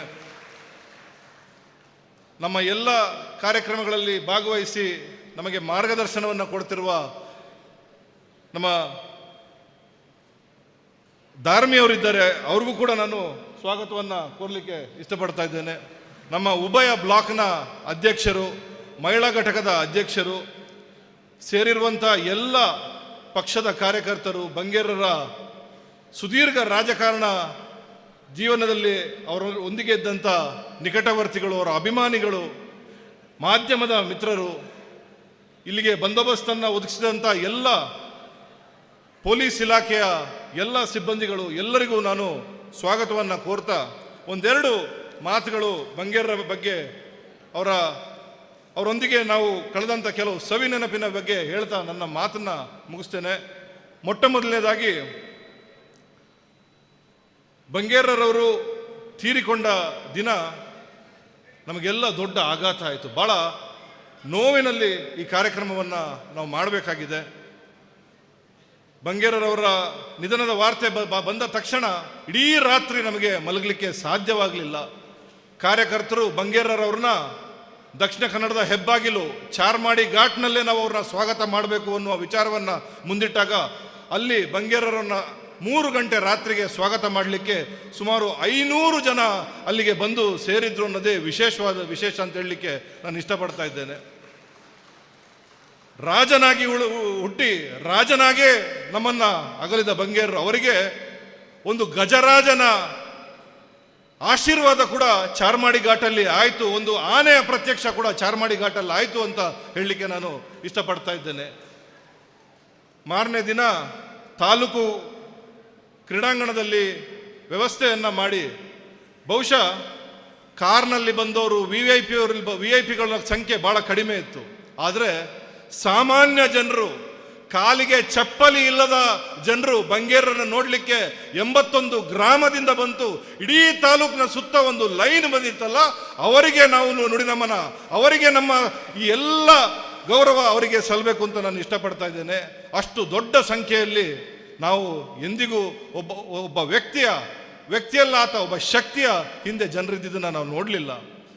ಅಂತಿಮ ಕ್ಷಣದವರೆಗೂ ಎಲ್ಲರೂ ಕಾಲ್ನಡಿಗೆಯಲ್ಲಿ ಬಂದು ಅವರಿಗೆ ಅಂತಿಮ ಗೌರವವನ್ನು ಸಲ್ಲಿಸಿದ್ರು. 42 ಡಿಗ್ರಿ ಇತ್ತು ಬೆಳಿಗ್ಗೆ, 42 ಡಿಗ್ರಿ ಸೆಲ್ಸಿಯಸ್ ಇದ್ರೂ ಕೂಡ ಬಂಗೇರರವರ ಚಿತೆಗೆ ಅಗ್ನಿಸ್ಪರ್ಶ ಆಗುವಾಗ ಧಾರಾಕಾರ ಮಳೆ ಸುರಿದು ಒಂದು ಪ್ರಕೃತಿಯು ಅವರಿಗೆ ಆಶೀರ್ವಾದವನ್ನು ಕೊಟ್ಟು ಈ ಬೆಳ್ತಂಗಡಿಯ ಮಾಣಿಕ್ಯವನ್ನ ಅತ್ಯಂತ ಗೌರವದಿಂದ ಕಳಿಸ್ಕೊಡುವಂಥ ಕೆಲಸ ಆ ಪ್ರಕೃತಿಯು ಮಾಡಿದೆ ಅಂತ ಹೇಳಲಿಕ್ಕೆ ನಾನು ಇಷ್ಟಪಡ್ತಾ ಇದ್ದೇನೆ. 1978ರಿಂದ 2024ರವರೆಗೆ ಸುದೀರ್ಘವಾಗಿ ರಾಜಕಾರಣವನ್ನು ಮಾಡಿ ಅವರ ಮಕ್ಕಳ ಒಂದು ಇಂಟರ್ವ್ಯೂವನ್ನು ನೋಡ್ತಾ ಇದ್ದೆ. ಅವರ ಮನೆಯವರು ಒಂದಷ್ಟು ಮಾತಾಡಿದಾಗ ಅನ್ನಿಸ್ತು, 78ರಲ್ಲಿ ಮನೆಯಿಂದ ಆಚೆ ಇಟ್ಟವರು ಎಂದಿಗೂ ಅವರು ವಿರಾಮಿಸಲೇ ಇಲ್ಲ. ನಿರಂತರವಾಗಿ ಜನರ ಪರವಾಗಿ ಕೆಲಸವನ್ನು ಮಾಡ್ತಾ, ಸೇವೆಯನ್ನು ಮಾಡ್ತಾ ಅವರ ಜೀವನವನ್ನು ಇಡೀ ಬೆಳ್ತಂಗಡಿಯ ಜನತೆಗಾಗಿ ಮುಡುಪಾಗಿಟ್ರು. ಹೇಳ್ತೇವೆ ನಾವು, ಜನರಿಂದ ಜನರಿಗೋಸ್ಕರ ಜನರಿಗಾಗಿ ಒಬ್ಬ ನಾಯಕ, ಜನರಿಂದನೇ ಹುಟ್ಟಿದಂಥ ನಾಯಕ, ಒಬ್ಬ ನಾಯಕ ಜನರಿಗೋಸ್ಕರ ಬದುಕಿದಂಥ ನಾಯಕ, ಒಬ್ಬ ನಾಯಕ ಜನರಿಗಾಗಿಯೇ ತನ್ನ ಜೀವನವನ್ನು ವ್ಯಯಿಸಿದಂಥ ನಾಯಕ ಯಾರಾದರೂ ಇದ್ದರೆ ಅದು ಸನ್ಮಾನ್ಯ ವಸಂತ್ ಬಂಗೇರ್ ಅಂತ ನಾನು ಹೇಳಲಿಕ್ಕೆ ಇಷ್ಟಪಡ್ತಾ ಇದ್ದೇನೆ. ಅಗರ್ಭ ಶ್ರೀಮಂತಿಕೆಯ ಕುಟುಂಬದಲ್ಲಿ ಹುಟ್ಟಿದಂಥವರು. ಒಂದು ಕಡೆ ಖೇದೆ ಸುಬ್ಬಪೂಜಾರಿ ಅವರ ಮಗ, ಇನ್ನೊಂದು ಕಡೆ ಮುಗ್ಗಗೊತ್ತಿನ ಸಂಪರ್ಕ. ಈ ಭಾಗದ ಪ್ರತಿಷ್ಠಿತ ಮನೆತನ ಆದರೂ ಕೂಡ ಆ ಶ್ರೀಮಂತಿಕೆ, ಆ ಭೂಮಾಲೀಕತ್ವ ಯಾವುದು ಅವ್ರನ್ನ ಸೋಂಕಲಿಕ್ಕೆ ಸಾಧ್ಯವಾಗಲಿಲ್ಲ. ಕಟ್ಟ ಕಡೆಯ ವ್ಯಕ್ತಿಯ ಕಷ್ಟವನ್ನು ಅರ್ಥಕೊಳ್ಳುವಂಥ ಶಕ್ತಿ ಅವರಲ್ಲಿತ್ತು. ಒಬ್ಬ ಸಾಮಾನ್ಯ ವ್ಯಕ್ತಿ ಬಂದರೂ ಕೂಡ ಅವನ ಮಟ್ಟಕ್ಕೆ ಇಳಿದು ಅವನ ಎದೆ ಅಂತರಾಳಕ್ಕೆ ಹೋಗಿ ಅವನ ಕಷ್ಟವನ್ನು ಅರ್ಥ ಮಾಡಿಕೊಳ್ಳುವ ಶಕ್ತಿ ಬಂಗೇರಲ್ಲಿತ್ತು. ಇಂಥ ಒಂದು ನಾಯಕ ಭೂ ಸುಧಾರಣಾ ಕಾಯ್ದೆ ಬಂದಂಥ ಸಮಯದಲ್ಲಿ, ದೇವರಾಜ ಅರಸರವರು ತಂದಂಥ ಭೂ ಸುಧಾರಣೆ ಕಾಯ್ದೆ ಬಂದಂಥ ಸಂದರ್ಭದಲ್ಲಿ ಒಂದು ಸಾಧನೆಯ ರೀತಿಯಲ್ಲಿ, ಒಂದು ತಪಸ್ವಿಯ ರೀತಿಯಲ್ಲಿ ಇಲ್ಲಿಯ ಬಡ ಜನರಿಗೆ ಅಕ್ರಮ ಸಕ್ರಮ 94C 94CC ಇಲ್ಲಿ ಎಲ್ಲರಿಗೂ ಭೂಮಿ ಕೊಡುವಂಥ ಕೆಲಸವನ್ನು ಬಂಗೇರರು ಮಾಡಿದ್ರು. ಇದೊಂದು ದಾಖಲೆ ಸರಿ ಅಂತ ಹೇಳಲಿಕ್ಕೆ ನಾನು ಇಷ್ಟಪಡ್ತಾ ಇದ್ದೇನೆ. ಇವತ್ತು 81 ಗ್ರಾಮಕ್ಕೆ ನಾವು ಭೇಟಿ ಕೊಟ್ಟಾಗ ಪ್ರತಿಯೊಂದು ಮನೆಯಲ್ಲಿ ಬಂಗೇರರು ಮಾಡಿದಂಥ ಯಾವುದಾದ್ರೂ ಕೆಲಸವನ್ನು ಇವತ್ತಿಗೂ ಜನ ನೆನಪಿಟ್ಕೊಟ್ಟಿದ್ದಾರೆ ಅಂದರೆ ಇದೇ ಅವರು ಬಿಟ್ಟು ಹೋಗಿರುವಂಥ ದೊಡ್ಡ ಆಸ್ತಿ ಅಂತ ನಾನು ಹೇಳಲಿಕ್ಕೆ ಇಷ್ಟಪಡ್ತಾ ಇದ್ದೇನೆ. ಬಂಗೇರರವರು ತುಳು ಭಾಷೆಯಲ್ಲೂ ಕೂಡ ಅದ್ಭುತವಾಗಿ ಭಾಷಣ ಮಾಡ್ತಾ ಇದ್ರು. ಅವ್ರ ಹತ್ರ ಮಾತಾಡುವಾಗ ತುಳು ಭಾಷೆಯ ಕೆಲವು ನಿಘಂಟುಗಳು, ತುಳು ಭಾಷೆಯ ಕೆಲವು ಹಳೆಯ ಶಬ್ದಗಳನ್ನು ಅತ್ಯಂತ ನಿರ್ಗಳವಾಗಿ ಬಳಕೆ ಮಾಡಿದಂಥ ಕೀರ್ತಿ ಬಂಗೇರವರಿಗೆ ಸಲ್ಲುತ್ತೆ. ಅವರು ವಿಧಾನಸಭೆಯಲ್ಲಿ ಪ್ರಪ್ರಥಮ ಬಾರಿಗೆ ತುಳು ಭಾಷೆಯಲ್ಲಿ ಪ್ರಮಾಣ ವಚನವನ್ನು ಸ್ವೀಕಾರ ಮಾಡಿದ ಹೆಮ್ಮೆಯ ತುಳುನಾಡ ಪುತ್ರ ಅಂತ ಕೂಡ ನಾನು ಹೇಳಲಿಕ್ಕೆ ಇಷ್ಟಪಡ್ತಾ ಇದ್ದೇನೆ. ಕಠೋರ ವ್ಯಕ್ತಿತ್ವ, ಅದಂತೂ ನಮಗೆಲ್ಲರಿಗೂ ಗೊತ್ತು. ಕಠೋರ ವ್ಯಕ್ತಿತ್ವ. ಹತ್ರ ಹೋಗ್ಬೇಕು ಅಂದರೆ 2 ಸತಿ ಯೋಚನೆ ಮಾಡಬೇಕು. ಬಾಯ್ಬಿಟ್ಟು ಮಾತಾಡಬೇಕು ಅಂದರೆ ಅವರ ಮೂಡ್ ಹೇಗಿದೆ ಅಂತ ತಿಳ್ಕೋಬೇಕು. ಒಂದು ವೇಳೆ ನಾವು ಅವರ ಕಚೇರಿಗೆ ಹೋಗ್ತೀವಿ ಅಂದರೆ ಕೆಳಗಡೆ ಮೆಟ್ಲಲ್ಲಿ ಹೋಗುವಾಗ ಅವ್ರನ್ನ ಕೇಳಬೇಕು, ಬಂಗೇರ್ನ ಮೂಡ್ ಹೆಂಚ ಉಂಡು ಒಂದು. ಅಲ್ಲಿಂದ ಹೋಗ್ತೇವೆ, ರಮೇಶ್ ಅಣ್ಣ ಕೂತಿರ್ತಾರೆ, ಅವ್ರ ಹತ್ರ ಕೇಳ್ತೇವೆ ರಮೇಶ್ ಅಣ್ಣ ಎಂಚೋಲ್ಲಿರು ಬಂಗೇರ್ ಎಂದು. ಅಲ್ಲಿಂದ ಮೊಬೈಲ್ ಅಂಗಡಿಯವ್ರನ್ನ ಕೇಳ್ತೇವೆ, ಬಂಗೇರ್ ಕಾಂಡಿಡ್ದು ಎಂಚೌಂಡರ್ನ ಮೂಡು ಒಂದು ಕೇಳಬೇಕು. ಅಲ್ಲಿಂದ ಹೋಗಿ ಆಫೀಸ್ನ ಕಚೇರಿಯಲ್ಲಿ ಒಬ್ಬಳು ಅವರ ಜೊತೆ ಇದ್ದಂಥ ಒಬ್ಬಳು ಅಸಿಸ್ಟೆಂಟ್, ಅವ್ರನ್ನೂ ಕೇಳಬೇಕು ಬಂಗೇರ ಇನಿ ಮೂಡ್ ಎಂಚೌಂಡು ಒಂದು. ಯಾಕಂತ ಹೇಳಿದ್ರೆ ನೇರವಾಗಿ ಹೋಗಿ ಮಾತಾಡೋಕ್ಕೆ ನಮಗೊಂದಷ್ಟು ಭಯ ಇತ್ತು. ಆದರೆ ಒಳಗೆ ಹೋದ ಮೇಲೆ ಎಲ್ಲರಿಗೂ ಪರಿಹಾರ ಕೊಡುವಂಥ ನಾಯಕ, ಎಲ್ಲ ಸಮಸ್ಯೆಗೂ ಒಬ್ಬರ ಹತ್ರ ಪರಿಹಾರ ಇದ್ದರೆ ಅದು ಸನ್ಮಾನ್ಯ ವಸಂತ್ ಬಂಗೇರ್ ಅಂತ ನಾನು ಹೇಳಲಿಕ್ಕೆ ಇಷ್ಟಪಡ್ತಾ ಇದ್ದೇನೆ. ಅವ್ರದ್ದೇ ಒಂದು ದಾಟಿ ಇತ್ತು. ಅವ್ರ ಹತ್ರ ನಮಗೆ ಕೆಲವು ವಿಚಾರಗಳು ಮಾತಾಡಲಿಕ್ಕಾಗಲಿಲ್ಲ ಅಂದರೆ ಅವರ ಕೆಲವು ನಿಕಟವರ್ತಿಗಳಿದ್ರು. ನಮ್ಮ BM ಭಟ್ರು, ನಮ್ಮ ಪದ್ಮನಾಭ ಮಾಣಿಂಜರವರು, ಅಥವಾ ನಮ್ಮ ದೇವಿ ಜಯಕನ್ನಡಮ್ಮ ದೇವಿ, ಅವರ ಮುಖಾಂತರ ನಾವು ಮಾತಾಡಿ ಸಂಧಾನ ಮಾಡಿಕೊಂಡು ಅವ್ರ ಹತ್ರ ಮಾತಾಡೋದು ನಾವು ಈಗ ನೋಡಿದ್ದೇವೆ. ಬಂಗೇರವರು ಫೋನಲ್ಲಿ ಮಾತಾಡೋದು ಅವ್ರದ್ದೊಂದು ಶೈಲಿ ಇತ್ತು. ಆ ಶೈಲಿ ಹೇಗೆ ಅಂದರೆ ಅವ್ರಿಗೆ ಯಾವ ಇಂಟ್ರೊಡಕ್ಷನ್ನು ಬೇಡ, ನಾನು XMLA, ನಾನು MLA ಯಾವುದು ಬೇಡ. ಯಾರಿಗೂ ಫೋನ್ ಮಾಡಿದ್ರು ನಾನು ವಸಂತ್ ಬಂಗೇರ ಅಂತ ಹೇಳಿದ್ರೆ ಆ ಮುಂದ್ಗಡೆ ಇರೋನು ಅಲರ್ಟ್ ಆಗ್ತಿದ್ದ. ಅಂತ ಒಬ್ಬ ಧೀಮಂತ ನಾಯಕ. ಆ ಹೆಸರಿಗೆ ಒಂದು ಶಕ್ತಿ ಇತ್ತು ಅಂತ ಹೇಳಲಿಕ್ಕೆ ನಾನು ಇಷ್ಟಪಡ್ತಾ ಇದ್ದೇನೆ. ಇಷ್ಟು ಕಠೋರ ವ್ಯಕ್ತಿತ್ವ ಇದ್ರೂ ತಾಯಿ ಹೃದಯದ ಮನಸ್ಸಿದ್ದಂಥ ನಾಯಕ. ಬಹಳ ಸೂಕ್ಷ್ಮವಾಗಿ ನಿಮ್ಮ ಪರಿಹಾರವನ್ನು ಪರಿಗಣಿಸ್ತಾ ಇದ್ರು. ಇಷ್ಟೆಲ್ಲ ಇದ್ರೂ ಸಂಜೆ ಅವ್ರ ಜೊತೆ ಒಂದು 5-6 ಗಂಟೆಗೆ ನಾವು ಹೋಗಿ ಮಾತಾಡಿದಾಗ ಬೇರೆನೇ ಒಂದು ವಾತಾವರಣ ಅಲ್ಲಿ ತೆರೀತಾ ಇತ್ತು. ಬಹುಶಃ ಒಂದು ಎಕ್ಸ್ಟ್ರಾಡಿನರಿ ಸೆನ್ಸ್ ಆಫ್ ಹ್ಯೂಮರ್ ಇರುವಂಥ ನಾಯಕ ಯಾರಾದರೂ ಇದ್ದರೆ ಅದೂ ಕೂಡ ಸನ್ಮಾನ್ಯ ವಸಂತ್ ಬಂಗೇರ್ ಅಂತ ನಾನು ಹೇಳಲಿಕ್ಕೆ ಇಷ್ಟಪಡ್ತಾ ಇದ್ದೆ. ಭಾಳ ಅದ್ಭುತವಾದ ಹಾಸ್ಯ ಪ್ರಜ್ಞೆ. ಅವ್ರು ನಗ್ತಾ ಇರಲಿಲ್ಲ, ಆದರೆ ಮುಂದೆ ಕೂತವರು ಎದ್ದು ಬಿದ್ದು ನಗಬೇಕು. ಆ ರೀತಿಯ ಮಾತುಗಾರಿಕೆ ಬಂಗೇರರವಲ್ಲಿತ್ತು. ವೇದಿಕೆಗೆ ಬಂಗೇರರು ಬಂದರು, ವೇದಿಕೆಗೆ ಬಂಗೇರರ ಭಾಷಣ ಪ್ರಾರಂಭ ಆಯಿತು ಅಂತ ಹೇಳಿದ್ರೆ ಅವತ್ತು ನಗೆಯ ಹಬ್ಬವನ್ನೇ ಅವರು ಅಲ್ಲಿ ಕೊಡ್ತಾ ಇದ್ರು ಅನ್ನೋ ವಿಚಾರವನ್ನು ಕೂಡ ನಾನು ಹೇಳ್ತೇನೆ. ಭಾಳ ಅದ್ಭುತವಾದ ಒಂದು ಹಾಸ್ಯ ಕೂಡ ಅವರ ಒಳಗಡೆ ಇತ್ತು. ಇಂಥ ಒಬ್ಬ ಅದ್ಭುತ ನಾಯಕನನ್ನು ನಾವಿವತ್ತು ಕಳ್ಕೊಂಡಿದ್ದೇವೆ. ಇವತ್ತು ಅವರ ಕುಟುಂಬದವರ ಒಂದು ಇಂಟರ್ವ್ಯೂ ನೋಡಿದಾಗ ಅವರು ಕೂಡ ಹೇಳಿದ್ರು, 4 ತಿಂಗಳುಗಳ ಕಾಲ ನಮಗೆ ಒಂದು ಅದ್ಭುತವಾದ ಅನುಭವ ಆಯಿತು ಅಂತ. ಒಬ್ಬ ವ್ಯಕ್ತಿ ತನ್ನ ಸರ್ವಸ್ವವನ್ನು ಜನರಿಗೆ ಬಿಟ್ಟು ಹೋಗಿರುವಂಥದ್ದು ನಾವು ಈಗ ಅತ್ರಾಡಿ ಅಮೃತ್ ಶೆಟ್ಟಿ ಅವರು ಹೇಳಿದ್ರು. ಒಬ್ಬ ವ್ಯಕ್ತಿ ಎಲ್ಲವನ್ನು ಬಿಟ್ಟು ಹೋಗಿದ್ದಾನೆ. ಅವರ ಎಷ್ಟು ಸಿಂಪಲ್ ವ್ಯಕ್ತಿ ಅಂತ ಹೇಳಿದ್ರೆ, ಕುಟುಂಬದ ಮಕ್ಕಳ ಫೀಸ್ ಕಟ್ಟಲಿಕ್ಕೆ ಕೂಡ ಆಗಲಿಲ್ಲ ಅಂತ ಒಂದು MLA ಬಹುಶಃ ಈ ಭಾರತ ದೇಶದ ರಾಜಕೀಯದಲ್ಲಿ ಮತ್ತೆ ಹುಟ್ಟಲಿಕ್ಕೆ ಸಾಧ್ಯ ಇಲ್ಲ ಅನ್ನೋ ವಿಚಾರವನ್ನು ಕೂಡ ನಾನು ಹೇಳಲಿಕ್ಕೆ ಇಷ್ಟಪಡ್ತಾ ಇದ್ದೇನೆ. ಅವರು ಮಾಡಿದಂಥ ಕೆಲಸ, ಕಾಡಾಗಿದ್ದ ಈ ಊರನ್ನು ನಾಡು ಮಾಡಿದಂಥವ್ರು ಯಾರು ಅಂತ ಹೇಳಿದ್ರೆ ಅದು ವಸಂತ ಬಂಗೇರರು. ಮಂಗನ ಕಾಯಿಲೆ ಬಂದಾಗ ಸದನದಲ್ಲಿ ಅವರು ಆಗ ತಾನೇ ಹೊಸದಾಗಿ ಸದನವನ್ನು ಪ್ರವೇಶ ಮಾಡಿದರು. ಆಗ ಯಾವಾಗ ಅವರಿಗೆ ಮಾತಾಡಲಿಕ್ಕೆ ಅವಕಾಶವನ್ನು ಕೊಡಲಿಲ್ಲ ಅಂತ ಸಂದರ್ಭದಲ್ಲಿ ಒಂದು ಭರಣಿಯಲ್ಲಿ, ಒಂದು ಬಾಟ್ಲಿಯಲ್ಲಿ ಮಂಗನ ಕಾಯಿಲೆ ಸೊಳ್ಳೆಯನ್ನು ತೆಗೆದುಕೊಂಡು ಹೋಗಿ ನನಗೆ ಅವಕಾಶವನ್ನು ಕೊಡಲಿಲ್ಲ ಅಂದರೆ ಇದನ್ನು ಸದನದ ಒಳಗೆ ಬಿಡ್ತೇನೆ ಅನ್ನೋ ವಿಚಾರದಲ್ಲಿ ಇಡೀ ರಾಜ್ಯದ ಗಮನ ಸೆಳೆದಂಥವ್ರು ನಮ್ಮ ಸನ್ಮಾನ್ಯ ವಸಂತ ಬಂಗೇರರು. ಇವತ್ತು BM ಭಟ್ರು ಹೇಳಿದ್ರು, ಪಟ್ರಾ ಮೇಲೆ ನಾವು ಹೋದಾಗ ಪ್ರತಿಯೊಂದು ಸೇತುವೆ, ಪ್ರತಿಯೊಂದು ರಸ್ತೆ, ಪ್ರತಿಯೊಂದು ಆಸ್ಪತ್ರೆ, ಅಂಗನವಾಡಿ, ದೇವರಾಜರ ಹಾಸ್ಟೆಲು ಎಲ್ಲ ಕೂಡ ಬಂಗೇರರ ಹೆಸರು ಹೇಳುತ್ತೆ ಅಂತ ಹೇಳಿದ್ರೆ ಅದು ಅತಿಶಯೋಕ್ತಿ ಆಗಲಿಕ್ಕೆ ಸಾಧ್ಯ ಇಲ್ಲ ಅಂತ ನಾನು ಹೇಳಲಿಕ್ಕೆ ಇಷ್ಟಪಡ್ತಾ ಇದ್ದೇನೆ. ಅವರ ಮನೆಯ ವಾತಾವರಣ, ಅವರ ಮನೆಗೆ ಹೋದವರಿಗೆ ಬಾಯಿಗೆ ಏನಾದರೂ ಒಂದಿಷ್ಟು ಬಾಯಾರಿಕೆಯನ್ನು ಕೊಡಬೇಕು, ಅವ್ರಿಗೆ ಏನಾದರೂ ಒಂದು ಹಸಿದವ್ರಿಗೆ ಊಟವನ್ನು ಕೊಡಬೇಕು ಅಂತ ಮಹಾನ್ ಶಕ್ತಿ ಅವರ ಸುಜಿತಾ ವಿ ಬಂಗೇರರು. ಆ ತಾಯಿಗೆ ನಾವೊಂದು ನಮನವನ್ನು ಸಲ್ಲಿಸಬೇಕು. ಯಾಕಂತ ಹೇಳಿದ್ರೆ ಒಬ್ಬ ಪುರುಷ ಇಷ್ಟು ಸಾಧನೆ ಮಾಡ್ತಾನೆ ಅಂತ ಹೇಳಿದ್ರೆ ಅವರ ಹಿಂದೆ ಒಬ್ಬ ಒಂದು ಶಕ್ತಿ ಇರುತ್ತೆ. ಆ ಶಕ್ತಿಯೇ ಸನ್ಮಾನ್ಯ ಸುಜಿತಾ ವಿ ಬಂಗೇರರು. ಅವರಿಗೂ ಕೂಡ ನಾವು ತುಂಬು ಹೃದಯದ ಧನ್ಯವಾದ. ಅಮ್ಮ, ನಿಮ್ಮ ಜೊತೆ ಇಡೀ ಬೆಳ್ತಂಗಡಿ ಸದಾಕಾಲ ಇರುತ್ತೆ. ನಮ್ಮ ಎಲ್ಲ ಅವರ ಅಭಿಮಾನಿಗಳು ನಾವೆಲ್ಲರೂ ನಿಮ್ಮ ಜೊತೆ ಸದಾಕಾಲ ಇರ್ತೇವೆ ಅನ್ನೋ ವಿಚಾರವನ್ನು ಹೇಳ್ತಾ ನನ್ನ ಮಾತನ್ನ ಮುಗಿಸ್ತೀನಿ. ಬಂಗೇರರಿಗೆ ನಾವು ನಿಜವಾದ ನುಡಿನಮನ ಏನಾದರೂ ಸಲ್ಲಿಸಬೇಕು ಅಂತ ಹೇಳಿದ್ರೆ ಅವರು ಹಾದು ಹೋದಂಥ ಹಾದಿಯನ್ನು ನಾವು ಜೋಪಾನವಾಗಿ ನೋಡ್ಕೋಬೇಕು. ಇವತ್ತು ಬಹುಶಃ ಬಂಗೇರರ ಒಂದು ಕನಸಿತ್ತು, ಭ್ರಷ್ಟಾಚಾರ ಮುಕ್ತ ಬೆಳ್ತಂಗಡಿ ಆಗಬೇಕು, ಇಲ್ಲಿಯ ನೆಲ, ಜಲ, ಹಸಿರು, ಸಂಸ್ಕೃತಿ ಉಳಿಬೇಕು. ಇದನ್ನು ಉಳಿಸುವ ಮುಖಾಂತರ ಅವರಿಗೆ ನಿಜವಾದ ನುಡಿ ನಮನವನ್ನು ನಾವು ಸಲ್ಲಿಸೋಣ ಅನ್ನೋ ಮಾತನ್ನು ಹೇಳ್ತಾ ನನ್ನ ಮಾತು ಮುಗಿಸ್ತೀನಿ. ನಮಸ್ಕಾರ.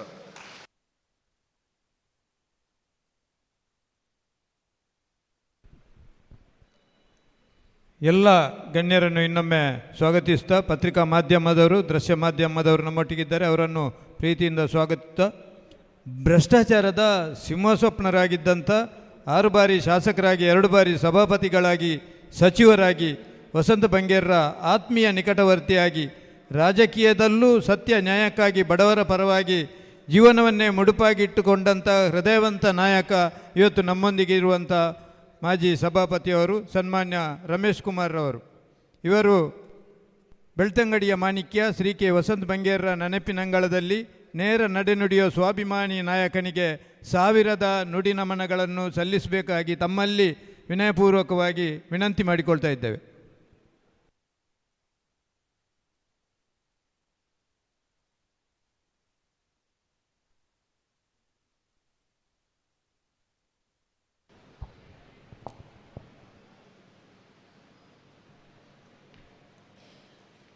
ತಾಯಿ ಶ್ರೀಮತಿ ಸುಜಿತಾ ಬಂಗೇರರವರೇ,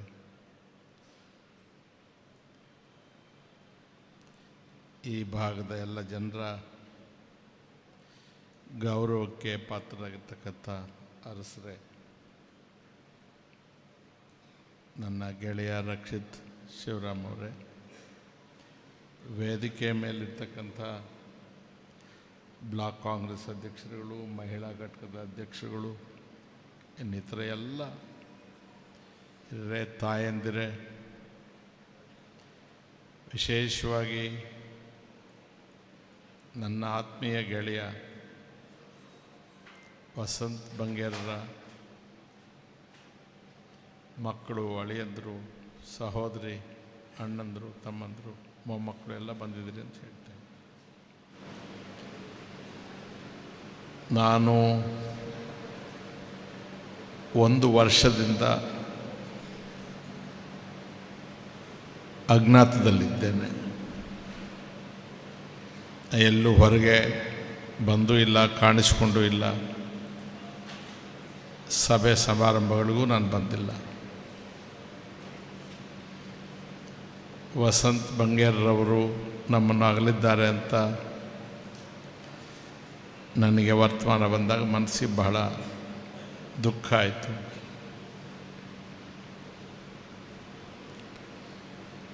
ನಾನು ಈ ಪೇಪರ್ಗಳು ಓದೋದಿಲ್ಲ, ಟಿ ವಿ ನೋಡೋದಿಲ್ಲ, ನನಗೆ ಫೋನು ಕೂಡ ಹೆಚ್ಚು ಬಳಸೋದಿಲ್ಲ ನಾನು. ಹಾಗಾಗಿ ಕೆಲವು ವರ್ತಮಾನಗಳು ನಾನು ಊರಲ್ಲಿ, ಹಳ್ಳಿಯಲ್ಲಿ ವಾಸ ಮಾಡೋದು, ನನಗೆ ವಿಷಯ ಗೊತ್ತಾಗ್ಲಿಕ್ಕೆ ಸ್ವಲ್ಪ ತಡ ಆಗುತ್ತೆ. ಈ ಕಾರ್ಯಕ್ರಮ ಹಮ್ಮಿಕೊಂಡಿದ್ದೇವೆ, ಬರಬೇಕು ಅಂದಾಗ ನನಗಿದೊಂದು ಸಾರ್ವಜನಿಕ ಸಭೆ, ಇನ್ನೊಂದು ಮತ್ತೊಂದು ಅಂತ ಅನ್ನಿಸ್ಲಿಲ್ಲ. ಒಬ್ಬ ಮನುಷ್ಯನಾಗಿ, ಒಬ್ಬ ಸ್ನೇಹಿತನಾಗಿ,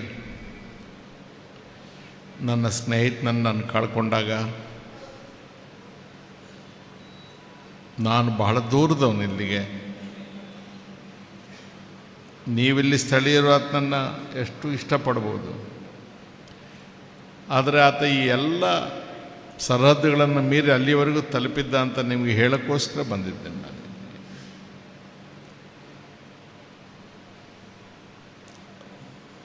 ಸಿಟ್ಟು ಯಾರಿಗಿರುತ್ತೆ ಅವರಿಗೆ ಬದುಕು ಬಹಳ ಕಷ್ಟ. ಯಾರು ಸಿಟ್ಟಿನವರು ಇರ್ತಾರೆ ಅವ್ರ ಮನೆಯವ್ರ ಪಾಡಂತೂ ಬೇಡ.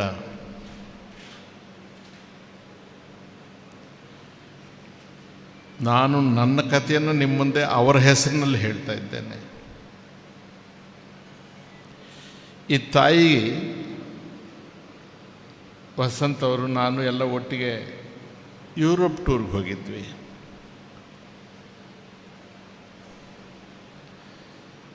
ಒಂದು ಕ್ಷಣದಲ್ಲಿ ಯಾತಕ್ಕೆ ಸಿಟ್ಟು ಮಾಡ್ಕೊಂಡೋ ಗೊತ್ತಿಲ್ಲ, ಅಮ್ಮ ಕಣ್ಣಲ್ಲಿ ನೀರು ಹಾಕ್ತಾಯಿದ್ರು. ನನಗೆ ಸಿಟ್ಟು ಜಾಸ್ತಿ, ಕರುಣೆನೂ ಜಾಸ್ತಿ. ಅದರಲ್ಲಿ ಹೆಣ್ಮಕ್ಳ ಕಣ್ಣಲ್ಲಿ ನೀರು ಕಂಡ್ರೆ ಬಹಳ ಬೇಗ ನಾನು ಭಾವುಕನಾಗ್ತೇನೆ. ಅಲ್ಲೇನು ಮಾತಾಡಲಿಲ್ಲ ಏರ್ಪೋರ್ಟಲ್ಲಿ. ಆಮೇಲೆ ಒಬ್ಬನನ್ನೇ ಕರೆದು ಕೂಡಿಸ್ಕೊಂಡು ಸ್ವಲ್ಪ ಬೇರೆ ಬೇರೆ ವಿಚಾರಗಳೆಲ್ಲ ಮಾತಾಡಿದ್ದ ಆದಮೇಲೆ ನನ್ನ ಬದುಕನ್ನು ಆತನಿಗೆ ಹೇಳಿದೆ, ನೋಡು ವಸಂತ್, ಯಾರ ಮೇಲೆ ನಮಗೆ ಸಿಟ್ಟಿದ್ರು, ಯಾರು ನಮಗೆ ಅನ್ಯಾಯ ಮಾಡಿದ್ರು, ಯಾರು ತಪ್ಪು ಮಾಡಿದ್ರು ಅವ್ರ ಮೇಲೆ ವಾಪಸ್ ನಾವು ಸಿಟ್ಟು ಮಾಡ್ಕೊಳಕ್ಕಾಗೋದಿಲ್ಲ. ಈ ಓಟ್ ಕೇಳೋದು ಹಂಗಿನ ಬದುಕು. ಆ ಸಿಟ್ಟೆಲ್ಲ ಯಾರ ಮೇಲೆ ಬಿಡ್ತೀವಿ ಅಂದರೆ ಯಾರು ತಿರುಗಿ ಬೀಳೋದಿಲ್ಲ ನಮ್ಮ ಮೇಲೆ, ಮನೆಯವ್ರ ಮೇಲೆ ಬಿಡ್ತೀವಿ. ನೀನು ಯಾವ ಸಣ್ಣ ವಿಚಾರಕ್ಕಂದ್ಯೋ ಟೂರಿಗೆ ಕರ್ಕೊಂಡು ಬಂದು ನನ್ನ ತಂಗಿ ಕಣ್ಣಲ್ಲಿ ನೀರು ಬರೆಸ್ಬಿಟ್ಟಿಲ್ಲ ಅಂತಂದೆ. ನೀವು ನಂಬೋದಿಲ್ಲ, 2 ನಿಮಿಷದಲ್ಲಿ ಹತ್ಬಿಟ್ಟ ನನ್ನ ಹತ್ರ, ತಪ್ಪಾಯಿತು ಅಂತಂದ. ನಾನು ಹಾಗೆ ಮಾಡ್ತೇನೆ ವಸಂತ್, ಮಾಡಬಾರ್ದು ನಾವು ಅದನ್ನು. ಬೇರೆ ಯಾರೂ ನಮ್ಮ ಜೊತೆಗೆ ಬಾಳ್ವೆ ನಡೆಸೋದಿಲ್ಲಪ್ಪ. ಅವರು ಅದೆಷ್ಟು ಉತ್ತಮರಾಗಿದ್ರೇನೋ ನಮ್ಮ ಜೊತೆಗೆ ನಾವು ಒಂಥರ ರಾಕ್ಷಸರಿದ್ದಂಗಿದ್ದೇವೆ. ಒಂದು ಕಡೆಗೆ ಸಿಟ್ಟು, ಇನ್ನೊಂದು ಕಡೆಗೆ ಪ್ರಾಮಾಣಿಕತೆ. ಸಿಟ್ಟು ಯಾರಿಗೆ ಬರುತ್ತೆ ಅಂದರೆ ಯಾರು ಲಂಚ ತಗೊಳ್ಳೋದಿಲ್ವೋ ಅವ್ರಿಗೆ ಸಿಟ್ಟು ಜಾಸ್ತಿ ಬರುತ್ತೆ. ನಾವು ಲಂಚ ಮುಟ್ಟದೇ ಇದ್ದಾಗ, ಸಿಟ್ಟು ಮಾಡಿಕೊಂಡಾಗ ನಮಗೆ ಶತ್ರುಗಳು ಜಾಸ್ತಿ ಆಗ್ತಾರೆ. ನಾವು ಒಳ್ಳೆಯದನ್ನು ಮಾಡಿದ್ದನ್ನು ಸತ್ತೋದ್ಮೇಲೆ ನೆನಪು ಮಾಡಿಕೊಡ್ತಾರೆ, ಬದುಕಿದ್ದಾಗ ನೆನಪು ಮಾಡಿಕೊಡೋದಿಲ್ಲ. ಆತ ನೀವು ಕಠೋರ ವ್ಯಕ್ತಿತ್ವ ಅಂತ ಹೇಳಿದ್ರಿ, ನಾನು ಒಪ್ಪೋದಿಲ್ಲ ಅದನ್ನು. ಭಾಳ ಸಾಫ್ಟ್ ಇದ್ದ. ಆ ಕಠೋರವಾದಂಥ ಒಂದು ಹೊದಿಕೆ ಇತ್ತಷ್ಟೇ ಆತನಿಗೆ. ಜನಪರವಾಗಿರ್ತಕ್ಕಂಥವ್ರಿಗೆ, ಸ್ವಭಾವತಃ ಅನ್ಯಾಯದ ವಿರುದ್ಧ ಸಿಡಿದೇಳುವ ಮನೋಭಾವ ಇದ್ದವರಿಗೆ ಮನೆ ಮಕ್ಕಳು ಲಾಸ್ಟ್ಗೆ ನೆನಪಿಗೆ ಬರ್ತಾರೆ.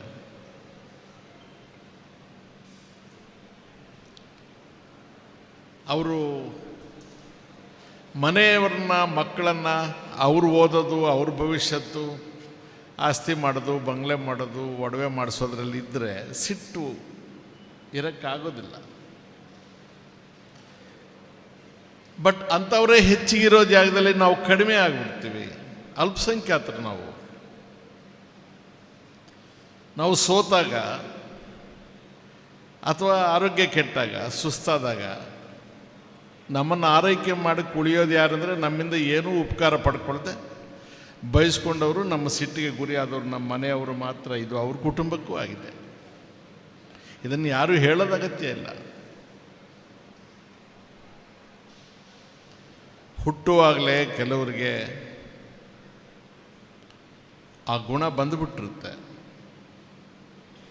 ಇದಕ್ಕೆ ನೀವು ದೊಡ್ಡವ್ರ ಮನೇಲಿ ಹುಟ್ಟಿರಬೇಕು, ಅವರು ಹೊಟ್ಟೆಯಲ್ಲಿ ಹುಟ್ಟಿರಬೇಕು, ಇವ್ರ ಹೊಟ್ಟೆಯಲ್ಲಿ ಹುಟ್ಟಿರ್ಬೇಕಂತೇನಿಲ್ಲ.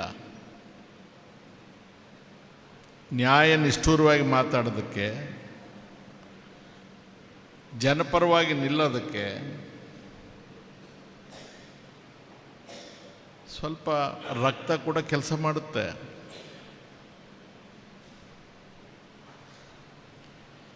ರಕ್ಷಿತ್ ಹೇಳಿದ್ರು, ಒಬ್ಬ ಪುರುಷನ ಹಿಂದೆ ಇರೋದಿಲ್ಲ, ಅವ್ರ ಜೊತೆಯಲ್ಲೇ ಇರ್ತಾರೆ. ಹಿಂದೆ ಇದ್ದುಬಿಟ್ರೆ ಅವ್ರು ಮುಂದೆ ಆಗಿಬಿಡ್ತಾರೆ, ಇವ್ರು ಹಿಂದೆ ಆಗಿಬಿಡ್ತಾರೆ. ಈಗ ಅವ್ರು ಏಕಾಂಗಿ ಆಗಿದ್ದಾರೆ. ಆ ತಾಯಿಗೆ, ಅಮ್ಮ ನಾವೆಲ್ಲ ನಿನ್ನೊಟ್ಟಿಗಿದ್ದೇವಮ್ಮ, ನಾವ್ಯಾರೂ ನಿನ್ನ ಬಿಡೋದಿಲ್ಲ. ಇಷ್ಟೇ, ನಾವಿನ್ನೇನು ಕೊಡ್ಲಿಕ್ಕೆ ಸಾಧ್ಯ ಇಲ್ಲ. ನಾನು ಜನ್ಮತಃ ಬ್ರಾಹ್ಮಣರ ಮನೆಯಲ್ಲಿ ಹುಟ್ಟಿದವನು. ನಮ್ಮ ಮನೆಯ ಧರ್ಮದ ಪ್ರಕಾರ ಮೃತರಾದವರನ್ನು ನಾವು ಅಗ್ನಿಗೆ ಆಹುತಿ ಮಾಡಬೇಕು. 1 ವರ್ಷ 4 ತಿಂಗಳ ಕೆಳಗೆ ನನ್ನ ಪತ್ನಿ ನನ್ನನ್ನು ಅಗಲಿದಳು. ನಾನು ಹೇಳಿದೆ, ಯಾವ ಪುರೋಹಿತರು ಬರೋದು ಅಗತ್ಯ ಇಲ್ಲ, ಯಾವ ಪೂಜೆಗಳು ಮಾಡೋದಿಲ್ಲ, ಅಗ್ನಿಗೂ ನಾನು ಸಮರ್ಪಣೆ ಮಾಡೋದಿಲ್ಲ. ನನ್ನ ಸುತ್ತ ಯಾವ ಜನ ಇದ್ದಾರೆ, ಅವ್ರು ಯಾವುದೇ ಜಾತಿ ಆಗಲಿ, ಯಾವುದೇ ಧರ್ಮ ಆಗಲಿ, ನೀವೇ ತಗೊಂಡು ಬಂದು ಆ ತೋಟದಲ್ಲಿ ಹಾಕಿರಪ್ಪ, ಅವಳನ್ನ ಆವಾಗ ನೋಡ್ತೀನಿ ಅಂತ ಹೇಳಿದೆ. ನಮ್ದಿಬ್ಬರದು ವಿಚಿತ್ರಮ್ಮ. ನೀನು ನನ್ನ ಸಹೋದರನನ್ನು ಕಳ್ಕೊಂಡಿದ್ದೀಯ, ನಾನು ನಿನ್ನ ತಂಗಿಯನ್ನು ಕಳ್ಕೊಂಡಿದ್ದೆ. ನನಗೀಗ ಅನಿಸುತ್ತೆ, ದಿವಸ ಆಳ್ತೇನೆ ಅವಳ ಸಮಾಧಿ ಹತ್ರ ಹೋಗಿ, ಎಷ್ಟು ಹೀನವಾಗಿ ನಡ್ಕೊಂಡ್ಬಿಟ್ಟೆ,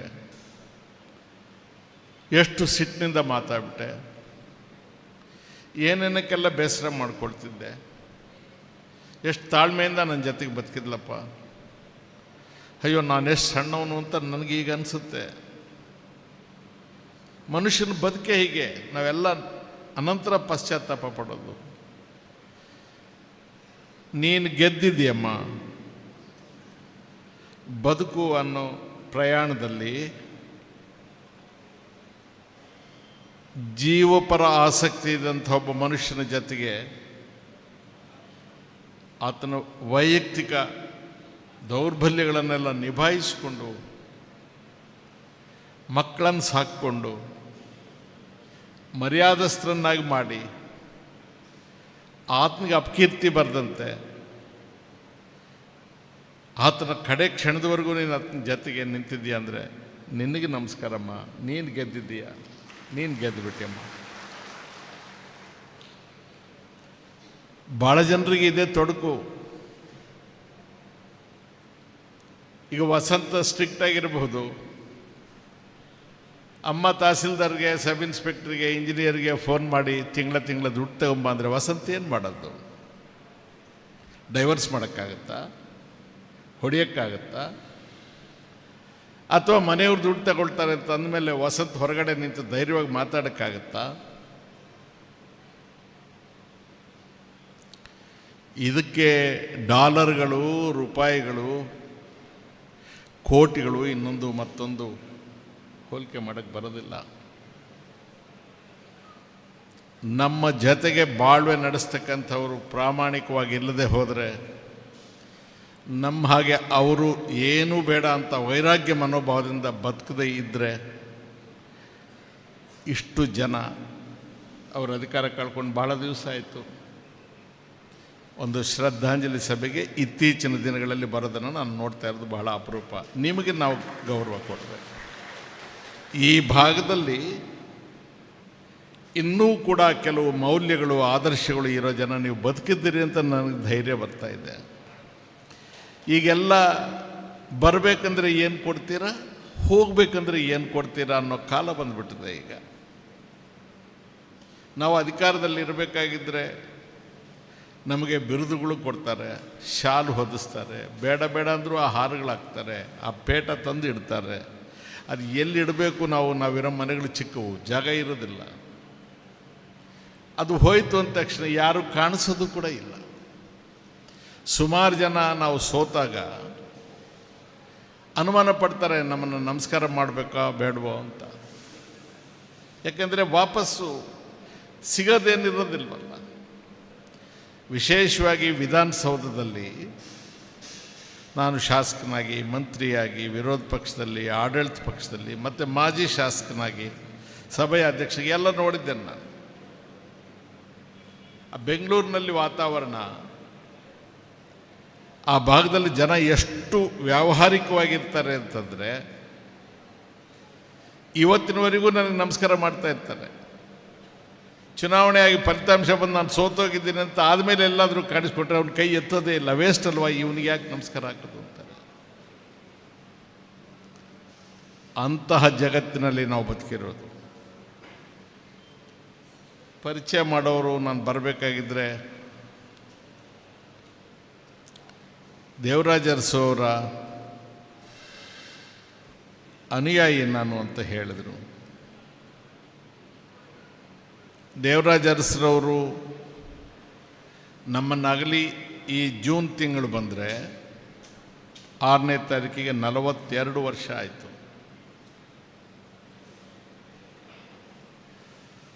ಬಹುಶಃ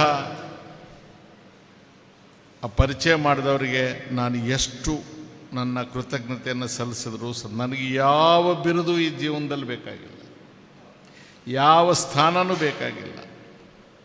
ನಾನು ದೇವರಾಜ ಅರಸರವರ ಒಬ್ಬ ಅನುಯಾಯಿ ಅಂತ ಹೇಳಿದ್ರೆ ನನಗೆ ಅದಕ್ಕಿಂತ ದೊಡ್ಡ ಪದವಿ ಬದುಕಿನಲ್ಲಿ ಯಾವುದು ಇಲ್ಲವೇ ಇಲ್ಲ. ಕಾರಣ ಇಷ್ಟೇ, 18-19 ವರ್ಷದ ವಯಸ್ಸಿನಲ್ಲಿ ಅವ್ರ ಪರಿಚಯ ನನಗೆ. ಅರಸು ಅವರು ತೀರ್ಕೊಂಡಾಗ, ದೇಹ ತ್ಯಾಗ ಮಾಡಿದಾಗ ಅವರು ಮುಖ್ಯಮಂತ್ರಿ ಆಗಿರಲಿಲ್ಲ, ವಿರೋಧ ಪಕ್ಷದ ನಾಯಕನೂ ಆಗಿರಲಿಲ್ಲ, MLA ಆಗಿದ್ದರಷ್ಟೇ. ಬೆಳಗ್ಗೆ 11 ಗಂಟೆಗೆ ಬೆಂಗಳೂರಿನಿಂದ ಅವರ ಪಾರ್ಥಿವ ಶರೀರವನ್ನು ನಾವು ಅವರ ಸ್ವಗ್ರಾಮ ಕಲ್ಲಳ್ಳಿಗೆ ತೆಗೆದುಕೊಂಡು ಹೋಗೋದಕ್ಕೆ ಪ್ರಯತ್ನ ಮಾಡಿದ್ವಿ. ಅಗ್ನಿಗೆ ಆಹುತಿ ಮಾಡಿದಾಗ ಬೆಳಗಿನ ಜಾವ 3 ಗಂಟೆ ಆಗಿತ್ತು.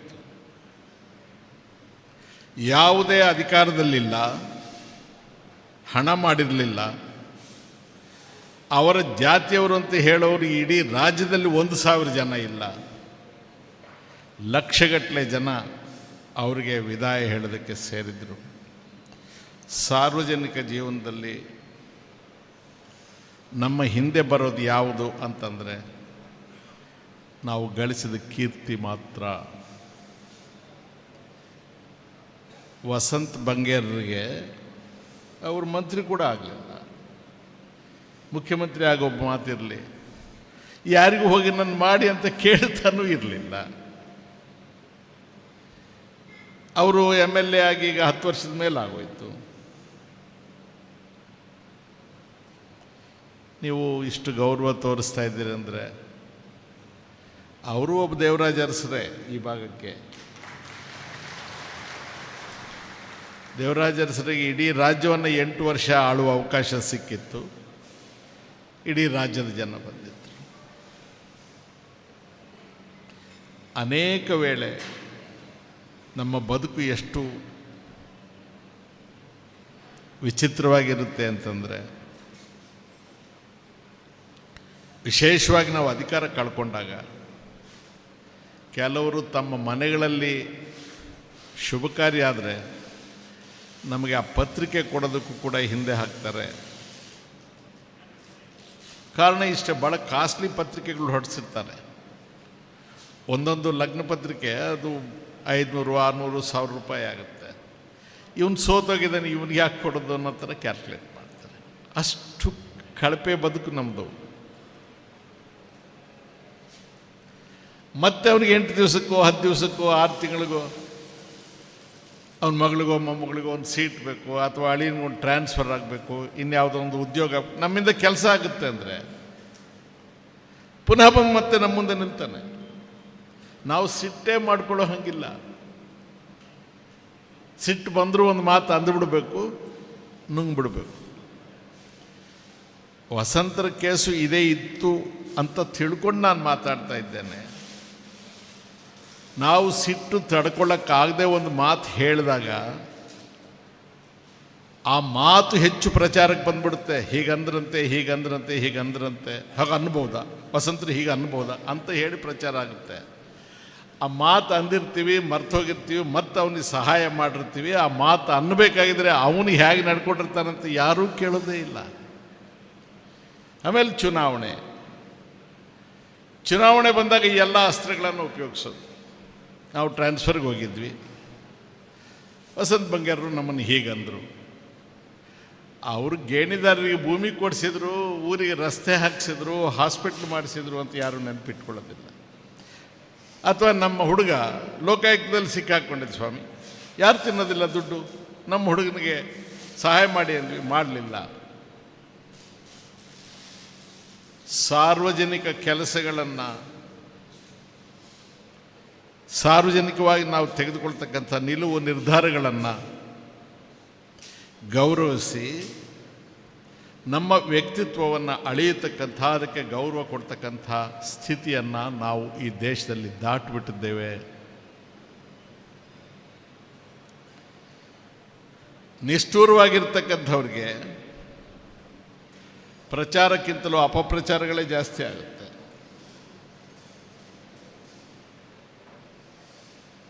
ಗಾಂಧೀಜಿಯವರು ನಾವು ಮಹಾತ್ಮ ಅಂತ, ಪೂಜ್ಯರು ಅಂತ, ಹೋರಾಟಗಾರರು, ಸ್ವಾತಂತ್ರ್ಯಕ್ಕೆ ಇದು ಮಾಡಿದ್ರು, ಬಾಪೂಜಿ ಎಲ್ಲ ಹೇಳ್ತೇವೆ. ಅವೆಲ್ಲ ಬಿಟ್ಬಿಡಿ. 2 ಘಟನೆಗಳನ್ನು ನೆನಪು ಮಾಡಿಕೊಳ್ಳಿ.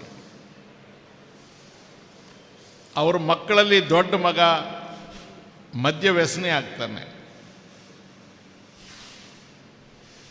ಕುಡಿತಕ್ಕೆ ಬಲಿ ಬಿದ್ದು ಬಿಡ್ತಾನೆ ಅವನು, ಹರಿಲಾಲ್ ಗಾಂಧಿ ಅಂತ.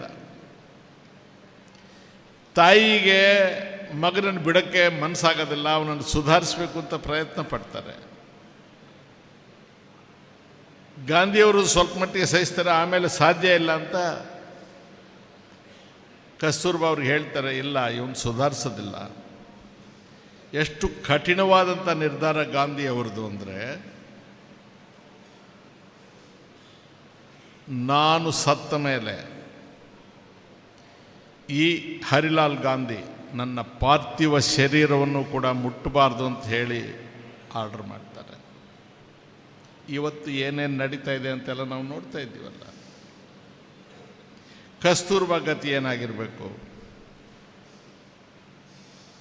ನೀವೇ ಹೇಳಿ. ಅಥವಾ ಹಿಂದಕ್ಕೆ ಹೋಗೋಣ, ನಿಮ್ಮಲ್ಲೆಲ್ಲ ಯಕ್ಷಗಾನಗಳು ಮಾಡ್ತೀರಿ, ಹರಿಶ್ಚಂದ್ರಂದು ಮಾಡ್ತಾರೋ ಇಲ್ವೋ ಗೊತ್ತಿಲ್ಲ. ಹರಿಶ್ಚಂದ್ರನಿಗೆ ಅವನ ಕುಟುಂಬಕ್ಕೆ ಏನು ಬರುತ್ತೆ? ಯಾರು ಸಮಾಜದಲ್ಲಿ ನಿಷ್ಠುರವಾಗಿ ನಿಲ್ತಾರೆ, ನಿರ್ಭಯವಾಗಿ ಮಾತನಾಡ್ತಾರೆ, ನೇರ ಮುಖಕ್ಕೆ ಹೇಳ್ತಾರೆ, ಅವರಿಗೆ ಟೈಟ್ಲ್ ಕೊಡ್ತಾರೆ. ನೇರ ನುಡಿಯ ಸಿಟ್ಟಿನ ಮನುಷ್ಯ ಅಂತೆಲ್ಲ ಹೇಳ್ತಾರೆ. ಆದರೆ ಒಲವು ಬೇರೆ ಕಡೆಗಿರುತ್ತೆ. ಶಾಂತವೇರಿ ಗೋಪಾಲ್ ಗೌಡ್ರಿಗೆ ಹಾಗೆ ಆಯಿತು. ಅವ್ರ ಕುಟುಂಬ ಎಲ್ಲಿದೆ ಅಂತ ಕೂಡ ಯಾರಿಗೂ ಗೊತ್ತೇ ಇಲ್ಲ. ಈಗ ಕಡದಾಳ್ ಮಂಜಪ್ಪನವ್ರಿಗೂ ಅದೇ ಆಯಿತು. ಅಮ್ಮ ಒಬ್ಬರು ಬಂದ್ರು ಇಲ್ಲಿಗೆ, ಆ ಹೂವನ್ನು ಅಡಿಯ ಇದ್ದಾರೆ ನೋಡಿದೆ. ಮಕ್ಕಳು ನೋಡಿ ಎಲ್ಲಿ ಕೂತಿದ್ದಾರೆ. ಎಲ್ಲೂ ಯಾವತ್ತೂ ಕರ್ಕೊಂಡೋಗಿರ್ಲಿಕ್ಕಿಲ್ಲ. ಅಮ್ಮ, ನನ್ನ ಹೆಂಡತಿ ನೀನು ಬಯಸ್ಕೊಂಡಿದ್ದಕ್ಕಿಂತ ಜಾಸ್ತಿ ಬಯಸ್ಕೊಂಡಿದ್ದಾಳೆ ನನ್ನ ಕೈಯಲ್ಲಿ. ನಮಗದೊಂದು ಶಾಪ, ನಾವು ಹಾಗೆ ಮಾಡಿಬಿಟ್ಟಿದ್ದೀವಿ. ನಾನು ಸಭೆಯ ಅಧ್ಯಕ್ಷನಾಗಿದ್ದೆ, ಆ ಸರ್ಕಾರಿ ಮನೆಯಲ್ಲಿದ್ದೆ.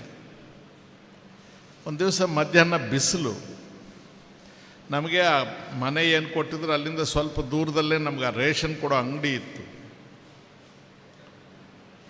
ನಾನು ಮಧ್ಯಾಹ್ನ ಬರಬೇಕಾಗಿದ್ರೆ ಕಾರಲ್ಲಿ ನಮಗೆ ಗನ್ಮನ್ ಅಂತ ಕೊಟ್ಟಿರ್ತಾರೆ, ಅವ್ರ ಕೈಯಲ್ಲಿ 2 ಬ್ಯಾಗ್ ಹೊರಿಸ್ಕೊಂಡು ನನ್ನ ಹೆಂಡ್ತಿನೂ ನಡ್ಕೊಂಡು ಹಿಂದೆ ಬರ್ತಾಯಿದ್ದು. ಊಟ ಮಾಡಿದ್ದಾದಮೇಲೆ ನನ್ನ ಹೆಂಡ್ತಿಗೆ ಸ್ವಲ್ಪ ನಗ್ನಗ್ತಾ ಹೇಳಿದೆ, ಈಗೇನೋ ಗನ್ಮನ್ ಇದ್ದಾನಮ್ಮ, ಬ್ಯಾಗ್ ಹೊತ್ಕೊಂಡು ಬಂದ. ಈ ಅಧಿಕಾರ ಹೋದ್ಮೇಲೆ ಯಾರು ಹೊರ್ತಾರೆ ಬ್ಯಾಗು? ಇನ್ನು ನಾನೇ ಹೊರಬೇಕಲ್ವಾ, ನಿನಗೆ ಗನ್ಮನ್ ಅಭ್ಯಾಸ ಆಗಿದೆ ಅಂತ ಹೇಳಿದೆ. 2 ದಿವಸ ನನಗೆ ಮುಖನೂ ತೋರಿಸಲಿಲ್ಲ, ಊಟನೂ ಮಾಡಲಿಲ್ಲ. ನಾವು ಹಾಗೆ ಸೂಕ್ಷ್ಮವಾಗಿ ಬದುಕಿದಂಥವ್ರು. ನಾನಿವತ್ತಿಲ್ಲಿ ಬರೋಕ್ಕೆ ಕಾರಣ ವಸಂತ್ ಬಂಗೇರ ಆ ಥರದ ಮನುಷ್ಯ ಅಂತ ಹೇಳಿ ಒಂದೇ ಕಾರಣಕ್ಕೆ ಬಂದಿದ್ದೇನೆ. ನಾನು ಯಾರು ದೊಡ್ಡವ್ರು ಕರೆದ್ರೂ ಬರೋದಿಲ್ಲ, ಯಾವ ಉನ್ನತ ಸ್ಥಾನದಲ್ಲಿರೋರು ಕರೆದ್ರೂ ಬರೋದಿಲ್ಲ. ನಾನು ಯಾರಿಗೂ ನಿಂತು ನಮಸ್ಕಾರ ಹಾಕಿ ಹೋಗೋ ಅಭ್ಯಾಸ ನನಗಿಲ್ಲ. ಯಾರಿಂದ ನನಗೆ ಆಗಬೇಕದ್ದು ಏನಿಲ್ಲ. ನಾನು ಮಾಡಬೇಕು ಅಂತದನ್ನು ನಿಲ್ಸೋಕ್ಕೆ ಯಾರಿಗೂ ಸಾಧ್ಯ ಇಲ್ಲ. ಇವತ್ತಿಲ್ಲಿಗೆ ಬರಬೇಕು, ನಾನು ಈ ಕಾರ್ಯಕ್ರಮದಲ್ಲಿ ಇರಬೇಕು, ಆ ತಾಯಿನ ನೋಡಬೇಕು, ಮಕ್ಕಳನ್ನ ನೋಡಬೇಕು, ನನ್ನ ನೋವನ್ನು ಹಂಚ್ಕೋಬೇಕು, ನಿಮ್ಮ ನೋವು ನನ್ನದು ಅಂತ ಅವ್ರಿಗೆ ಹೇಳ್ಕೊಳ್ಬೇಕು ಅನ್ನೋ ಒಂದೇ ಕಾರಣಕ್ಕೆ ನಾನು ಎಷ್ಟು ನಿರ್ಧಾರ ಅಂದರೆ ನಡ್ಕೊಂಡಾದರೂ ಅಲ್ಲಿಂದ ಇಲ್ಲಿಗೆ ಬರಬೇಕು ಅನ್ನೋಷ್ಟು ತೀರ್ಮಾನದಲ್ಲಿ ನಾನು ಇವತ್ತಿಲ್ಲಿಗೆ ಬಂದೆ. ನಾನು ಈಗಾಗಲೇ ಹೇಳಿದೆ, ವ್ಯಾವಹಾರಿಕ ಜಗತ್ತಲ್ಲಿದ್ದೇವೆ ನಾವು. ಮನುಷ್ಯರಿಗೆ ಮರ್ಯಾದೆ ಕೊಡೋದು, ಗೌರವ ಕೊಡೋದು ಅವರ ಸ್ಥಾನದಿಂದ. ಅವ್ರ ಹತ್ರ ಇರೋ ಕಾರ್ ನೋಡಿ, ಅವ್ರ ಮನೆಯವ್ರು ಇಟ್ಕೊಳ್ಳೋ ಒಡವೆಗಳನ್ನು ನೋಡಿ, ಅವ್ರು ಎಲ್ಲೆಲ್ಲಿ ಫಾರಿನ್ಗೆ ಹೋಗ್ತಾರೆ ಅಂತ ನೋಡಿ ಜನ ಮರ್ಯಾದೆ ಕೊಡೋದು.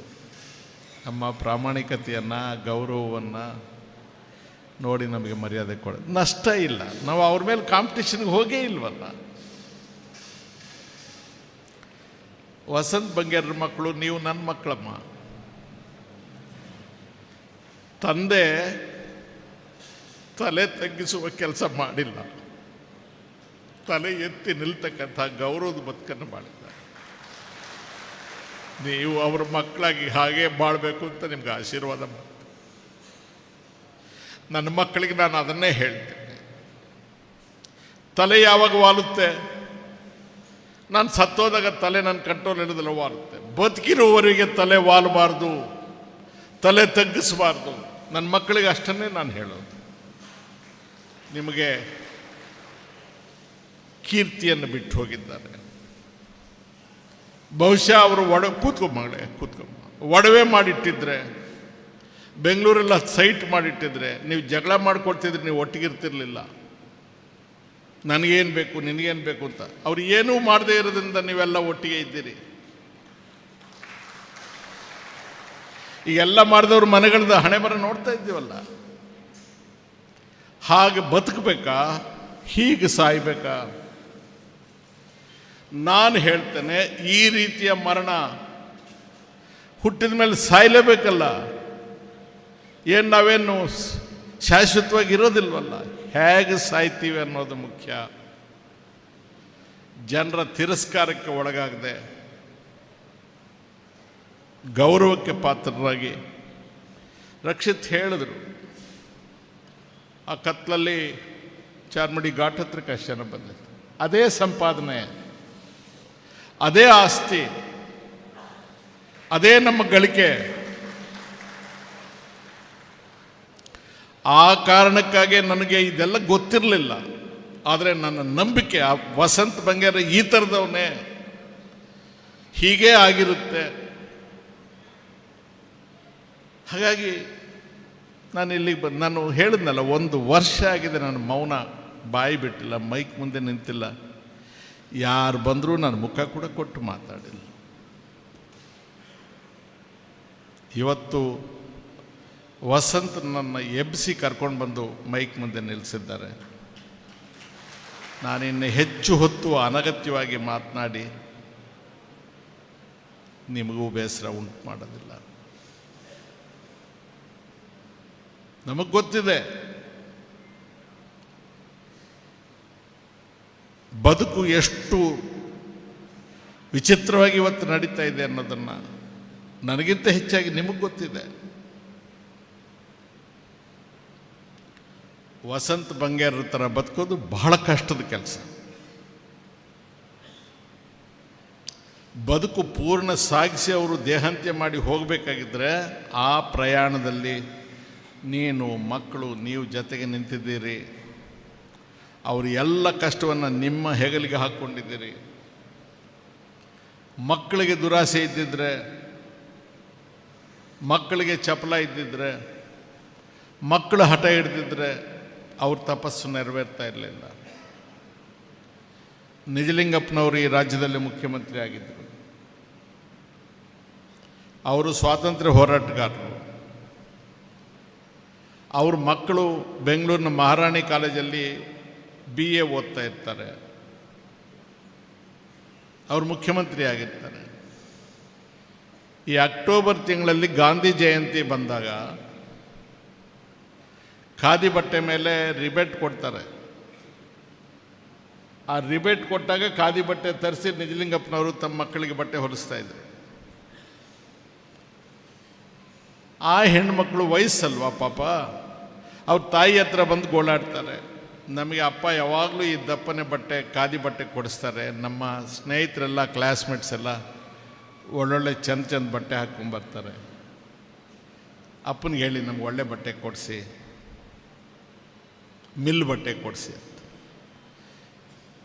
ಅವರು ಓದಿರೋದಿಲ್ಲ. ನಿಜಲಿಂಗಪ್ಪನವರ ಶ್ರೀಮತಿ ಅವರು, ಮುರಿಗಮ್ಮನವರು, ಅವರು ಮುಖ್ಯಮಂತ್ರಿಗಳಿಗೆ ಊಟ ಬಡಿಸುವಾಗ ಗಂಡನಿಗೆ ಹೇಳ್ತಾರೆ, ಆ ಮಕ್ಕಳೇನೋ ಬಟ್ಟೆ ಕೇಳ್ತಾವ್ರಿ, ಆ ಮಕ್ಕಳಿಗೆ ಬಟ್ಟೆ ಕೊಡಿಸಿ ಅಂದರೆ ನಿಜಲಿಂಗಪ್ಪನವ್ರು ಹೇಳ್ತಾರೆ, ಮಕ್ಕಳು ಕೇಳ್ತಾರೆ, ನೀನು ಊಟ ಬಡಿಸೋವಾಗ ಇದನ್ನು ನನಗೆ ಹೇಳ್ತೀಯ. ಈಗ ನಾನು ಊಟ ತಿನ್ನಬೇಕಾ ಬಿಟ್ಬಿಡ್ಬೇಕಾ?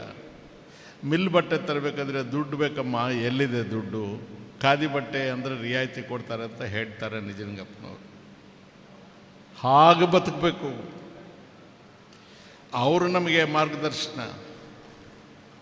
ಗೊತ್ತಿದೆ ಕೆಟ್ಟು ಹಾಳಾಗೋಗಿದೆ, ಗೊತ್ತಿದೆ ನಮಗೆ. ಇನ್ನಿಷ್ಟು ಕೆಡಲಿ ನಾವು ಅದಿರಾಗೋದು ಇಲ್ಲ. ನಮಗೆ ಅಂಥವರೇ ಮಾರ್ಗದರ್ಶನ. ದೇವರಾಜ ಅರಸರೇ ನಮಗೆ ಮಾರ್ಗದರ್ಶನ, ವಸಂತ ಬಂಗೇರೇ ನಮಗೆ ಮಾರ್ಗದರ್ಶನ. ಇಷ್ಟನ್ನು ಮಾತಾಡಿ ನನ್ನ ತಾಯಿಗೆ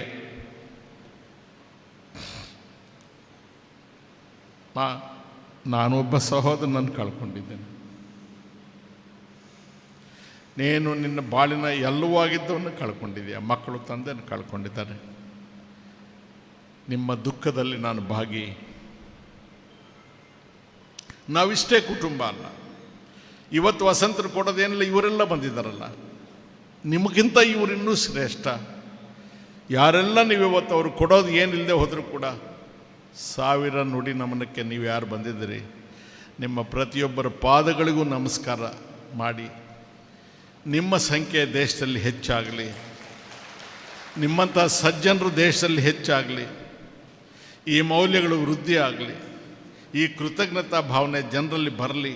ಉಪಕಾರ ಮಾಡಿದವ್ರಿಗೆ, ಸಮಾಜ ಸೇವೆ ಮಾಡಿದವ್ರನ್ನ ನೆನಪು ಮಾಡ್ಕೊಳ್ತಕ್ಕಂಥ, ಗುರುತಿಸ್ತಕ್ಕಂಥ ಸನ್ನಿವೇಶ ದೇಶದಲ್ಲಿ ಬರಲಿ ಅಂತ ಹೇಳಿ ನನ್ನನ್ನು ಅಲ್ಲಿಂದ ಇಲ್ಲಿಗೆ ಕರೆಸಿದ್ದಕ್ಕೆ ರಕ್ಷಿತ್ತು, ತಂದೆ, ಚಿಕ್ಕಪ್ಪ ಎಲ್ಲರೂ ನನಗೆ ಭಾಳ ಪರಿಚಿತರು. ಹುಡುಗ ಅವನಿಲ್ಲಿ ಬಂದು ಬಿಟ್ಕೊಂಡು ಇಷ್ಟೆಲ್ಲ ಮಾಡಿದ್ದಾನೆ. ಆತನಿಗೆ ಈ ಸಂಘಟನೆಯಲ್ಲಿ ನಿನ್ನ ಜೊತೆಗೆ ಯಾರೆಲ್ಲ ನಿಂತಿದ್ದಾರೆ ಅವರೆಲ್ಲರಿಗೂ ಕೂಡ ನನ್ನ ಹೃತ್ಪೂರ್ವಕ ನಮನಗಳನ್ನು ತಿಳಿಸಿ, ನಾನು ನಿಮ್ಮೊಟ್ಟಿಗೆ ಸದಾ ಕಾಲ ಇರ್ತೇನೆ ಅಂತ ಹೇಳಿ ಮಕ್ಕಳಿಗೆ ನನ್ನ ಆಶೀರ್ವಾದವನ್ನು ಕೊಟ್ಟು, ನಿನಗೆ ಅಮ್ಮ ನಿನ್ನ ಜೊತೆ ಇರ್ತೇನೆ ಅನ್ನೋ ಭರವಸೆ ಕೊಟ್ಟು ನಾನು ನನ್ನ ಮಾತಿಗೆ ವಿರಾಮ ಹಾಕ್ತಾ ಇದ್ದೇನೆ. ಎಲ್ಲರಿಗೂ ನಮಸ್ಕಾರ. ಸತ್ಯ ನ್ಯಾಯಕ್ಕಾಗಿ ಬಡವರ ಪರವಾಗಿ ಜೀವನವನ್ನೇ ಮುಡುಪಾಗಿಟ್ಟ ಹೃದಯವಂತ ನಾಯಕರ ವಸಂತ ಬಂಗೇರ್ರ 1000 ನುಡಿ ನಮನ ಮಾಡಿಕೊಟ್ಟಂಥ ಸನ್ಮಾನ್ಯ ರಮೇಶ್ ಕುಮಾರ್ ಅವರಿಗೆ ಹೃದಯಪೂರ್ವಕ ಧನ್ಯವಾದಗಳು. ನಮ್ಮ ಹಳದಂಗಡಿಯ ಅಜಿಲ ಸೀಮೆಯ ಅರಸರಾದಂಥ ಸನ್ಮಾನ್ಯ ಪದ್ಮಪ್ರಸಾದ್ ಅಜಿಲರವರು ನುಡಿ ನಮನವನ್ನು ಸಲ್ಲಿಸಬೇಕಾಗಿ ವಿನಂತಿಸ್ತಾ ಇದ್ದೇವೆ. ಪರಶುರಾಮ ಸ್ವಾಮಿಗೆ ವಂದಿಸುತ್ತಾ ವೇದಿಕೆಯಲ್ಲಿ ಆಸೀನರಾಗಿರುವಂತಹ ರಮೇಶ್ ಕುಮಾರ್ ಅವರೇ, ಸುಜಿತಾ ಬಂಗೇರ್ರವರೇ, ವೇದಿಕೆ ಮೇಲೆ ಆಸೀನರಾಗಿರುವಂಥ ಎಲ್ಲ ವ್ಯಕ್ತಿಗಳೇ, ಗಣ್ಯ ವ್ಯಕ್ತಿಗಳೇ, ಹಾಗೆ ಮುಂಭಾಗದಲ್ಲಿ ಸೇರಿರುವಂತಹ ಮಾನ್ಯ ವಸಂತ್ ಬಂಗೇರ ಅಭಿಮಾನಿಗಳೇ, ಮಾನ್ಯ ರಮೇಶ್ ಕುಮಾರ್ ಅವರು ಈ ಒಂದು 1000 ನುಡಿ ನಮನ ಈ ಒಂದು ಕಾರ್ಯಕ್ರಮದಲ್ಲಿ ಕೇವಲ ಬಂಗೇರ ಜೀವನದ ಬಗ್ಗೆ ಮಾತ್ರ ಹೇಳಲಿಲ್ಲ, ಆದರೆ ಭಾಳ ಒಳ್ಳೆ ರೀತಿಯಲ್ಲಿ ನಮಗೆ ನಾವು ಮುಂದಿನ ಜೀವನದಲ್ಲಿ ಯಾವ ರೀತಿ ನಡೀಬೇಕು ಅಂತ ಹೇಳುವಂಥ ವಿಚಾರವನ್ನು ಬಂಗೇರರ ಜೀವನ ಆದರ್ಶವನ್ನು ಹಿಡ್ಕೊಂಡು ಭಾಳ ಉತ್ತಮ ರೀತಿಯಲ್ಲಿ ತಾವು ನಮಗೆಲ್ಲರಿಗೂ ಸಹ ತಿಳಿಸಿದ್ರಿ ಅಂತ ಹೇಳಲಿಕ್ಕೆ, ಎಲ್ಲ ವಿಚಾರವನ್ನು ಸಹ ಇಡೀ ಜೀವನ ಹೇಗಿರಬೇಕು ಮನುಷ್ಯನ ಅಂತ ಹೇಳುವಂಥ ವಿಚಾರ ನಮಗೆ ಮುಂದಿಟ್ಟಿದ್ದಾರೆ. ಇದು ಬಹಳ ಒಳ್ಳೆಯ ರೀತಿಯ ಇವತ್ತಿನ ಬಂಗೇರಿಗೆ ಒಂದು ನುಡಿ ನಮನ ಅಂತ ನಾನು ಹೇಳಲಿಕ್ಕೆ ಬಯಸ್ತಾ ಇದ್ದೇನೆ. ಒಂದು ಇಂಗ್ಲೀಷ್ನಲ್ಲಿ ಒಂದು ಮಾತಲ್ಲಿದೆ, a leader is one who knows the way, who goes the way and shows the way ಅಂತ ಒಂದು ಮಾತಿದೆ ಅಂತೆ. ಅಂದರೆ ಒಬ್ಬ ಲೀಡರ್ ಆಗಬೇಕು ಅಂತಂದರೆ ಆ ಮನುಷ್ಯನಿಗೆ ಈ 3 ಕ್ವಾಲಿಟೀಸ್ ಎಲ್ಲ ಬೇಕಾಗ್ತದೆ. ಅವನ ಹತ್ರ ಅವನಿಗೆ ಜೀವನದ ಅಂಶ ಗೊತ್ತಿರಬೇಕಾಗ್ತದೆ, ಅವನಿಗೆ ಯಾವ ರೀತಿ ನಡಿಬೇಕು ಅಂತ ಗೊತ್ತಿರಬೇಕಾಗ್ತದೆ, ಮತ್ತು ಯಾವ ರೀತಿ ನಡೆಸಬೇಕು ಜನರನ್ನು ಅಂತ ಗೊತ್ತಿರ್ತದೆ, ಮತ್ತು ಅವನು ಸಹ ಆ ದಾರಿಯಲ್ಲಿ ನಡಿಬೇಕು ಅಂತ ವ್ಯಕ್ತಿತ್ವ ಇದ್ದರೆ ಅದು ಮಾನ್ಯ ಬಂಗೇರಲ್ಲಿ ಮಾತ್ರ ಅಂತ ಹೇಳಿಕ್ಕೆ ನಾನು ಬಯಸ್ತಾ ಇದ್ದೇನೆ. ಯಾಕೆಂತ ಹೇಳಿದರೆ ನಾನು ಬಹಳ ಚಿಕ್ಕಂದಿನ ಸಹ ಬಂಗೇರನ್ನು ಬಲ್ಲವನು. ನಮಗೆ ನಾವು ಸಾಧಾರಣ ವಿದ್ಯಾರ್ಥಿ ದಿಸೆಯಲ್ಲಿರುವಾಗ ನಮಗೆ MLA ಯಾರು MP ಯಾರು ಅಂತ ಯಾವ ವಿಚಾರ ಗೊತ್ತಿರಲಿಲ್ಲ. ಯಾಕಂದರೆ ಇಲೆಕ್ಷನ್ ಬಂದಾಗ ನಮಗೆ ಯಾರಾದರೂ ಅಲ್ಲಿ ಬಂದು ಈ ಬ್ಯಾಲೆಟ್ ಪೇಪರ್ ಅಥವಾ ಆಗೊಂದು ಸಣ್ಣ ಒಂದು ಸಿಕ್ಕಿಸುವಂಥ ಸ್ಟಿಕ್ಕರ್ ಎಲ್ಲ ಕೊಡ್ತಾಯಿದ್ರು, ಅದೇ ನಮಗೆ ಸಂತೋಷ ಇತ್ತು. ಆದರೆ ಇಡೀ ನಮ್ಮ ಒಂದು ಸಮಾಜದಲ್ಲಿ MLA ಅಂತ ಒಂದು ಯಾರು ಅಂತ ಗೊತ್ತಾಗಬೇಕು ಅಂತ ಆದರೆ ಅದು ಮಾನ್ಯ ವಸಂತ್ ಬಂಗೇರ್ ನಂತರ ಇಡೀ ನಮ್ಮ ಬೆಳ್ತಂಗಡಿ ತಾಲೂಕಲ್ಲಿ MLA ಅಂತ ಹೇಳಿ ಒಂದು ವಿಚಾರ ನಮಗೆ ಬಂದದ್ದು. ನಮ್ಮ ಹಳದಂಗಡಿ ಅರಮನೆಗೆ ಮತ್ತು ನಮಗೆ ಬಂಗೇರಿಗೆ ಸುಮಾರು 2 ತಲೆಮಾರಿಂದ ನಮಗೆ ಭಾಳ ಒಂದು ನಿಕಟಪೂರ್ವದಂಥ ಒಂದು ಸಂಬಂಧ. ನಾನು ಸಣ್ಣದಿರುವಾಗ ನಮ್ಮ ತಂದೆಯವರನ್ನು ಸಲ ಅವರ ಸಹೋದರ MLA ಆಗಿದ್ದರು, ಅವ್ರ ಹತ್ರ ನಾನು ಕರ್ಕೊಂಡೋಗಿದ್ರು. ಅವರೊಂದು ಇಲ್ಲಿ ಲಾಯರ್ ಆಗಿ ವರ್ಕ್ ಮಾಡ್ತಿದ್ರು, ಅವ್ರ ಹತ್ರ ಕರ್ಕೊಂಡು ಹೋದ ನೆನಪು ನನಗೆ ಈಗ ಸಹ ಇದೆ. ಅವರು ಸಹ ನಮ್ಮ ಮನೆಗೆ ಬರ್ತಾಯಿದ್ರು. ತದನಂತರ ವಸಂತ್ ಬಂಗೇರು ನಮ್ಮ ತಂದೆಗೆ ಮತ್ತು ನಮ್ಮನ್ನು ರವಿರಾಜಿಗೆ ಭಾಳ ಆಪ್ತರಾಗಿದ್ದರು. ಇವರು ಸಹ ಬಂದಾದು ನನಗೆ ಸಹ ತುಂಬ ನೆನಪು, ಆಗಾಗ ಮನೆಗೆ ಬರ್ತಾಯಿದ್ದ ನೆನಪು ಸಹ ಈಗ ನನ್ನ ಮನಸ್ಸಲ್ಲಿದೆ. ಇದು ಕೇವಲ ನಾನು ಯಾಕೆ ಹೇಳ್ತಾಯಿದ್ದೇನೆ ಅಂತ ಹೇಳಿದರೆ, ಅವರು ನಮ್ಮ ಬೆಂಗಳೂರಿನ ಮಾಣಿಕ್ಯ ಅಲ್ಲ, ನಿಜವಾಗ್ಲೂ ಅವರು ನಮ್ಮ ಬೆಳ್ತಂಗಡಿಯ ಆಪಂತ್ ಬಾಂಧವ ಅಂತ ಅವರಿಗೆ ಹೇಳಬೇಕು ನಾವು. ಯಾಕೆಂತ ಹೇಳಿದರೆ ಯಾವುದೇ ಮನುಷ್ಯ ಕಷ್ಟದಲ್ಲಿದ್ದಾಗ ಎಷ್ಟೇ ಹೊತ್ತಲ್ಲಾದರೂ ಸಹ ಒಂದು ಸಹಾಯಕ್ಕೆ ಬರ್ತಿದ್ದ ಮನುಷ್ಯ ಅಂತಿದ್ದರೆ ಅದು ಮಾನ್ಯ ವಸಂತ್ ಬಂಗೇರ್ ಮಾತ್ರ ಅಂತ ನಾನು ಖಂಡಿತವಾಗಿ ಧೈರ್ಯದಿಂದ ಹೇಳಲಿಕ್ಕೆ ಸಾಧ್ಯ ಇದೆ. ನಮ್ಮ ವೈಯಕ್ತಿಕವಾಗಿ ನಾನು ಹೇಳಿದ್ರು ತುಂಬ ನನಗೆ ಗೊತ್ತಿದೆ. ಯಾಕೆಂದರೆ ನಮ್ಮ ತಂದೆಯವರು ಈ ಒಂದು ಲ್ಯಾಂಡ್ ರಿಫಾರ್ಮ್ಸ್ ಆ್ಯಕ್ಟ್ ಬಂದ ಸಂದರ್ಭದಲ್ಲಿ ನಮ್ಮ ಅರಮನೆ ಒಂದು ಭಾಳ ಸಮಸ್ಯೆಯ ಸಂದರ್ಭದಲ್ಲಿ ಸಹ ಅವರ ಬೆನ್ನೆಯಿಂದ ನಿಂತಿದ್ದರೆ ಅದು ಮಾನ್ಯ ವಸಂತ್ ಬಂಗೇರ್ ಮಾತ್ರ. ಯಾಕೆಂತ ಹೇಳಿದರೆ ಆ ಸಂದರ್ಭದಲ್ಲಿ ಮಿನಿಸ್ಟ್ರ್ ಹತ್ರ ಎಲ್ಲ ಮಾತಾಡಲಿಕ್ಕೆ ಹೋಗ್ಬೇಕಾದ್ರೆ ಭಾಳ ಕಷ್ಟ ಇತ್ತು. ಆದರೆ ನಮ್ಮ ತಂದೆಯವರನ್ನು ಅವರು ಸೀದಾ ವಿಧಾನಸೌಧ ಕರ್ಕೊಂಡೋಗಿ ಮಿನಿಸ್ಟ್ರ್ ಆಫೀಸ್ ಹತ್ರ ಎಲ್ಲ ವಿಚಾರ ಮಾತಾಡಿ ಅವರ ಸಮಸ್ಯೆಯನ್ನು ಬಗೆಹರಿಸಿದ್ದು ನನಗೆ ಈಗ ಸಹ ನೆನಪಿದೆ ಅಂತ. ಮಾನ್ಯ ವಸಂತ್ ಬಂಗೇರು ಇಡೀ ನಮ್ಮ ಜೈನ ಸಮಾಜದ ಬಗ್ಗೆ ಒಂದು ಒಳ್ಳೆಯ ಅಭಿಪ್ರಾಯ ಇತ್ತು ಅವರಿಗೆ. ನಾನೊಂದು ಜೈನ ಸಮಾಜದ ವ್ಯಕ್ತಿಯಾಗಿ ಹೇಳುವುದಾದರೆ ನಮ್ಮ 2000 ಇಸವಿಯ ಮಹಾಮಸ್ತಕಾಭಿಷೇಕ ಸಂದರ್ಭದಲ್ಲಿರಲಿ, ಅದು 2012ನೇ ಮಸ್ತಕಾಭಿಷೇಕದಲ್ಲಿರಲಿ, ಆ ಸಂದರ್ಭದಲ್ಲಿ ಅವರು MLA ಆಗಿದ್ದರು. ಎಲ್ಲ ರೀತಿಯ ಸಹಕಾರವನ್ನು ನಮ್ಮ ಜೈನ ಸಮಾಜಕ್ಕೆ ಅವರು ಕೊಟ್ಟಿದ್ದರು. ಅವರ ಇಡೀ ನನಗೆ ಒಂದು ಮಾತು ಒಂದು ಸಲ ಹೇಳಿದರು, ಅರಸರೇ ನನಗೆ ನಮ್ಮ ಸಮಾಜದವ್ರಿಗಿಂತಲೂ ಸಹ ಹೆಚ್ಚು ನನಗೆ ಜೈನ ಸಮಾಜದವರು ಬಂದವರಿದ್ದಾರೆ, ನನ್ನ ಕ್ಲೋಸ್ ಸರ್ಕಲಲ್ಲಿ ಅವರಿದ್ದಾರೆ ಅಂತ ಹೇಳುವಂಥ ಮಾತು, ಆ ಮಾತು ಈಗ ಸಹ ನೆನಪಿದೆ. ಆದ್ದರಿಂದ ಆ ಥರ ಎಲ್ಲ ವರ್ಗದವರನ್ನು ಸಹ ಎಲ್ಲ ಸಮಾಜದವರನ್ನು ಸಹ ಭಾಳ ಒಂದು ಅಚ್ಚುಮೆಚ್ಚಿನಿಂದ ಅವ್ರು ಹಿಡ್ಕೊಂಡು ಆ ಒಂದು ಒಳ್ಳೆ ರೀತಿಯಲ್ಲಿ ನಡೆಸ್ಕೊಂಡು ಹೋದಂತಹ MLA ಇದ್ದರೆ ಅದು ಮೊನ್ನೆ ವಸಂತ್ ಬಂಗೇರವರು. ಅವರು ಈಗ ನಮ್ಮೊಂದಿಗೆ ಇಲ್ಲ, ಆದರೆ ನಾವು ಅವರ ಎಲ್ಲ ಧ್ಯೇಯಗಳನ್ನು ಪಾಲಿಸುವುದು. ಮೊನ್ನೆ ರಮೇಶ್ ಕುಮಾರ್ ಅವರು ಭಾಳ ಒಳ್ಳೆ ರೀತಿಯಲ್ಲಿ ಆ ವಿಚಾರವನ್ನು ಹೇಳಿದ್ದಾರೆ. ಕೇವಲ ನಾವು ಇವತ್ತು ನುಡಿ ನಮನ ಮಾಡಿ ಅವರನ್ನು ಬಿಟ್ಟು ಹೋದರೆ ಸಾಕದು. ಅವರ ಶ್ರೀಮತಿಯವರು ಸುಜಿತಾ ಬಂಗೇರ್ ಅವರಿಗೆ ಯಾವಾಗ ರೀತಿ ಕಷ್ಟ ಆಗಿರ್ಬೋದು, ಯಾಕೆಂದರೆ ಪಬ್ಲಿಕ್ ಲೈಫ್ನಲ್ಲಿರುವಂಥ ವ್ಯಕ್ತಿ. ವಸಂತ್ ಬಂಗೇರ ಮನೆಗೆ ನಾನು ಸಹ ಹೋಗಿದ್ದೆ ಹಲವಾರು ಬಾರಿ ಮಾತಾಡಲಿಕ್ಕೆ, ಆದರೆ ಯಾವಾಗ ಸಹ ಒಂದು 100 ಜನಕ್ಕಿಂತ ಕಮ್ಮಿಯಲ್ಲಿ ಯಾವಾಗಲೂ ಇರಲೇ ಇಲ್ಲ. ರಮೇಶ್ ಕುಮಾರ್ ಅವರು ಯಾವಾಗ ಹೋದರೂ ಸಹ ಅಷ್ಟು ಜನ ತುಂಬಿಕೊಂಡಿರ್ತಿತ್ತು. ಆದರೆ ಅದರ ಬೆನ್ನ ಹಿಂದೆ ಸುಜಿತಕ್ಕನ ಒಂದು ಸಹಕಾರ ಖಂಡಿತವಾಗಲೂ ಇತ್ತು. ಅಂಥ ಧೈರ್ಯ ಸಹ ಸುಜಿತಕ್ಕರ ಸಹ ಇತ್ತು. ಯಾಕೆಂತ ಹೇಳಿದರೆ ಇಷ್ಟು ಜನ ಬಂದು ಸಹ ಅವರು ನಿಭಾಯಿಸ್ತಿದ್ರು. ಮೊನ್ನೆ ವಸಂತ್ ಬಂಗೇರನ್ನು ಸಹ ಒಳ್ಳೆ ರೀತಿಯಲ್ಲಿ, ಅಂದರೆ ಎಲ್ಲ ಅವರ ಕಾರ್ಯದ ಹಿಂದೆ ಇವರ ಶಕ್ತಿ ಸಹ ಇತ್ತು, ಅವರ ಮಕ್ಕಳ ಶಕ್ತಿ ಸಹ ಇತ್ತು. ಅವರಿಗೆ ಮುಂದಿನ ಜೀವನದಲ್ಲಿ ಆ ಒಂದು ಶಕ್ತಿಯನ್ನು, ಒಂದು ಸಹಿಸುವಂಥ ಶಕ್ತಿಯನ್ನು ಆ ಭಗವಂತ ಕೊಡಬೇಕು. ಆದರೆ ನಾವು ಹೇಳ್ತೇವೆ, ಯಾಕೆಂತ ಹೇಳಿದರೆ ಒಬ್ಬ ವ್ಯಕ್ತಿ ಅವನ ಗುಣಗಾನ ಭಾಳ ಮುಖ್ಯ ಅಲ್ಲ, ಅವನ ವ್ಯಕ್ತಿತ್ವ ಯಾವ ರೀತಿಯಿಂದ ಗೊತ್ತಾಗೋದು ಅವನು ಸಹಾಯವಾಗ ಅಂತ ಹೇಳಿ ಎಲ್ಲ ವಿಚಾರ ಹೇಳ್ತಾರೆ. ರಮೇಶ್ ಕುಮಾರ್ ಹೇಳಿದಾಗೆ ಮೊನ್ನೆ ಕೇವಲ ಇವತ್ತು ನುಡಿ ನಮನಕ್ಕೆ ಇಷ್ಟು ಜನ ಸೇರಿದ್ದಲ್ಲ, ಅವರ ಪಾರ್ಥಿವ ಶರೀರವನ್ನು ತೆಗೆಯುವಂಥ ಸಮಯದಲ್ಲಿ ಇಡೀ ಬೆಳ್ತಂಗಡಿ ತಾಲೂಕಿನ ರೆಕಾರ್ಡ್ ಆಗೋಷ್ಟು ಜನ ಅವರ ಪಾರ್ಥಿವ ಶರೀರವನ್ನು ತೆಗೆಯುವಂಥ ಸಂದರ್ಭದಲ್ಲಿ ಇದ್ದರು ಅಂತ ಹೇಳಿದರೆ ಅದು ವಸಂತ್ ಬಂಗೇರ MLA ಇದ್ದಾರೆ ಅಂತ ಹೇಳುವಂಥ ವ್ಯಕ್ತಿತ್ವದಿಂದಲ್ಲ ಬಂದದ್ದು. ವಸಂತ್ ಬಂಗೇರೇ ಅಂತ ಇದ್ದಿದ್ದರಿಂದ ಅವರಿಗೆ ಅಷ್ಟು ಜನ ಸೇರಿದ್ದಾರೆ ಅಂತ ಹೇಳುವಂಥ ಮಾತು ನಾನು ಹೇಳ್ತಾ, ಆ ಒಂದು ಅವರ ಆತ್ಮಕ್ಕೆ ಚಿರಶಾಂತಿ ಸಿಗಲಿ. ನಮ್ಮ ಜೈನ ಸಂಪ್ರದಾಯದ ಪ್ರಕಾರ ಎಲ್ಲ ಆತ್ಮಗಳು ಸಹ ಅದು ಭಗವಂತನ ಲೀನ ಆಗೋದಲ್ಲ, ನಾವೇ ಒಂದು ಭಗವಂತ ಆಗೋದು. ಆದ್ದರಿಂದ ಇನ್ನೊಂದು ಸಲ ಪುನರ್ಜನ್ಮ ಅಂತ ಹೇಳುವಂಥ ವಿಚಾರ ಸಹ ಇರ್ಬೋದು. ವಸಂತ್ ಬಂಗೇರ್ ಇಲ್ಲೇ ನಮ್ಮ ಬೆಳ್ತಂಗಡಿಯಲ್ಲೇ ಹುಟ್ಟು ಬರಲಿ ಅಂತ ನಾನು ಭಗವಂತನಲ್ಲಿ ಪ್ರಾರ್ಥಿಸ್ತಾ, ಅವರ ಕುಟುಂಬದವರಿಗೆ, ಸುಜಿತಕ್ಕನವರಿಗೆ ಮತ್ತು ಮಕ್ಕಳಿಗೆ ಆ ಒಂದು ದುಃಖವನ್ನು ಸಹಿಸುವಂಥ ಶಕ್ತಿಯನ್ನು ಭಗವಂತ ಕೊಡಲಿ. ಅವರ ಆದರ್ಶವನ್ನು ನಾವೆಲ್ಲರೂ ಸಹ ಇಡೀ ಬೆಳ್ತಂಗಡಿಯ ಜನತೆ ನಾವು ಪಾಲಿಸುವಂಥ ಶಕ್ತಿ ನಮಗೆ ಸಹ ಕೊಡಲಿ ಅಂತ ನಾನು ಹೇಳಿ ನಮಗೆಲ್ಲರಿಗೂ ಸಹ ವಂದಿಸ್ತಾ ಇದ್ದೇನೆ. ಧನ್ಯವಾದಗಳು ಸನ್ಮಾನ್ಯ ಪದ್ಮಪ್ರಸಾದ ಅಜಿಲ್ರವರಿಗೆ.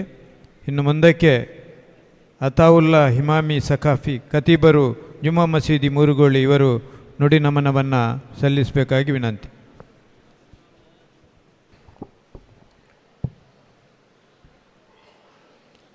ರಾಜಕಾರಣಿ ಎಂಬ 4 ಅಕ್ಷರದ ಜೀವನದಲ್ಲಿ ಒಂದಕ್ಷರಕ್ಕೂ ಚ್ಯುತಿ ಬಾರದಂತೆ ಅತ್ಯಂತ ಯಶಸ್ವಿಯಾಗಿ ರಾಜಕೀಯ ಜೀವನವನ್ನು ಪೂರ್ತಿಗೊಳಿಸಿದಂತಹ ಈ ತಾಲೂಕಿನ ಓರ್ವ ಧೀಮಂತ ನಾಯಕರು ಕೂಡ ಆಗಿದ್ದಂತಹ ದಿವಂಗತ ವಸಂತ ಬಂಗೇರ ಸಾರ್ ಅವರನ್ನು ನೆನಪಿಸುವಂತಹ ಈ ಕಾರ್ಯಕ್ರಮದ ವೇದಿಕೆಯಲ್ಲಿರುವಂತಹ ಎಲ್ಲ ಗಣ್ಯಾತಿ ಗಣ್ಯರೇ, ಅದೇ ರೀತಿ ಈ ಸಭೆಯಲ್ಲಿ ಸೇರಿರುವಂತಹ ಎಲ್ಲ ಸರ್ವ ಧರ್ಮೀಯ ಬಾಂಧವರೇ, ಪ್ರಸ್ತುತ ಈ ಒಂದು ಸಭೆಯನ್ನು ನೋಡುವಾಗ ಉರ್ದು ಭಾಷೆಯಲ್ಲಿ ಓರ್ವ ಕವಿಯವರು ಬರೆದಂತಹ ಕವಿತೆಯ ಒಂದೆರಡು ಸಾಲು ನನಗೆ ನೆನಪಾಗ್ತಾ ಇದೆ.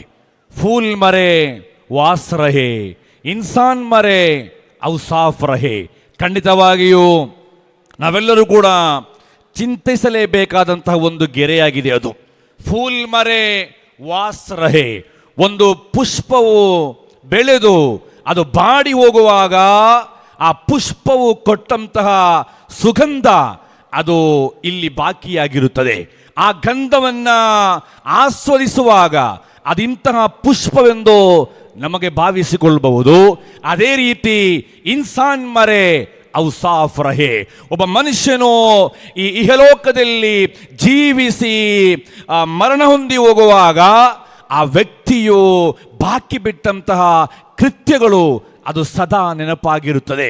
ಕೆಲವೊಮ್ಮೆ ಅದು ದುಷ್ಕೃತ್ಯಗಳಾಗಿರ್ಬೋದು, ಕೆಲವೊಮ್ಮೆ ಅದು ಒಳ್ಳೆಯ ಕೃತ್ಯಗಳಾಗಿರ್ಬೋದು. ಆ ರೀತಿಯಲ್ಲಿ ವಸಂತ ಬಂಗೇರವರು ತಮ್ಮ ಜೀವನದಲ್ಲಿ ಹಲವಾರು ಒಳ್ಳೆಯ ಕಾರ್ಯಚಟುವಟಿಕೆಗಳನ್ನು ಇಲ್ಲಿ ಬಿಟ್ಟು ಹೋಗಿದ್ದಾರೆ ಎಂಬುದನ್ನು ಹೇಳಲು ನಾನು ಸಂತೋಷ ಪಡ್ತಾ ಇದ್ದೇನೆ. ಕೆಲವು ತಾಸುಗಳ ಮೊದಲು ನಮ್ಮ BM ಭಟ್ ಸಾರ್ ಅವರು ಹೇಳಿದಂತಹ ಒಂದು ಮಾತು ನನಗೆ ನೆನಪಾಗ್ತಾ ಇದೆ.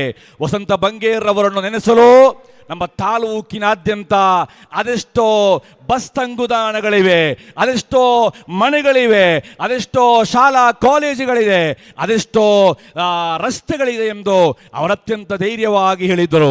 ಆ ರೀತಿಯಾಗಿ ಹಲವಾರು ಸಮಾಜಮುಖಿ ಸೇವೆಗಳನ್ನು ಈ ತಾಲೂಕಿಗೆ ಸಮರ್ಪಿಸಿದಂತಹ ಓರ್ವ ಮಹಾನ್ ರಾಜಕಾರಣಿಯಾಗಿದ್ದರು ವಸಂತ ಬಂಗೇರ್ರವರು. ನಾವೊಂದು ಮಾತನ್ನು ಹೇಳ್ತಾ ಇದ್ದೇವೆ, ಒಂದು ಧರ್ಮದ ಗುರುಗಳಾಗಿ ನಾನಿಲ್ಲಿಯ ರಾಜಕೀಯ ನಾಯಕರೊಂದಿಗೆ ಅತ್ಯಂತ ಗಟ್ಟಿಯಾಗಿ ಒಂದು ಮಾತನ್ನು ನಾವು ಹೇಳ್ತಾ ಇದ್ದೇವೆ.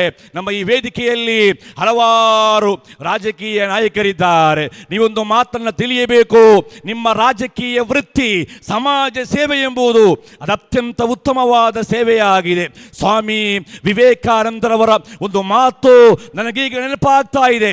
ಎಲೆ ಈ ಮಾನವ, ನಾರಾಯಣ ಗುಡಿಯೊಳಗಿಲ್ಲ ಫಲಪುಷ್ಪವನ್ನು ನೀಡುವುದೇ ಭಕ್ತಿಯಲ್ಲ, ಬೀದಿ ಬದಿಯ ದರಿದ್ರ್ಯ ನಾರಾಯಣನ ನೋಡು, ಅನ್ನ ಆಹಾರ ವಸ್ತ್ರವ ನೀಡು ಪೂಜಿಸು ಎಂದು ಸ್ವಾಮಿ ವಿವೇಕಾನಂದರವರು ಹೇಳಿದ್ದಾರೆ. ಓ ಮನುಷ್ಯ, ಕೇವಲ ದೇವರು ಗುಡಿಯೊಳಗೆ ಮಾತ್ರ ಇರುವುದಲ್ಲ, ಫಲಪುಷ್ಪವನ್ನು ನೀಡುವುದು ಮಾತ್ರವಲ್ಲ ಭಕ್ತಿ. ಈ ದೇಶದಲ್ಲಿ, ಈ ರಾಜ್ಯದಲ್ಲಿ, ಈ ತಾಲೂಕಿನಲ್ಲಿರುವಂತಹ ಹಲವಾರು ಬಡವರಿದ್ದಾರೆ, ದರಿದ್ರರಿದ್ದಾರೆ. ಅವರ ಸೇವೆಯನ್ನು ನೀನು ಮಾಡು, ಅದು ಭಗವಂತನ ಸೇವೆಯಾಗಿದೆ ಎಂಬುದಾಗಿದ್ದರೆ ಅದರ ಅರ್ಥ ಆ ರೀತಿಯಾಗಿ ಇಲ್ಲಿಯ ಬಡವರ, ದರಿದ್ರರ, ನಾಗರಿಕರ ಸೇವಕರಾಗಿ ಜೀವಿಸಿ ಮರಣ ಹೊಂದಿದವರಾಗಿದ್ದಾರೆ ವಸಂತ ಬಂಗೇರ್ರವರು. ಪ್ರವಾದಿ ಮುಹಮ್ಮದ್ ರಸೂಲುಲ್ಲಾಹಿ ಸಲ್ಲಲ್ಲಾಹು ಅಲೈಹಿ ವಸಲ್ಲಂ ರವರು ತನ್ನ ನಿಕಟಪೂರ್ವ ಅನುಯಾಯಿಯಾಗಿದ್ದಂತಹ ಸಯದ್ ಎಂಬಂತಹ ಓರ್ವ ಅನುಯಾಯಿಯ ತಾಯಿಯು ತೀರಿಕೊಂಡಾಗ ಅವರು ಬಂದು ಕೇಳಿದ್ದಾರೆ, ಓ ಪ್ರವಾದಿವರ್ಯರೇ, ನನ್ನ ತಾಯಿಯ ಪರಲೋಕ ಮೋಕ್ಷಕ್ಕಾಗಿ ನಾನು ಏನು ಮಾಡಲಿ ಎಂದು ಕೇಳಿದಾಗ ಪ್ರವಾದಿ ಇವರಿಯರು ಕೊಟ್ಟಂತಹ ಒಂದು ಮಾತು, ಓ ಸಯದ್ ಇಬ್ನ್ ಉಬಾದ್, ಸಾರ್ವಜನಿಕರು ಸಂಚರಿಸುವ ಸ್ಥಳದಲ್ಲಿ ನೀನೊಂದು ಬಾವಿಯನ್ನು ತೋಡಬೇಕು. ಆ ಬಾವಿಯಿಂದ ಜನರು ನೀರು ಕುಡಿಯಲಿ, ಸೇವಿಸಲಿ. ಅದು ನಿನ್ನ ತಾಯಿಯ ಪರಲೋಕ ಮೋಕ್ಷಕ್ಕೆ ಒಂದು ಕಾರಣವಾಗಿದೆ. ಈ ರೀತಿ ನಿಮ್ಮ ಈ ವೃತ್ತಿಗೆ, ಸಮಾಜ ಸೇವೆಗೆ ಅತ್ಯಂತ ಪ್ರಮುಖವಾದ ಪಾತ್ರವಿದೆ. ನೀವು ಇದರಲ್ಲಿ ಮುಂದುವರಿಯಬೇಕು. ಪ್ರಧಾನವಾಗಿ ಬಂಗೇರ್ರವರು ನೆನಪಿಸುವಾಗ ನಾನಿವತ್ತು ಈ ಕಾರ್ಯಕ್ರಮಕ್ಕೆ ಬಂದದ್ದು ಯಾವುದೇ ಒಂದು ರಾಜಕೀಯ ಪಾರ್ಟಿಯ ಕಾರ್ಯಕರ್ತನಾಗಿ ಅಲ್ಲ, ಅಥವಾ ಯಾವುದೇ ಒಂದು ರಾಜಕೀಯ ಪಕ್ಷದ ಪ್ರತಿನಿಧಿಯಾಗಿಯೂ ಕೂಡ ಅಲ್ಲ. ನಮ್ಮ ತಾಲೂಕಿನ ಓರ್ವ ಶಾಸಕರಾಗಿದ್ದು ಅವರು ಮಾಡಿದಂತಹ ಸಮಾಜ ಸೇವೆಯನ್ನು ನೆನಪಿಸಿಕೊಂಡು ಮಾತ್ರವಾಗಿದೆ. ನಮ್ಮ ಮಸೀದಿ ಮದ್ರಸಗಳನ್ನು ಉದ್ಘಾಟನೆ ಮಾಡುವಾಗ, ಪ್ರಾರಂಭಿಸುವಾಗ, ಅಥವಾ ಇನ್ನಿತರ ಧಾರ್ಮಿಕ ಚಟುವಟಿಕೆಗಳನ್ನು ಮಾಡುವಾಗ ನಮಗೊಂದು ಸಂಪ್ರದಾಯವಿದೆ. ಎಲ್ಲ ಧರ್ಮದ ನಾಯಕರನ್ನು ಕರೆದು ಒಂದು ಸೌಹಾರ್ದ ಸಂಗಮವನ್ನು ಮಾಡುವಂತಹ ಒಂದು ಸಂಪ್ರದಾಯವನ್ನು ನಾವು ಮಾಡ್ತಾ ಬರ್ತಾ ಇದ್ದೇವೆ. ಆ ಎಲ್ಲ ನಮ್ಮ ತಾಲೂಕಿನ ಸೌಹಾರ್ದ ಸಂಗಮಗಳಲ್ಲಿ ಅತ್ಯಂತ ಮುಖ್ಯ ಅತಿಥಿಯಾಗಿ ವಸಂತ ಬಂಗೇರ್ರವರು ಯಾವತ್ತೂ ಕೂಡ ಬಂದು ನಮ್ಮನ್ನು ಹುರಿದುಂಬಿಸಿ ನಮ್ಮ ಕಾರ್ಯಾಚರಣೆಗೆ ಶಕ್ತಿಯನ್ನು ಕೊಡುತ್ತಾ ಇದ್ದರು ಎಂಬುದನ್ನು ಈ ಸಂದರ್ಭದಲ್ಲಿ ನಾವು ನೆನಪಿಸ್ತಾ ಇದ್ದೇವೆ. ಕೊನೆಯದಾಗಿ ನನ್ನ ಮಾತುಗಳನ್ನು ನಾನು ಮುಗಿಸ್ತಾ ಇದ್ದೇನೆ. ದಿವಂಗತ ವಸಂತ ಬಂಗೇರ್ರವರ ಮಗಳು ಇತ್ತೀಚೆಗೆ ಒಂದು ಮಾಧ್ಯಮದಲ್ಲಿ ಕೆಲವು ಇಂಟರ್ವ್ಯೂಯನ್ನು ಮಾಡುವುದನ್ನು ನಾನು ನೋಡಿದೆ. ನಾನು ಅವರನ್ನು ಬೆಂಬಲಿಸ್ತಾ ಇದ್ದೇನೆ. ನಿಮ್ಮ ತಂದೆಯವರು ಮಾಡಿದಂತಹ ಆ ಸಮಾಜ ಸೇವೆ, ಆ ಬಡವರ ಸೇವೆ, ಇಲ್ಲಿಯ ದೀನ ದಲಿತರ ಸೇವೆ, ಅದು ನಿಮ್ಮಿಂದ ಇನ್ನೂ ಮುಂದುವರಿದು ಇನ್ನೂ ಕೂಡ ಸದಾಕಾಲ ಆ ಬಂಗೇರ್ರವರ ನೆನಪು ಮುಂದುವರಿಯಬೇಕೆಂದು ನಿಮ್ಮೊಂದಿಗೆ ನಾವೊಂದು ಕಿವಿ ಮಾತಾಗಿ ಹೇಳ್ತಾ ಇದ್ದೇವೆ. ಇತ್ತೀಚೆಗೆ ಸನ್ಮಾನ್ಯ ಮುಖ್ಯಮಂತ್ರಿಗಳು ನಮ್ಮ ತಾಲೂಕಿನ ಬಸ್ ಸ್ಟ್ಯಾಂಡ್ಗೆ ವಸಂತ ಬಂಗೇರ್ರವರ ನಾಮಕರಣವನ್ನು ಮಾಡಬೇಕೆಂದು ಒಂದು ಅಭಿಪ್ರಾಯವನ್ನು ಇಲ್ಲಿ ವ್ಯಕ್ತಪಡಿಸಿದರು. ಅದನ್ನು ಕೂಡ ನಾವು ಬೆಂಬಲಿಸ್ತಾ ಇದ್ದೇವೆ. ಕಾರಣ ಆ ಬಸ್ ಸ್ಟ್ಯಾಂಡ್ಗೆ ಹೆಸರು ಕೊಡಲು ಅವರು ಅರ್ಹ ವ್ಯಕ್ತಿಯಾಗಿದ್ದಾರೆ ನಮ್ಮ ವಸಂತ ಬಂಗೇರ್ರವರು. ಅತ್ಯಂತ ಕೆಲವೊಮ್ಮೆ ಅವರ ಮಾತುಗಳು ತೀಕ್ಷ್ಣವಾಗಿರಬಹುದು, ಆದರೆ ಅವರ ಹೃದಯಾಂತರ ಆಳದಲ್ಲಿ ಹಲವಾರು ಮಾನವತೆಯ ಲಕ್ಷಣಗಳು ಕಂಡು ಬಂದಿದ್ದನ್ನು ನಾವು ನೋಡಿದ್ದೇವೆ. ನಿಮ್ಗೆ ಗೊತ್ತಿರಬೇಕು, ಧರ್ಮ ಗುರುಗಳು ಎನ್ನುವಾಗ ಅದು ಹಿಂದೂ ಧರ್ಮವಾಗಿರಲಿ, ಕ್ರೈಸ್ತ ಧರ್ಮವಾಗಿರಲಿ, ಇಸ್ಲಾಂ ಧರ್ಮವಾಗಿರಲಿ, ಧರ್ಮ ಗುರುಗಳನ್ನು ನಾವು ಗೌರವಿಸಬೇಕು. ಅವರಿಗೆ ಕೊಡುವಂತಹ ಗೌರವವನ್ನು ನಾವು ಕೊಡಬೇಕು. ಅದು ಕೆಲವೊಮ್ಮೆ ಮಾತುಗಳ ಮೂಲಕ, ಬರಹಗಳ ಮೂಲಕವೂ ಕೂಡ ಆಗಿರಬಹುದು. ಆದರೆ ವಸಂತ ಬಂಗೇರ್ರವರು ಯಾವತ್ತಾದರೂ ಅವರು ಕಾರಿನಲ್ಲಿ ಸಂಚರಿಸುವಾಗ ಅಥವಾ ನಮ್ಮ ಮಸೀದಿ ಮದ್ರಸೆಗಳಿಗೆ ಬರುವಾಗ ಧಾರ್ಮಿಕ ಗುರುಗಳನ್ನು ಕಾಣುವಾಗ ಎರಡೂ ಕೈಗಳನ್ನು ಕೂಡ ಮುಗಿದು ತಲೆಯನ್ನು ಒಂದಲ್ಪ ಭಾಗಿಸಿ ಅತ್ಯಂತ ಗೌರವಯುತವಾಗಿ ನಮ್ಮನ್ನು ನಡೆಸಿಕೊಂಡಿದ್ದರು ಎಂಬುದನ್ನು ಅತ್ಯಂತ ಪ್ರೀತಿಯಿಂದ ಈ ವೇದಿಕೆಯಲ್ಲಿ ನಿಮ್ಮೊಂದಿಗೆ ಹಂಚಿಕೊಳ್ಳುತ್ತಾ ಮಾತುಗಳನ್ನು ನಾನು ಮುಗಿಸ್ತಾ ಇದ್ದೇವೆ. ಇನ್ನೂ ಕೂಡ ನಮ್ಮ ರಕ್ಷಿತ ಶಿವರಾಮ್ ಸಾರ್ರಂತಹ ಹಲವಾರು ರಾಜಕಾರಣಿಗಳು ನಮ್ಮ ತಾಲೂಕಿನ ಭರವಸೆಯಾಗಿದ್ದಾರೆ. ಅವರು ವಸಂತ ಬಂಗೇರ್ರವರ ಹಾದಿಯನ್ನು ಅರಿತು ಅದನ್ನು ಆದರ್ಶವನ್ನಾಗಿ ನೀವು ರೂಢಿಸಿಕೊಂಡು ಈ ತಾಲೂಕನ್ನು ಸರ್ವ ಜನಾಂಗದ ಶಾಂತಿಯ ತೋಟವನ್ನಾಗಿ ಮಾರ್ಪಡಿಸಲು ನೀವೆಲ್ಲರೂ ತಯಾರಾಗಬೇಕೆಂದು ಮಾತ್ರ ಈ ಸಂದರ್ಭದಲ್ಲಿ ನಾನು ಹೇಳುತ್ತಾ ನನ್ನ ಮಾತುಗಳಿಗೆ ವಿರಾಮ. ಜೈ ಹಿಂದ್, ಜೈ ಕರ್ನಾಟಕ. ಧನ್ಯವಾದಗಳು ಸಕಾಫಿಯವರಿಗೆ. ವೇದಿಕೆಯಲ್ಲಿರುವಂಥ ಎಲ್ಲ ಗಣ್ಯರಲ್ಲಿ ಒಂದು ವಿನಂತಿ. ಬೆಳ್ತಂಗಡಿ ತಾಲೂಕಿನ ಗಣೇಶ್ ಭಟ್ ಮತ್ತು ಮಾಲಿನಿ ಇವರ ಪುತ್ರ ಚಿನ್ಮಯ ಜಿಕೆ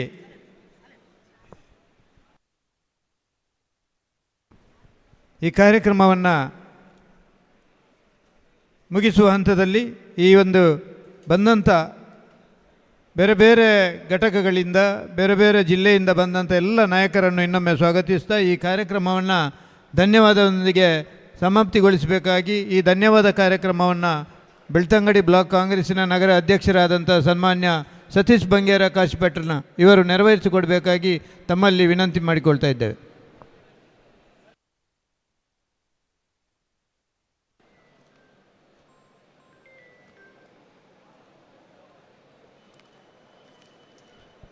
ಆತ್ಮೀಯರೇ, ನಮ್ಮ ಈ ಕಾರ್ಯಕ್ರಮಕ್ಕೆ ಮಾನ್ಯ ಮುಖ್ಯಮಂತ್ರಿಗಳು ಹಾಗೂ ಮುಖ್ಯಮಂತ್ರಿಗಳು ಹಾಗೂ ಸಚಿವರೆಲ್ಲ ಬರಬೇಕಿತ್ತು.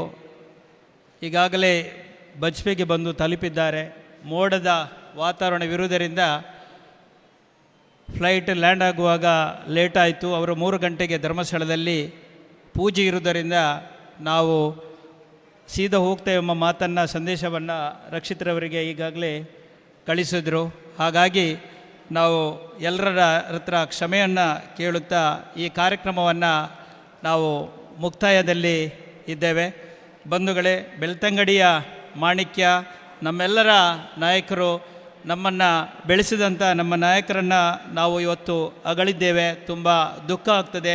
ಶ್ರೀ ಕೆ ವಸಂತ ಬಂಗೇರರ ನೆನಪಿನ ಅಂಗಳದಲ್ಲಿ ಎಂಬ ಒಂದು ಕಾರ್ಯಕ್ರಮದ ಒಟ್ಟಿಗೆ ನೇರ ನಡೆನುಡಿಯ ಸ್ವಾಭಿಮಾನಿ ನಾಯಕನಿಗೆ 1000 ನುಡಿ ನಮನಗಳು ಎಂಬ ಕಾರ್ಯಕ್ರಮವನ್ನು ಇವತ್ತು ನಮ್ಮ ಕಾಂಗ್ರೆಸ್ ಹಾಗೂ ಅವರ ಅಭಿಮಾನಿಗಳೆಲ್ಲ ಒಟ್ಟಿಗೆ ಸೇರಿ ಕಾರ್ಯಕ್ರಮವನ್ನು ನಾವು ಆಯೋಜನೆಯನ್ನು ಮಾಡಿದ್ದೇವೆ.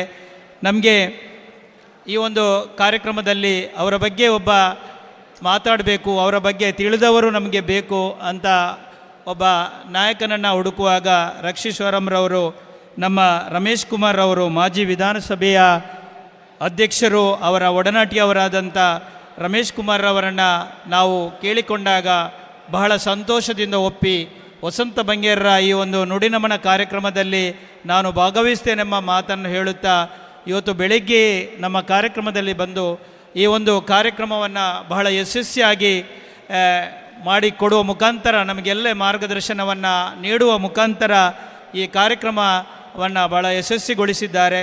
ಅವರಿಗೆ ದೇವರು ಒಳ್ಳೆಯದನ್ನು ಮಾಡಲಿ ರಮೇಶ್ ಕುಮಾರ್ ಅವರಿಗೆ. ಹಾಗೆ ನಮ್ಮ ಕಾಂಗ್ರೆಸ್ ವತಿಯಿಂದ ಎಲ್ಲ ಅಭಿಮಾನಿಗಳ ವತಿಯಿಂದ ಅವರ ಪ್ರೀತಿಯ ಬಂಧುಗಳ ವತಿಯಿಂದ ನಾನು ಆತ್ಮೀಯವಾದ ಧನ್ಯವಾದವನ್ನು ಸಮರ್ಪಿಸ್ತಾ ಇದ್ದೇನೆ.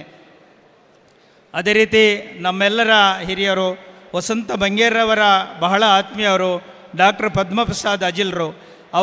ಯಾವಾಗಲೂ ಅವರ ಹತ್ರ ನಾವು ಮಾತಾಡುವಾಗ ಬಂಗೇರರು ಹೇಗಿದ್ದಾರೆ ಎಂಬ ಮಾತನ್ನು ಕೇಳುವ ಒಂದು ಯಾವಾಗಲೂ ನಮ್ಮಲ್ಲಿ ಕೇಳಿಕೊಂಡು ಅವರ ಆರೋಗ್ಯದ ಬಗ್ಗೆ ವಿಚಾರಣವನ್ನು ಮಾಡ್ತಿರುವಂಥ ನಮ್ಮ ಅಜಿಲರು ಹಳದಂಗಡಿ ಅರಮನೆಯ ನಮ್ಮ ಸೀಮೆಯ ಅರಸರಾಗಿದ್ದುಕೊಂಡು ಧಾರ್ಮಿಕ ಕ್ಷೇತ್ರದಲ್ಲಿ ಎಲ್ಲರಲ್ಲಿಯೂ ಕೂಡ ನಮಗೆ ಸಹಕಾರವನ್ನು ನೀಡುತ್ತಾ ಬರುವಂಥ ಅಜಿಲರಿಗೂ ನಿಮ್ಮೆಲ್ಲರ ಪರವಾಗಿ ನಾನು ಆತ್ಮೀಯವಾದ ಧನ್ಯವಾದವನ್ನು ಸಮರ್ಪಿಸ್ತಾ ಇದ್ದೇನೆ. ಅದೇ ರೀತಿ ನಮ್ಮ ಬಂಗೇರವರ ಧರ್ಮಪತ್ನಿ ನಮಗೆ ಒಂದು ತಾಯಿ ಇದ್ದಾಗೆ. ನಾವು ಮನೆಯಲ್ಲಿ ಹೋದಾಗ ಪ್ರಥಮವಾಗಿ ಕೇಳೋದು ಈ ಎಂಚೋಲ್ಲಮ್ಮ ಅಂತ. ಹಾಗಾಗಿ ಅವರು ಇವತ್ತು ನಾನು ಬರೋದಿಲ್ಲ ನೀವು ಮಾಡಿ ಅಂತ ಮಾತನ್ನು ಹೇಳಿದರು. ಆದರೂ ಕೂಡ ನೀವು ಬರಬೇಕು ಅಂತ ಕೇಳಿದಾಗ ಬಹಳ ಒಂದು ಭಾವುಕರಾಗಿ ಈ ಒಂದು ಸಮಾರಂಭದಲ್ಲಿ ನಮ್ಮೊಟ್ಟಿಗೆ ಇದ್ದು ಈ ಸಮಾರಂಭವನ್ನು ಎಲ್ಲರನ್ನ ಅವರ ಕಾರ್ಯಕರ್ತರನ್ನು ಬಂಧುಗಳನ್ನು ನೋಡುವಂಥ ಅವ್ರಿಗೆ ಇವತ್ತು ಒಂದು ಅವಕಾಶ ಸಿಕ್ಕಿದೆ. ಅಮ್ಮನಿಗೆ ನಿಮ್ಮೆಲ್ಲರ ಪರವಾಗಿ ನಾನು ಆತ್ಮೀಯವಾದ ಧನ್ಯವಾದವನ್ನು ಸಮರ್ಪಿಸ್ತಾ ಇದ್ದೇನೆ. ಹಾಗೆ ನಮ್ಮ ವಸಂತ ಬಂಗೇರವರ ಅಳಿಯ ಧರ್ಮ ವಿಜೇತರವರು ನಮ್ಮೊಟ್ಟಿಗೆ ಯಾವಾಗಲೂ ನಮ್ಮೊಟ್ಟಿಗೆ ಎಂದು ಅವರ ಎಲೆಕ್ಷನ್ ಟೈಮಲ್ಲಿ ಕೂಡ ನಮ್ಮೊಟ್ಟಿಗೆ ಸಹಕಾರವನ್ನು ನೀಡ್ತಾ ಬಂದು ಅವರ ಶ್ರೀಮತಿಯವರು ಹಾಗೆ ಮಕ್ಕಳು ಎಲ್ಲ ನಮ್ಮೊಟ್ಟಿಗಿದ್ದಾರೆ. ಬಂಗೇರವರ ತಂಗಿ ಕೂಡ ನಮ್ಮೊಟ್ಟಿಗಿದ್ದಾರೆ. ಅವರನ್ನು ಎಲ್ಲರನ್ನು ಕೂಡ ನಾನು ಈ ಸಂದರ್ಭದಲ್ಲಿ ಧನ್ಯವಾದವನ್ನು ಅರ್ಪಿಸ್ತಾ ಇದ್ದೇನೆ. ಅದೇ ರೀತಿ ನಮ್ಮ ಖತೀಬರು ಜುಮ್ಮಾ ಮಸೀದಿ ಮೂರುಗೋಳಿ ಅವರು ಕೂಡ ನಮ್ಮೊಟ್ಟಿಗಿದ್ದರು. ಅವರಿಗೆ ಕೂಡ ನಾನು ಧನ್ಯವಾದವನ್ನು ಸಮರ್ಪಿಸ್ತಾ ಇದ್ದೇನೆ. ಅದೇ ರೀತಿ ನಮ್ಮ ರಕ್ಷೀಶ್ವರಮ್ರವರು ಬಂಗೇರ್ರವರ ಮೊನ್ನೆ ತೀರಿದ ದಿವಸವೂ ಕೂಡ ಅವರ ಅಂತ್ಯಕ್ರಿಯೆಯನ್ನು ಮಾಡುವಲ್ಲಿ ನಮ್ಮೊಟ್ಟಿಗೆ ಎಲ್ಲ ಬೆಳ್ತಂಗಡಿ ತಾಲೂಕಿನ ಜನತೆಯೊಟ್ಟಿಗೆ ಇದ್ದು ಎಲ್ಲ ಒಂದು ವ್ಯವಸ್ಥಿತ ರೀತಿ ಮಾಡುವಲ್ಲಿ ತುಂಬ ಶ್ರಮವನ್ನು ಪಡುವ ಮುಖಾಂತರ ಇವತ್ತು ಕೂಡ ಈ ಕಾರ್ಯಕ್ರಮವನ್ನು ಭಾಳ ಅಚ್ಚುಕಟ್ಟಾಗಿ ಆಯೋಜನೆ ಮಾಡಬೇಕೆಂಬ ಸೂಚನೆ ಮೇರೆಗೆ ನಮ್ಮನ್ನೆಲ್ಲ ಸೇರಿಸಿಕೊಂಡು ಈ ಕಾರ್ಯಕ್ರಮವನ್ನು ಯಶಸ್ವಿಗೊಳಿಸಿದ್ದಾರೆ. ನಮ್ಮ ರಕ್ಷೀಶ್ವರಮ್ರವರಿಗೆ ನಿಮ್ಮೆಲ್ಲರ ಪರವಾಗಿ ನಾನು ಧನ್ಯವಾದವನ್ನು ಅರ್ಪಿಸ್ತಾ ಇದ್ದೇನೆ.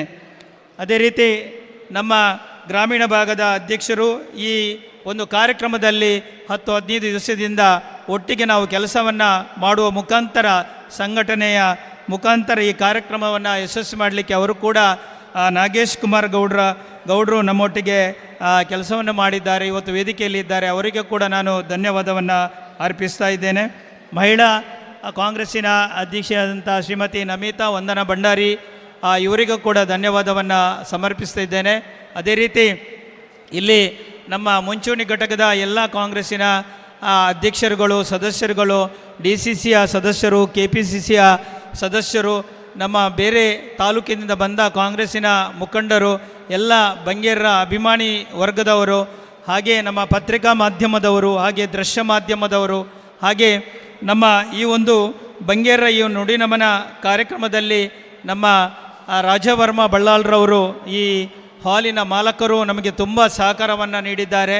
ಬಂಗೇರ ಅವರು ಆತ್ಮೀಯರಾಗಿ ಇದ್ದುಕೊಂಡು ಅವರು ಕೂಡ ನಿನ್ನೆ ನನ್ನ ಅವರಿಗೆ ಶ್ರದ್ಧಾಂಜಲಿಯನ್ನು ನಾನು ಕೂಡ ಸಮರ್ಪಿಸ್ತೇನೆ ಮಾತನ್ನು ಕೂಡ ಹೇಳಿದ್ದಾರೆ. ಇವತ್ತು ಅವರು ಬೇರೆ ಬೆಂಗಳೂರಿನಲ್ಲಿ ಇರುವುದರಿಂದ ಬರಲಿಕ್ಕೆ ಆಗಲಿಲ್ಲ ಮಾತನ್ನು ಕೂಡ ಹೇಳಿದ್ದಾರೆ. ಅವರಿಗೆ ಕೂಡ ಈ ಒಂದು ಸಭಾಭವನದ ಮಾಲಕರಿಗೂ ಕೂಡ ನಾನು ನಿಮ್ಮೆಲ್ಲರ ಪರವಾಗಿ ಧನ್ಯವಾದವನ್ನು ಅರ್ಪಿಸುತ್ತಾ ಇಲ್ಲಿ ಎಲ್ಲ ರೀತಿಯಿಂದ ಸಹಕಾರ ಮಾಡಿದ ನಮ್ಮ ಕಾರ್ಯಕರ್ತ ಬಂಧುಗಳಿಗೆ ಎಲ್ರಿಗೂ ಧನ್ಯವಾದವನ್ನು ಸಮರ್ಪಿಸುತ್ತಾ ಈ ಕಾರ್ಯಕ್ರಮವನ್ನು ಮುಕ್ತಾಯಗೊಳಿಸುತ್ತೇವೆ. ಜೈ ಹಿಂದ್, ಜೈ ಕರ್ನಾಟಕ. ದಯವಿಟ್ಟು ಎಲ್ಲರೂ ಸಾವಧಾನವಾಗಿ ಊಟವನ್ನು ಮಾಡಿಕೊಂಡು ತೆರಳಬೇಕು ಅಂತ ಸಂಘಟಕರು ವಿನಂತಿಸ್ತಾ ಇದ್ದಾರೆ. ಪ್ರತ್ಯಕ್ಷವಾಗಿ ಮತ್ತು ಪರೋಕ್ಷವಾಗಿ ಸಹಕರಿಸಿದಂಥ ಎಲ್ಲರಿಗೆ ಇನ್ನೊಮ್ಮೆ ಧನ್ಯವಾದಗಳು.